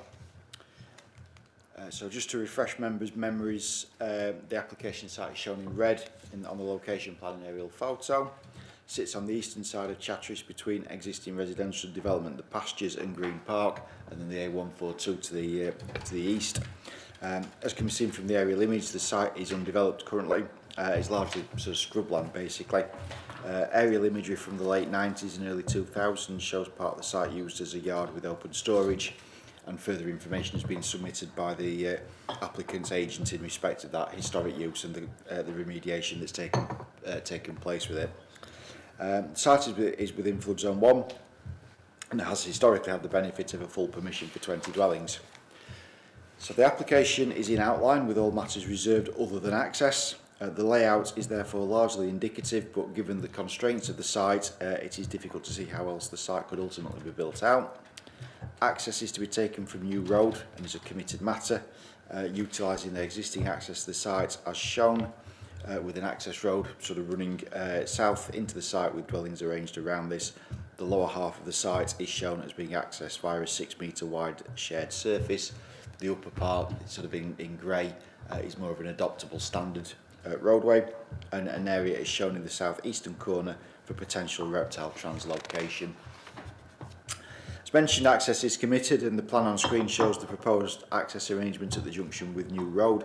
This shows a 5 metre wide road and a 2 metre wide footway, and the Highway Authority have raised no objection to this arrangement. So moving on to site photos. Photo 1 shows the position of the existing access to the site and where the proposed access road would then run into the site. Photo 2 shows where the access road would sort of then go further into the site. And then photos 3 and 4 show the existing nature of the site. Following the deferral, the agent has submitted information in respect of various matters, and this is set out in summary within the update report. The image on screen shows the vehicle tracking plan, which is referenced in that supporting information. And then this image shows the indicative site section submitted with the application and the illustrative scale of the dwellings. Of greatest relevance here is the lower image, which shows bungalows to the western side of the site. However, just to clarify for the committee, these are not committed details, they are illustrative. However, these illustrative details referenced within the applicant's agent's supporting information are considered to show that an acceptable development could come forward at a detailed stage, and the previous officer conclusions remain relevant therefore.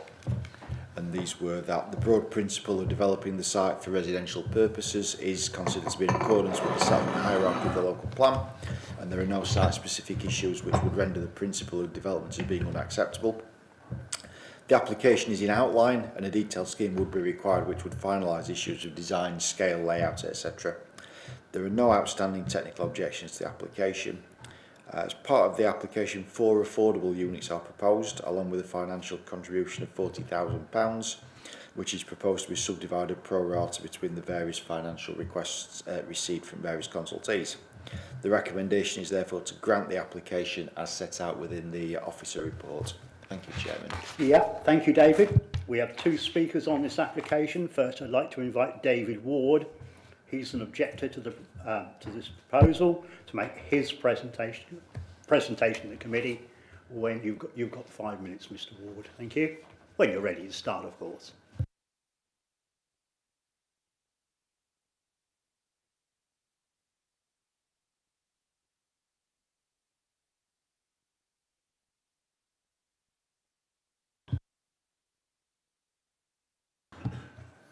I'm a little bit surprised at seeing the documents up on the screen, because when you looked on the system that you had, it didn't actually show plot 14 on the diagram of the western side of Green Park. It seems to be up there again now, so I don't know whether plot 14 is there or not now. So I'm assuming I'm going to reply to your things based on what was on your system on the computer, rather than what you've put up there. Okay. I can only assume the applicant must think that the planning committee is easily fooled. The applicant provided you with a street scene that purports to represent the west side of this site. However, it deliberately has something missing, plot 14. Plot 14 showed a 5-bedroom house. Had plot 14 been shown, the street planning committee could have objected to this situation based on overshadowing, lack of privacy, character, etc. Obviously, the applicant, a known convicted criminal, who has throughout this process has shown a total disregard of rules and regulations, undoubtedly intends to build the 5-bedroom house, or otherwise it wouldn't have been missing from the street scene. The committee requested that a survey of the site was needed because of the scrapyard that was built there. When you look at the contamination surveys, which there were 6, none of them actually purely bring together an examination of the site. All they do is bring together generalised systems and reports from things like the British Geological Survey. So they've not actually done anything. Indeed, the examination reports only show boreholes were dug by the Highways Department when they built the bypass, which was nowhere near the scrapyard. It begs the question, why wasn't there a soil examination and a proper report added to the application? The application has not provided this planning committee with the evidence that the site was examined, reported upon and dealt with accordingly. The planning committee also wanted to know whether the road or not was to be adopted. The applicant also hasn't provided that information, just giving you a picture of what they provided previously. The applicant stated that he's owned the property since 2002, when in fact the previous owner, Mars Construction, did a judicial review in 2003, and I don't think they would have paid for a judicial review of somebody else's land. The applicant stated that he has 2 titles to the land, one of which is for the 3-metre wide dyke that ran behind all their bungalows. Given this piece of land was originally unregistered, the land application would have been applied for just by a statement of truth. He couldn't have disclosed on this piece of land that it was originally fenced off from his property and it had been maintained by the residents for over 30 years. Several of the residents have planted hedges, plants along the 3-metre strip, even one has a permanent greenhouse there. On the map on the site that's been provided, the applicant has just written that he's going to correct the boundaries. Unfortunately, I haven't the computer skills to access the applicant's claim title to the previous unregistered strip of land, to the statement of truth to see what he has actually said. And given the limited time between notifying them of this meeting, I couldn't get a solicitor to actually look at it in time to tell us. Hopefully the officers will be able to just look at see what he has actually said, given the untruthful nature that he is proved to have. The applicant has stated that the previous judicial review on this site is irrelevant, but the site is exactly the same. The number of properties is exactly the same. The only thing that is different from that review is the actual developer. The planning committee told the agent on the 2nd of April what information was needed for the committee to fully consider this application. In my opinion, the applicant has not provided this information requested, and given the application legally expired on the 4th of April, I respectfully request that the committee reject this application. For clarity, Councillor French asked the agent on the last session why was the previous application cancelled in 2010, and was told the applicant was probably busy with other properties. The application was cancelled for 2 reasons. Firstly, the applicant was involved in a very serious case of fraud involving several individuals using offshore... Yeah, thank you, Councillor French. We can't say those sort of things. You can't prove that the individual themselves lies through his teeth. We can't cast assertions, I think it's a proper word, on other characters who you mentioned. That's certainly not. I can't allow that. Well, so, even though it's a matter of fact that it's defrauded £3.6 million. I still can't.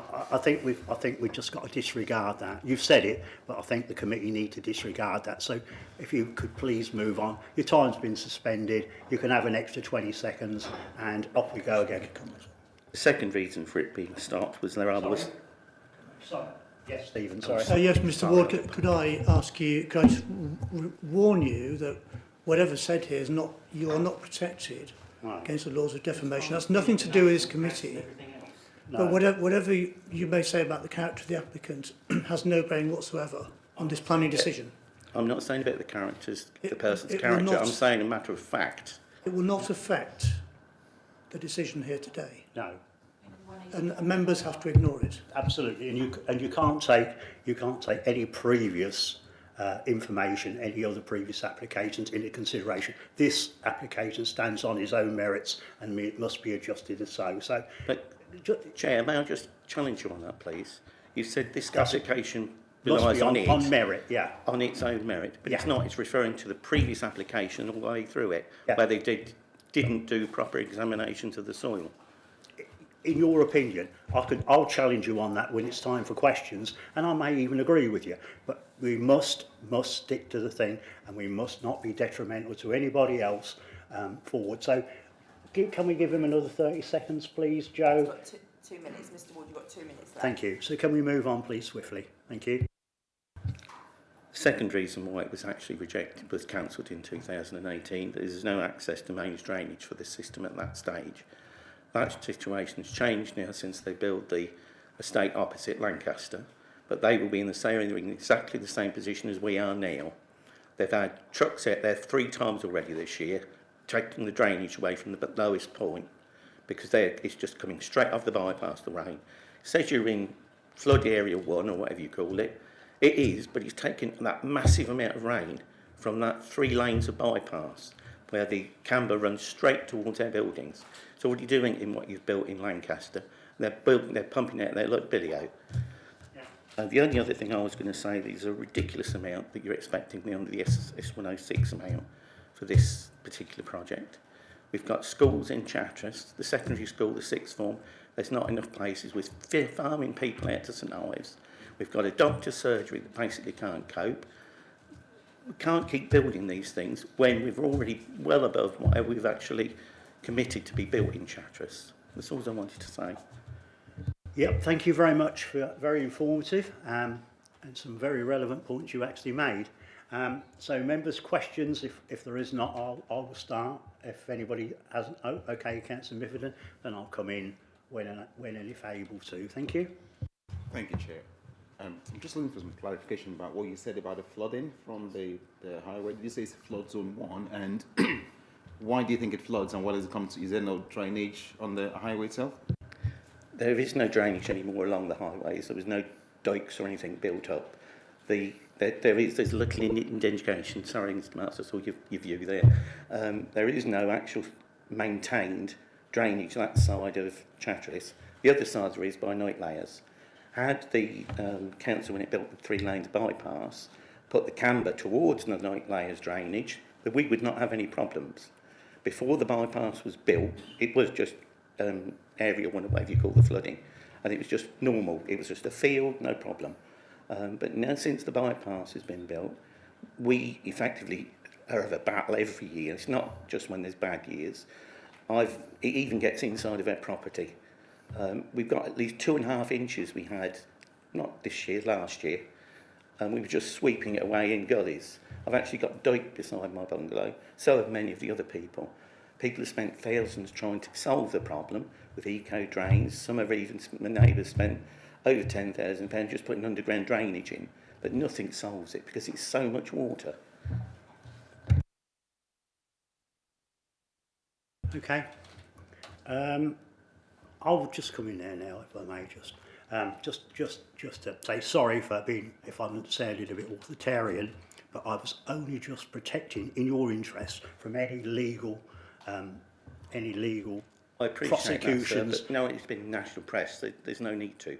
Yeah, but I don't want you to suffer any more any loss for anything that you may say in haste here this afternoon. So, again, just protecting your interests. So I'll take Councillor Gerson, then I'll take Councillor Marks.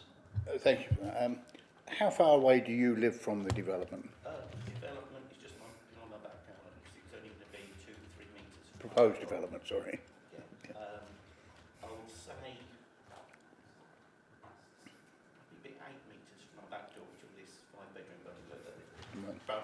As far as the flooding of yours and your neighbours, do you ever take photographs? Oh, Do you ever take photographs or ring up Anglian Water to report? Because the more you report these things, the more chances are that you'll get something done about it. yes, we've reported it dozens of times. I've got letters here from the the engineering department from Fenland District Council saying that, yeah, we're sorry, it's not supported by night layers, that particular drain that we had. Nobody's ever wanted to own it. Everybody who's ever owned that piece of property, Mr. Fuller, when the bypass was built, didn't want to know because it wasn't part of his property. The dike originally was there. I was part of Green Park when that was built. Any of you know that Chatteris was an absolute stink site because it was used for actually putting raw sewage on from 1955 to the mid-1960s. So you dig your garden and it's an absolute, you're in boils basically. So that was put there to basically catch the drainage from the poo that was actually put on the site. Backs on it. What we do, carry on. Fine with that, thank you very much. Okay, Councillor Marks. Thank you. Sorry, can we just clarify? Do you actually live on Green Park? I do, behind what would be plot 14. And you say plot 14 was missing from previous...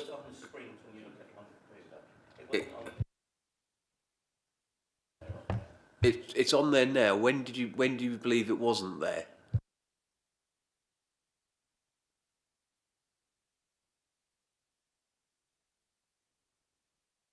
A screen print.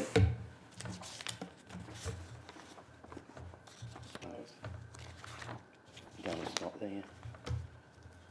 But it's there now, obviously, so it's there. But it wasn't. No, it is. Yeah. Oh, that's a conundrum, I have to say. Have you finished, Councillor Marks? Yeah. Now go back to contamination. Oh yeah, I know about contamination, unfortunately. Certainly I do. Been dealing with it all my life, unfortunately. Yeah, I used to have a couple of scrap yards and I know what contamination is. I'm very, very surprised even in 2005 when that contamination report was made that they didn't do boreholes down, because that's what they do. That's what they always have done, and that is what they do to this day. And those boreholes are measured and they're taken away for sampling by a registered provider or the Environment Agency, whoever, and they ask, and it just says what contamination and what the cadmium, whatever is down there, anything down there untoward, and you would have to dig that up. It could be 2 foot in one place, it could be 1 metre in another place, and it could be 3 inches in another place, okay?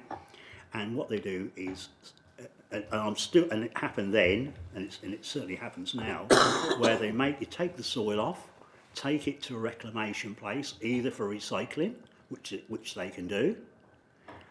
Mick George does it, and there are others, or you can get virgin soil to put back on there to make that. So I'm very surprised on what you said, and that is why I brought the contamination report up at the last meeting. It's only a rumour, so you might tell me off for saying it. It's always been a rumour down Green Park that Mr Dalrymple, whether it was to do with something that I'm not allowed to mention, couldn't actually get somebody to come in and do the samples. So he's just relied on basically this company that's used the computer suite going through the geological surveys, DEFRA and everywhere else. That's fair comment. That's your opinion, and he'd have a varying opinion, I'm sure. But any more questions before we let Mr Ward go? No. Thank you very much.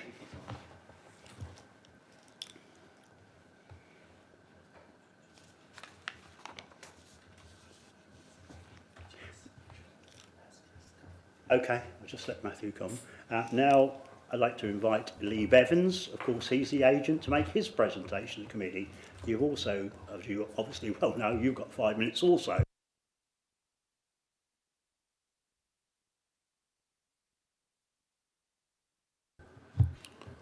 Good afternoon, Chair and members, and thank you for the opportunity to speak this afternoon. You'll recall members discussed this scheme at length at the last Planning Committee and requested that I provide answers to provide clarification on the road, refuse collection, boundary confirmation and the judicial review, contamination and the dwelling mix and scale. I provided officers with a comprehensive update statement on the 9th of April, so a week after Planning Committee, and this was uploaded to the Council website on the 15th of April. I'm sure members have read this document, and the officer has highlighted the pertinent points in the update contained within the application pack. So I've clarified the queries raised within the road and the access for refuse vehicles, discussing how we went through the process with Shane Luck, and the road has all been designed to adoptable standards, even though it's not committed at this stage. I've clarified the issue with the boundary and the title ownership. I've got the titles from the client. The client has told me that they own all the land. They've even served notice on one or two of the residents in Green Park because they've overstepped their boundary. I've got letters on file to prove that, and they've asked them to move them back. I've clarified the contamination concerns, which I think one of the members raised. The client spent over £100,000 on decontaminating the site. That was done in 2007, and there's a completion certificate to say the site's clean. I've also provided clarification on the scale and mix, and the indicative elevations have been shown on the screen, which does show that the intention was to put bungalows on the Green Park boundary. But again, this is not committed at this stage. That would come back as a reserve matters application. I'd also like to mention about the drainage, and it's something that Councillor French mentioned at the last meeting. There was a specific drainage strategy done for this site, and the surface water has been dealt with. There's no issues as far as we're concerned with the Flood Authority. Anglian Water are happy with it, and as a reserve matters scheme comes forward, that will be looked at again specifically for the number of units on the site. So what we'd ask is that you follow the officer's recommendation and approve the application before you. If you've got any questions, I'm happy to answer them. Thank you. I'm sure there will be. Well, probably certainly there might be. Anybody got any questions? No? Well, I have anyway. Yeah, so the old cliche that I always do, the road leading on the site. You said you're thinking they're going to make it up to an adoptable standard, but you're not sure. That perturbs me. I think you've listened. You were here at the last meeting, and you've certainly been here this meeting when you heard of my concerns of the 12 in Wisbech. We do not want a repercussion, the same as what happened there and other various developments in Fenland. So what can you give me comfort so that doesn't happen? Because I'm not sure, and I'm not really overly keen on putting or trying to get the same condition, saying we won't occupy the last two this time, or the last three this time on your application as well. So what comfort can you give me so I don't have to propose that? So the scheme that's before you is only committed the access. So the access is committed, nothing else is committed. So until a reserve matters comes forward, I can't give you the certainty about the adoptability of the road, because what you're seeing on the screen behind me, hopefully, is an indicative layout that's been designed with Shane Luck of the County Council to be adoptable standard. That whole road that you see on the screen behind me is to adoptable standard. Now, if that was implemented, then a developer would do that to adoptable standard. It's got shared surface access. The coloured strips, I think Councillor Marks mentioned, were raised tables to reduce the speed of the road. There's turning heads on there. We've provided tracking as well for refuse vehicles, which would indicate it's to adoptable standards. Yeah. When a reserve matters comes forward, I'm sure that will be dealt with to an adoptable standard by the developer, and that will be before you again to determine, probably. But I can't give you any certainty other than what I've told you at the moment. I hope to come back on that, I hope I'm on this planning committee when that does so. But, and I shall be pressing for a S38 agreement to bring up to adoptable standard. If not, I think you've probably got the answer. You'll be losing 3 or 4 houses until such times it does do. Yeah, but thank you for that. And I'll just have to say thank you very much for working very hard to bring this back to the next committee. It's very refreshing, to be honest. And the questions that certainly I and Councillor French and others put for you, I think have been reasonably well addressed, to be fair. I can't really say too much else, but I can bring Councillor Mifferton in. He's got something to say. Thank you, Chair. I'm sorry, I know this is outline application. Can you say anything about the drainage that the gentleman mentioned earlier? Obviously, the previous speaker is a resident in Green Park and they know the site better than I do, and they've lived there longer than I have. All I can say is that our drainage consultants worked with Anglian Water and have designed it so that there are no reasons to refuse it at this stage. However, what I would say is that the reserve matters application that comes forward will determine the number of units on there. My gut feeling is it won't be 20, it will be less than that, but that's the maximum that we're proposing. I see the site coming forward with lesser numbers, which will alleviate some of those drainage concerns anyway, but the scheme that we've prepared has got no drainage concerns from Anglian Water. So that's where we're at. Coming back from me, I am just disappointed. Councillor French touched on it last month, and I am still disappointed that we're only going to get £2,000 a house. I can hear her nodding, bless her. At this particular time, I don't think there's much we can do about it unless it's a voluntary contribution, but I am really disappointed because infrastructure is not, the £2,000 that we're asking is not keeping up with the monies what we need for infrastructure. What I would say, Chair, is that those are the rules we're working within, and I don't agree with them personally on certain development sizes, but that's what unfortunately we're working with. Yeah, we are where we are, but I'll be looking to change it. What I'd also like to say is thank you to David Rowan, because he's helped me get this back to the committee so quickly. Oh, absolutely. That's yeah. But thank you, David. That's excellent. I think we're all very proud of that. Right. Anybody with any more questions, Mr. Bevins? No. Thank you very much.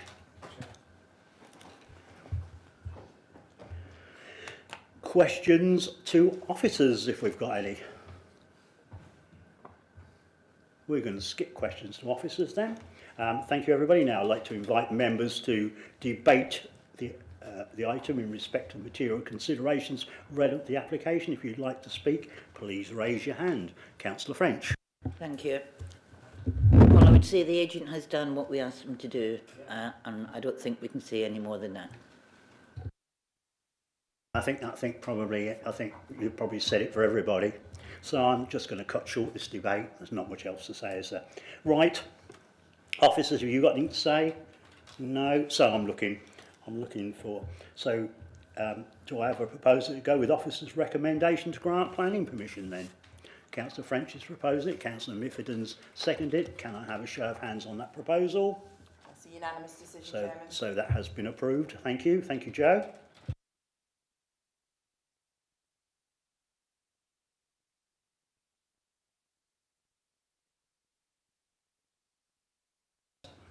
Without further ado, I'll now hand over to Alan Davis to present application FYR 24/0828. It's a variation of conditions item, agenda item number 13. Thank you. Thank you, Chair. This item concerns 32 Wimbledon Road, Doddington March. It's a variation of condition 16 on an existing outline permission, which lists the approved plans. The purpose of the variation condition is in effect to vary the orientation of plot 4. That said, the application which was approved in outline only approved access and layout, so all other matters are reserved. So as you can see on the screen, the application is shown. Application site is shown in red on the location plan on the left and the site plan on the right. The approved plans also enable a revised layout of plots 2 and 3, the roadway and the trees. The amendments proposed to the layout include an amended orientation of plot 4, plots 2 and 3 remain in a similar position to that of the original outline application. This is the proposed site plan following the amendment through this variation of condition application. The plan shows the minor nature of the proposed amendments with the reorientation of plot 4, which is the plot to the south, and the amendments to the parking area for the dwelling. Again, that's just to amend that so it works better in practice for future occupants. These amendments have been made, like I say, by the applicant in order to address concerns with amenity and the impact on dwellings to the south.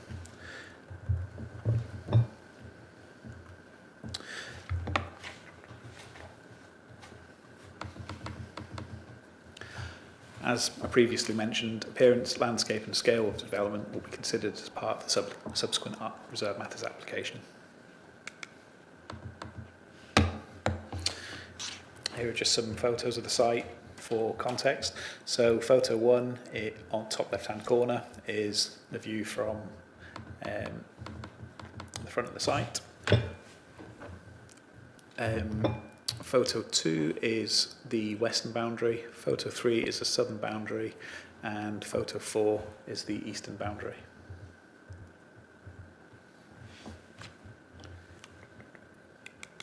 So, in summary, objections have been raised by neighbouring properties to this application and the parish council predominantly, which concern potential overlooking impacts because of the amended layout of plot 4. These comments are acknowledged, however, only layout and access are committed at this stage. So details such as fenestration can be considered reserved matters, and conditions or amendments or amended locations of those windows can be taken account of at reserved matters. It is therefore considered that an acceptable scheme could be achieved on site which would not adversely impact upon the amenity of the neighbouring properties to the south. The proposal is therefore recommended for approval. Thank you very much, Alan. We have one speaker on this application, and I'd like to invite Matthew Hall. He's, of course, the agent to make his presentation committee. 5 minutes, Mr. Hall. Thank you. Thank you, Mr. Chairman, members. I think the officer summed it up very well. This site already has approval for 4 dwellings, and we just wish to vary the layout of 3 of the plots. There's no additional plots applied for. The reason the variation has come about is because there's a new buyer for the site and they just want to vary the layout slightly. Same number of plots, same number of bedrooms. Plot 1 remains the same. Plots 2 and 3 are very, very similar to what's already been approved, as the officer has said. We were contacted by Doddington Grange with some concerns, and I spoke to them, and we've overcome their concerns. The wildlife run to the rear of the site is being maintained, and so it adjoins the adjacent pond. There's no concerns with regards to plots 2 and 3, and yes, we did submit some indicative layouts of what the dwellings would be to assist the officer. And plot 4, where the concern is from neighbours, the windows would be 20 metres away. The first floor windows would be 20 metres away, and those 3 indicative windows, which face Witchford Close, are for a bathroom and for 2 en-suites, so there'd be frosted glass. There's no technical objections to the application. The officer has summed it up very well. Thank you. Thank you, Matthew. Thank you, Mr. Hall. Short and sweet. Questions for Mr. Hall? I think if they're frosty grass, those 3 windows overlooking, I don't think we've got a problem with this, but thank you very much. Oh, sorry. Yep, Councillor Garston. Not material should be a change of ownership, but if this was granted, is there a timescale when you might start the development? So if this was granted, we then have to put the detailed reserve matters application in, which is ready. That would take 2 or 3 months. The bungalow that was on site's already been knocked down by the previous owner who sold the land, a lady from Chatteris. We'd like to start tomorrow, but we won't be allowed to. They're very, very, very keen. One of the buyer is going to live in plot 4, plots 2 and 3 may be kept or sold. They're very, very keen to start, yes. Okay. Lovely. Thank you, Mr. Hall. Members, questions to officers? No apparent wish to do that. Thank you. So I'd now like members to debate the item in respect to material planning considerations relevant to the application. If you'd like to speak, please raise your hand. We're debating it. Right, no, I'll kick it off then if nobody else doesn't want to. Can't see anything wrong in this, to be honest. Sorry? Oh. Can't see anything. Oh. Yeah, anyway, I'll go first. I'm started, and now I'll finish. Yeah, can't see anything wrong with this. Just plot 4. If he's got the 3 windows and they're all bathroom, they're all frosted glass and one thing another. I just don't really think this should have been here, really. But where we are, it's parish council, I suppose, and we have to take their views into consideration. But I've got no problem with this. Councillor Benny? I was going to say more or less what you said, and let's just take it to a vote. There's nothing wrong with this whatsoever. Okay. Nobody wants to say anything else, do they? Okay, officer, have you got anything to say? So I'm looking for a proposal for this to go with officer recommendation to approve this. Councillor Marks does so, seconded by Councillor Miffordon. Can I have a show of hands on that proposal, please? It's a unanimous decision, Chairman. Yeah, the application has been approved. Thank you.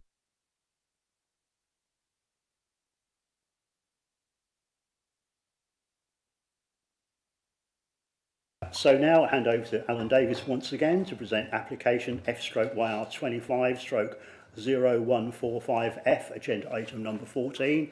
So Mr. Dave, Alan, if you'd like to crack on, please. Thank you, Chair.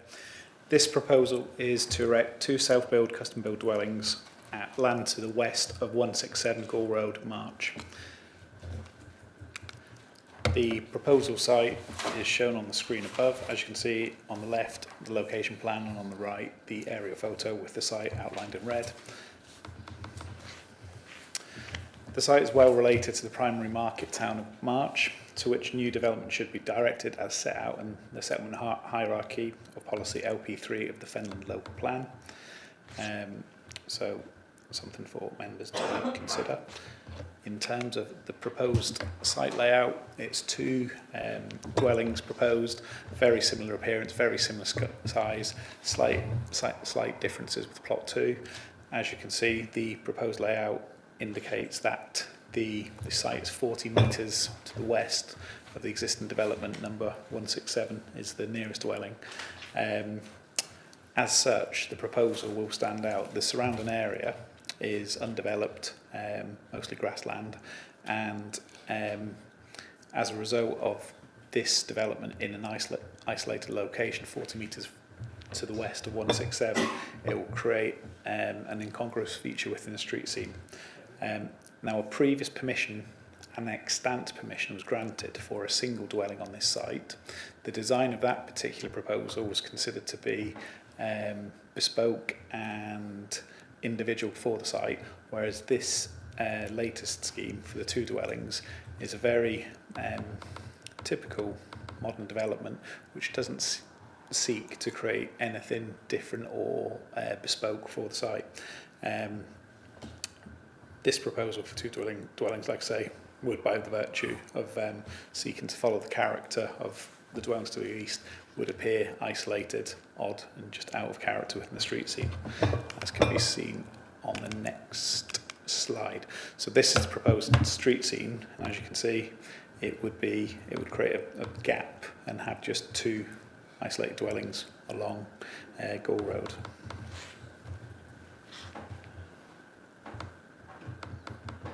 Just going back 2 slides. That's the proposed design, so standard brick, render at first floor, solar panels on the roof. Similar, not the same, but similar to the style to the east. And that's the floor plans. As you can see from floor plans, you can see they're almost the same, just slight changes in dimensions.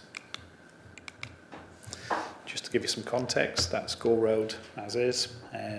So at the moment there's no developments. So photo 1, top left-hand corner, you can see the site on the left-hand side where there is very little development until you reach 167, a modern purpose-built residential estate.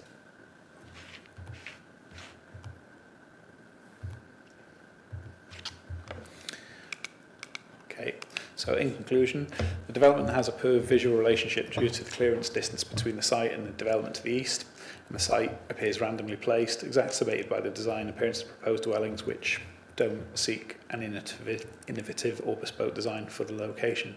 They will introduce a stark appearance when travelling or viewed when travelling along Gall Road. Development is therefore considered to be incongruous and contrary to Policy H2 of March Neighbourhood Plan and Policy 16 of the Fenland Local Plan. In addition, the site is situated within Flood Zone 3. This application proposes an intensification of the use of the site in comparison to the previous permission. So the previous permission was for a single dwelling. This is for 2 dwellings, and the sequential test has not been undertaken to assess the impact or suitability of 2 dwellings in this location. Therefore, doesn't pass the sequential test, and the exception test is not applied. Development would therefore be contrary to policy LP14. As such, proposal is recommended for refusal. Thank you. Yep, thank you once again, Alan. We have one speaker on this application. I invite Matthew Hall once again to make his presentation to the committee. You've got 5 minutes. Thank you.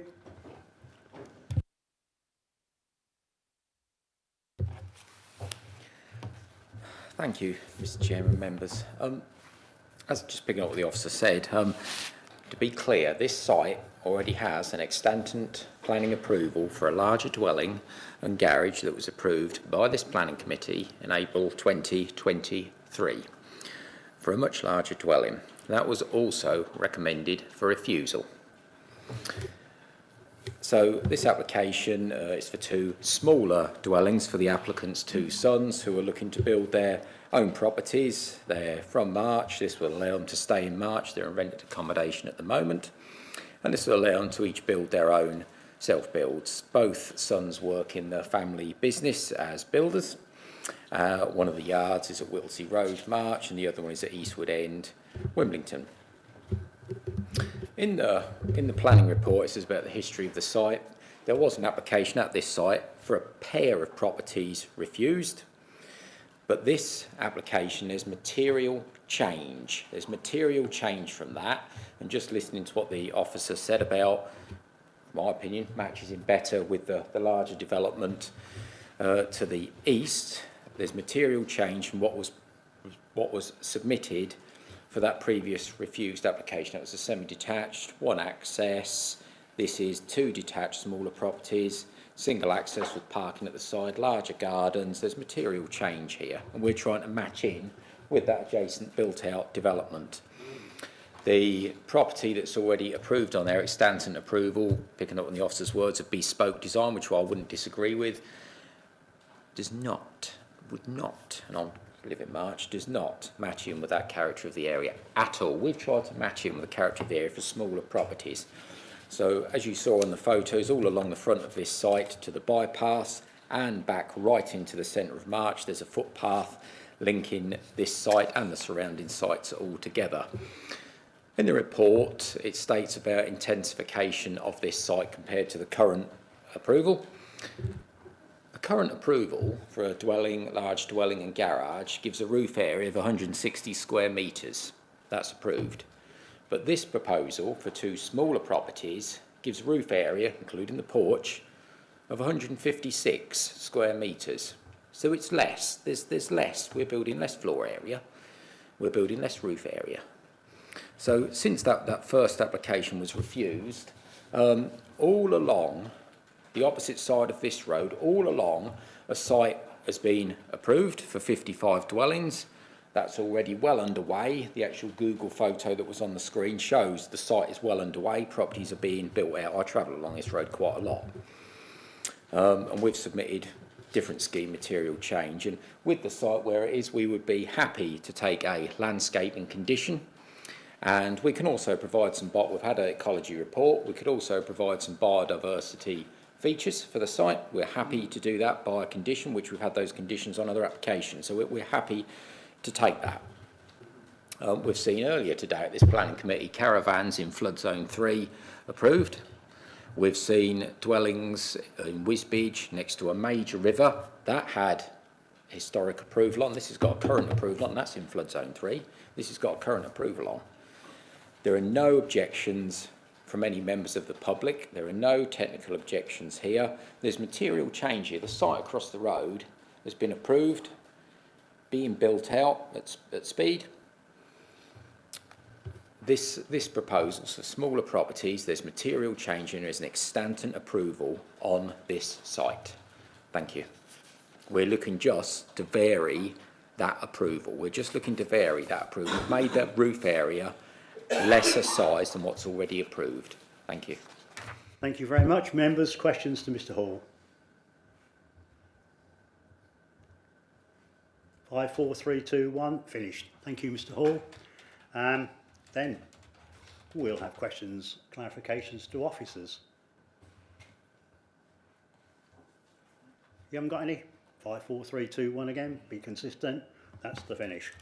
So I'd now like to invite members to debate the item in respect to material considerations relevant to the application. We're in debate, ladies and gentlemen. Gentlemen now. Councillor Marks. Thank you, Chair. I sat on the last one property as opposed to 2. I really see it makes minimal impact difference. Quite honestly, I can support this. I don't really see, in fact, it's probably better land usage. We've got 2 families living there as opposed to 1. I can't see anything wrong with it, personally. No. Oh, did you? Sorry, Councillor Benny. Yeah, very similar view to Councillor Marks. I mean, we've got we could build there today. We could start this evening. So if you're going to put a building, 1 or 2, it makes no difference. It's flood zone 3. We're going for something that's slightly smaller, provides more homes for people. And when I looked along the road, I think it actually improves the street scene by having 2. Yeah. I think it's more in keeping with the area. If you're going to have something there, I really see nothing wrong with this one at all. Yeah, I'm going to come in there just quickly. I'm not going to reiterate it, but I absolutely agree with Councillor Marks and Councillor Benny. It'll make, I think it'll improve the street scene. It's more in keeping with those up the road. It's more in keeping with those opposite. What's not to like about it? You know, it's everything that we want. Street scene, in keeping, everything. You know, what is not to like about it? I'll just reiterate that. But so I should be looking, I think. Unless a rabbit's pulled out the hat, I should be looking to go against officer's recommendation to approve this. Thank you. To take any more? Councillor Mifford.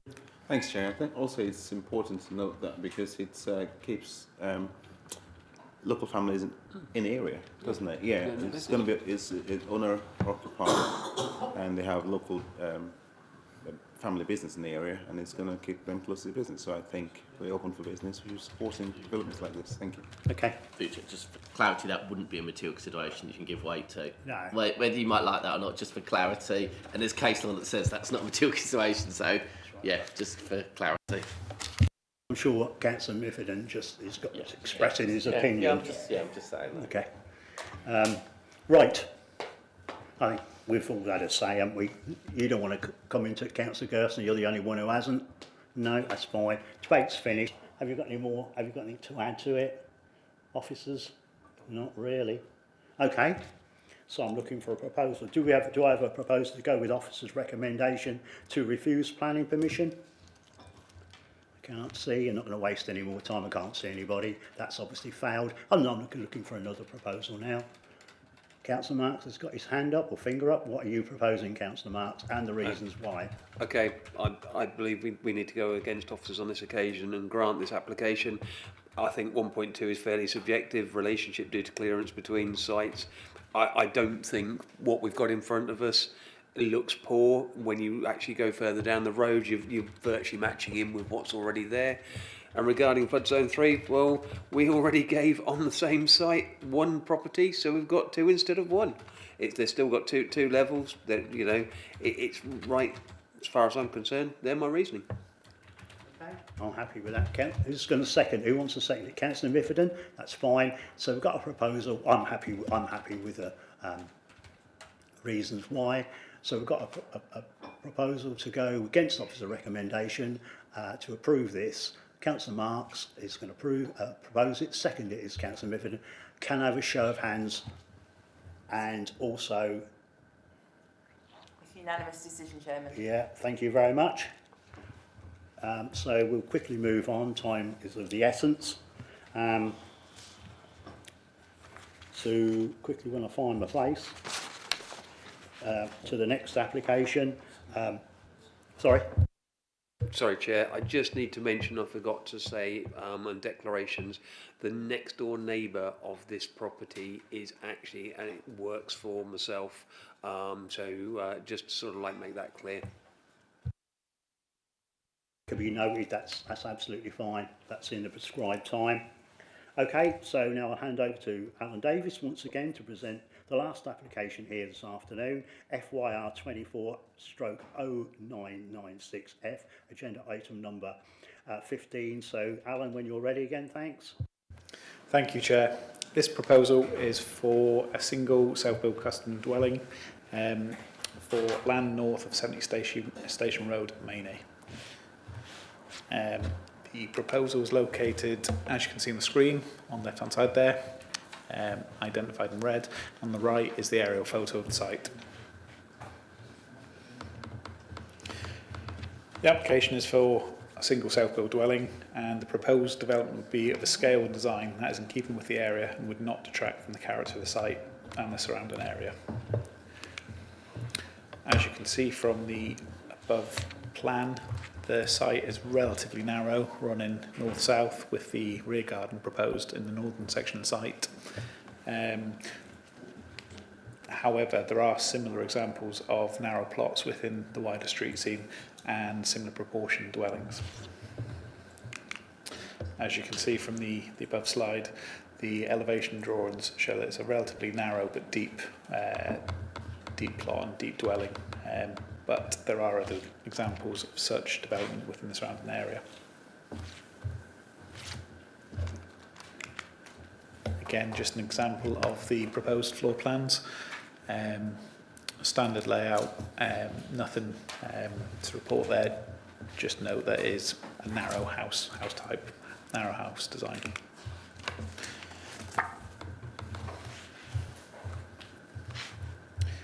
The slide above demonstrates the street scene. Again, it is considered that whilst the proposed dwelling is narrow, it is not out of keeping with the surrounding area. And just to give a bit of site context, so first photo, top left-hand corner, is the front of the plot. Photos 2 and 3 show wider views, and photo 4 shows a view from what would be the garden, looking back onto the street, onto Station Road.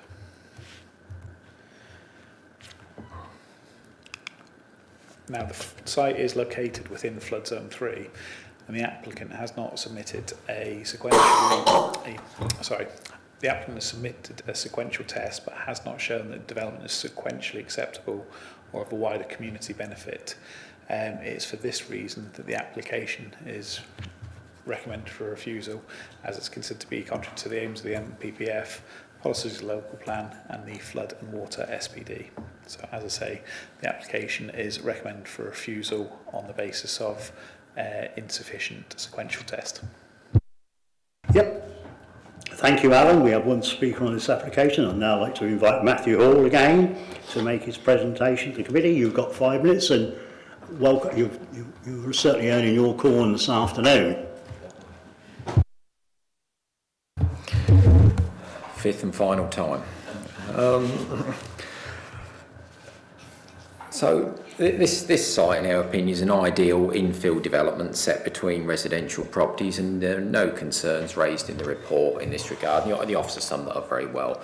This site has not been used for agricultural land for over 50 years, and in the last 10 plus years has been used as part of the adjacent business for a forecourt area for selling cars, and also a porter cabin that's been on there probably over 15 years, and this site hasn't been used for part of their garden for over 20 years all along this side here.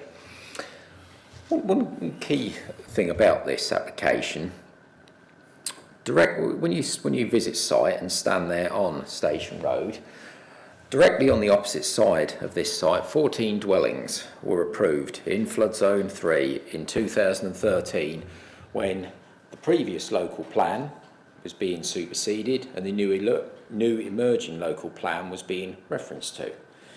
And when you visit site on Station Road and view this site against the larger development with some large houses all on the opposite side of the road, which is in flood zone 3 as well, this site that we're looking at today is about half a metre higher, yet both sites are in flood zone 3, and this site is slightly higher. And within the independent flood risk report that we submitted, it states the site is protected by the middle level barrier bank, which was not considered during the preparation of the Environment Agency flood maps. When the middle level barrier bank is considered, the site has a low probability of flooding and the development is considered to pass the sequential test. That's not what I've said, that's what the independent flood risk assessment says. Directly to the north of this site and abutting this site, planning, where those two trees are shown, planning approval was given by members in 2023 for up to 9 dwellings, all in flood zone 3. Could we have the Google map on the screen again, please? Thank you. And you can see here when you look at this site, it's clearly within the built-up form of Mainey, and the site I was referencing, where up to 9 dwellings approved, is directly all to the northeast of that site, all around there. And I've got a handout here very quickly, just of other sites in Mainey that have been given approval in flood zone 3 in the last 3 years, marked in blue. Hang on a minute. Yeah, I'll come in there. Distribute those round and give officers a couple of minutes to pursue. No, you need more. You can't just take it. Why can't we? We can't give it a false. Do, Chairman. So officers cannot fully assess what's been given out. You know, members are allowed to accept it in theory, but they need to give it the weight that we have no ability to assess it. You know, this could have been given to officers probably 2 weeks ago, and we could have come looked through it. You know, this is intentionally being given out now without us being able to comment on it, or if we are to comment on it with very little, all from the cuff. You know, and it just needs to be given the appropriate weight. That's all I'm saying. Okay, so leave officers. Do members want to see it? We can see it. If you want, do you want to see it? Well, you've got two choices. You either look at it or you don't, or you defer the application. Do members want to have a look at that piece of paper or not?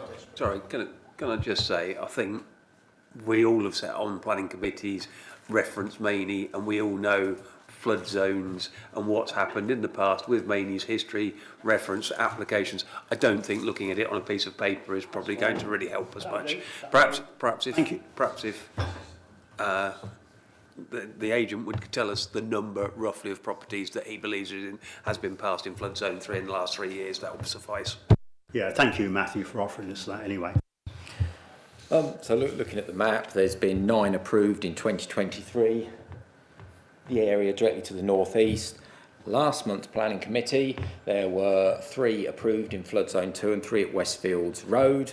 There was a larger dwelling approved 2021, I believe, along Westfields Road, right at the corner. There were 2 plots approved at Fallow Corner Drove, right at the mouth of Fallow Corner Drove. There were up to 5 plots approved right at the end of Fallow Corner Drove in flood zone 3. A further dwelling approved opposite that.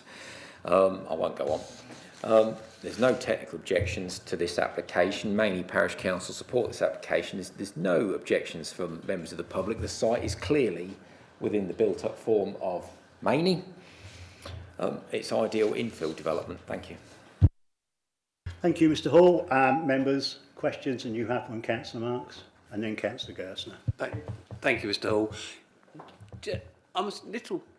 It's a little, obviously, being the Mainey councillor, I'm surprised it's not a bungalow along there, because there's a number of bungalows as you work along there. Would a bungalow have sat in there? A bungalow could have sat in there, but as we're in a flood zone, we had to have bedrooms on the first floor, so that ruled out the bungalow. And that's why we've kept it to a chalet to try and keep it relatively low with bedrooms at first floor. Yes. Councillor Gerstner, thank you. Thank you. You mentioned historically that it'd been a car sales place. When was that? So the applicant owns the house directly to the south, and to the south of that, where the orange roof is, that's for many years car garage, servicing, and MOTs, and that they own this land around here. And on this, I'll call it forecourt, where we're looking at, that's been there for 10, 15 years or more, selling cars. There weren't any cars when I visited site last year, but I believe before then, the last year or two, they were still being sold there. And there's also, which you can see on here, just there, a porter cabin that's been on site for 15 plus years, which was to do with the actual car business, yes. So, do you think it might not be prudent to do a decontamination type test on that sort of site? If the application is approved, and we could tolerate a condition on there about doing a contamination report, yes. Okay, right. Any more questions for Mr. Hall? Nope. Thank you very much. Questions, clarifications to officers, please?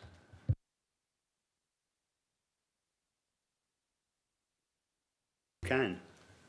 It's your time. Through you, Chairman, just wanted to make a point on what the agent said in relation to I think his wording was the independent flood risk assessment.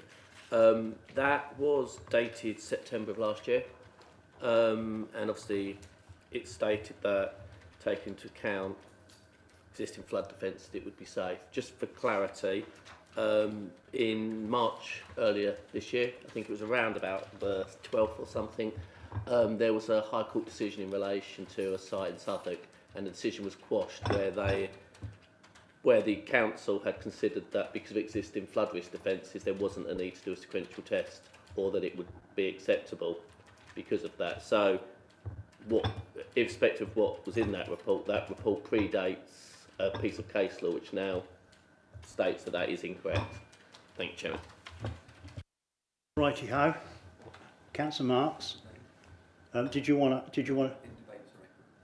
No, this is we're in off questions to officers. Is there a question you'd like to answer, officers? No, no more questions. So we're going to go on to. I'd like to invite members to debate the item in respect to material considerations relevant to the application. Please raise your hand. You have, Councillor Marks, and off you go. Okay, thank you. So this is in my ward. I drive past it most days. I know the garage. As I said previously, my wife had a car service there on a couple of occasions. The car sales finished, I think, approximately 3 years ago. To be fair to Councillor Gerstner, no vehicles were actually ever parked out there in disrepair. That was always kept very much as a car sales area, and it was gravelled all the time. It's been there since we've been in the village, and I've been there 18, 19 years. So I've never seen vehicles outside the garage itself. Yeah, there were vehicles with wheels off and stuff like that, but that was kept predominantly as a car sales area and looked a clean area for the period of time. The agent has said, quite rightly, yeah, it is in flood zone 3. However, we have given, where all those sheds are, flood zone 3. Across the road, flood zone 3 as well. When there's been flooding in Mainey so far, that hasn't been the areas that have been flooded, and there are pump stations there anyway across the road. I personally can't see any problem with this application. I think it makes a good use of that piece of land. It tidies it up as well. I am surprised it's not a bungalow, because I would have actually backed a bungalow, because there are more bungalows along the road there. But no, and I think what it will also do is free up another house for families. Yep, relevant points, Councillor Marks. Anybody else want to enter the debate? Councillor Gerstner, thank you. I'll take on board what Councillor Mark said, but we go back to the fact that they're not done sequential tests correctly.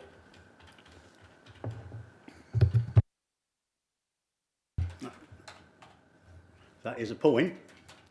How much weight do we put on that is up to us, isn't it?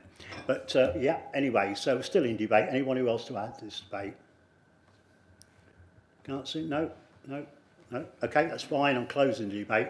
Officers, would you like to come in with anything? Through the Chairman, I just want to say this is making an assumption, but if it was a bungalow, it'd probably fail the exceptions test, being in a flood zone. They wouldn't have anywhere to escape to. But that's probably why it hasn't done yet. Yeah, to be fair, I understand that, but, you know, had it been a bungalow, I would have still supported it.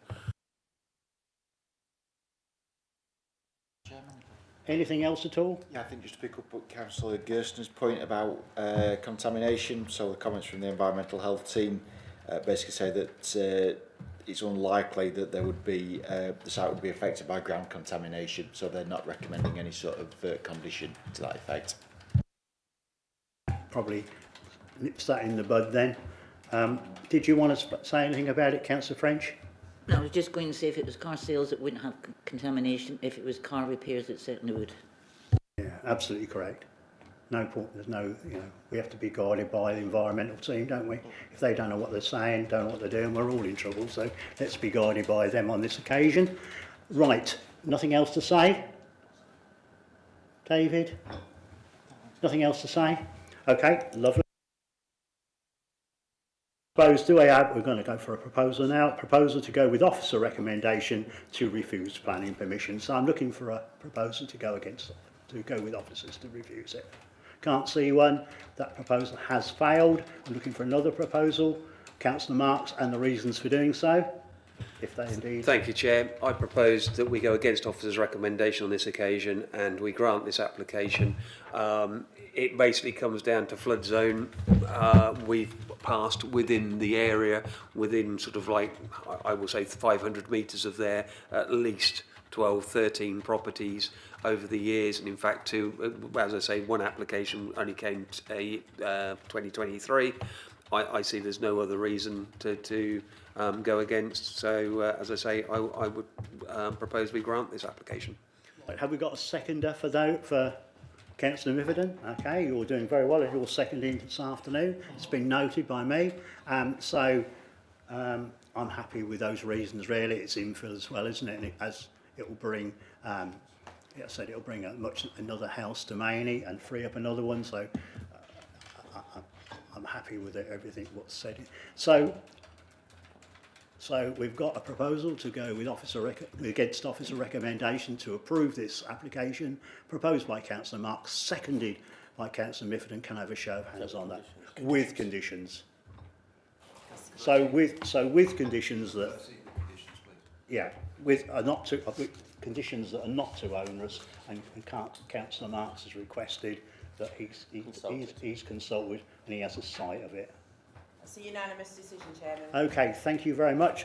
So that concludes this afternoon's planning business, and it's 6 minutes past 7, so we've got a little bit of a move on. And thank you very much for officers and time members for another long meeting. Thank you.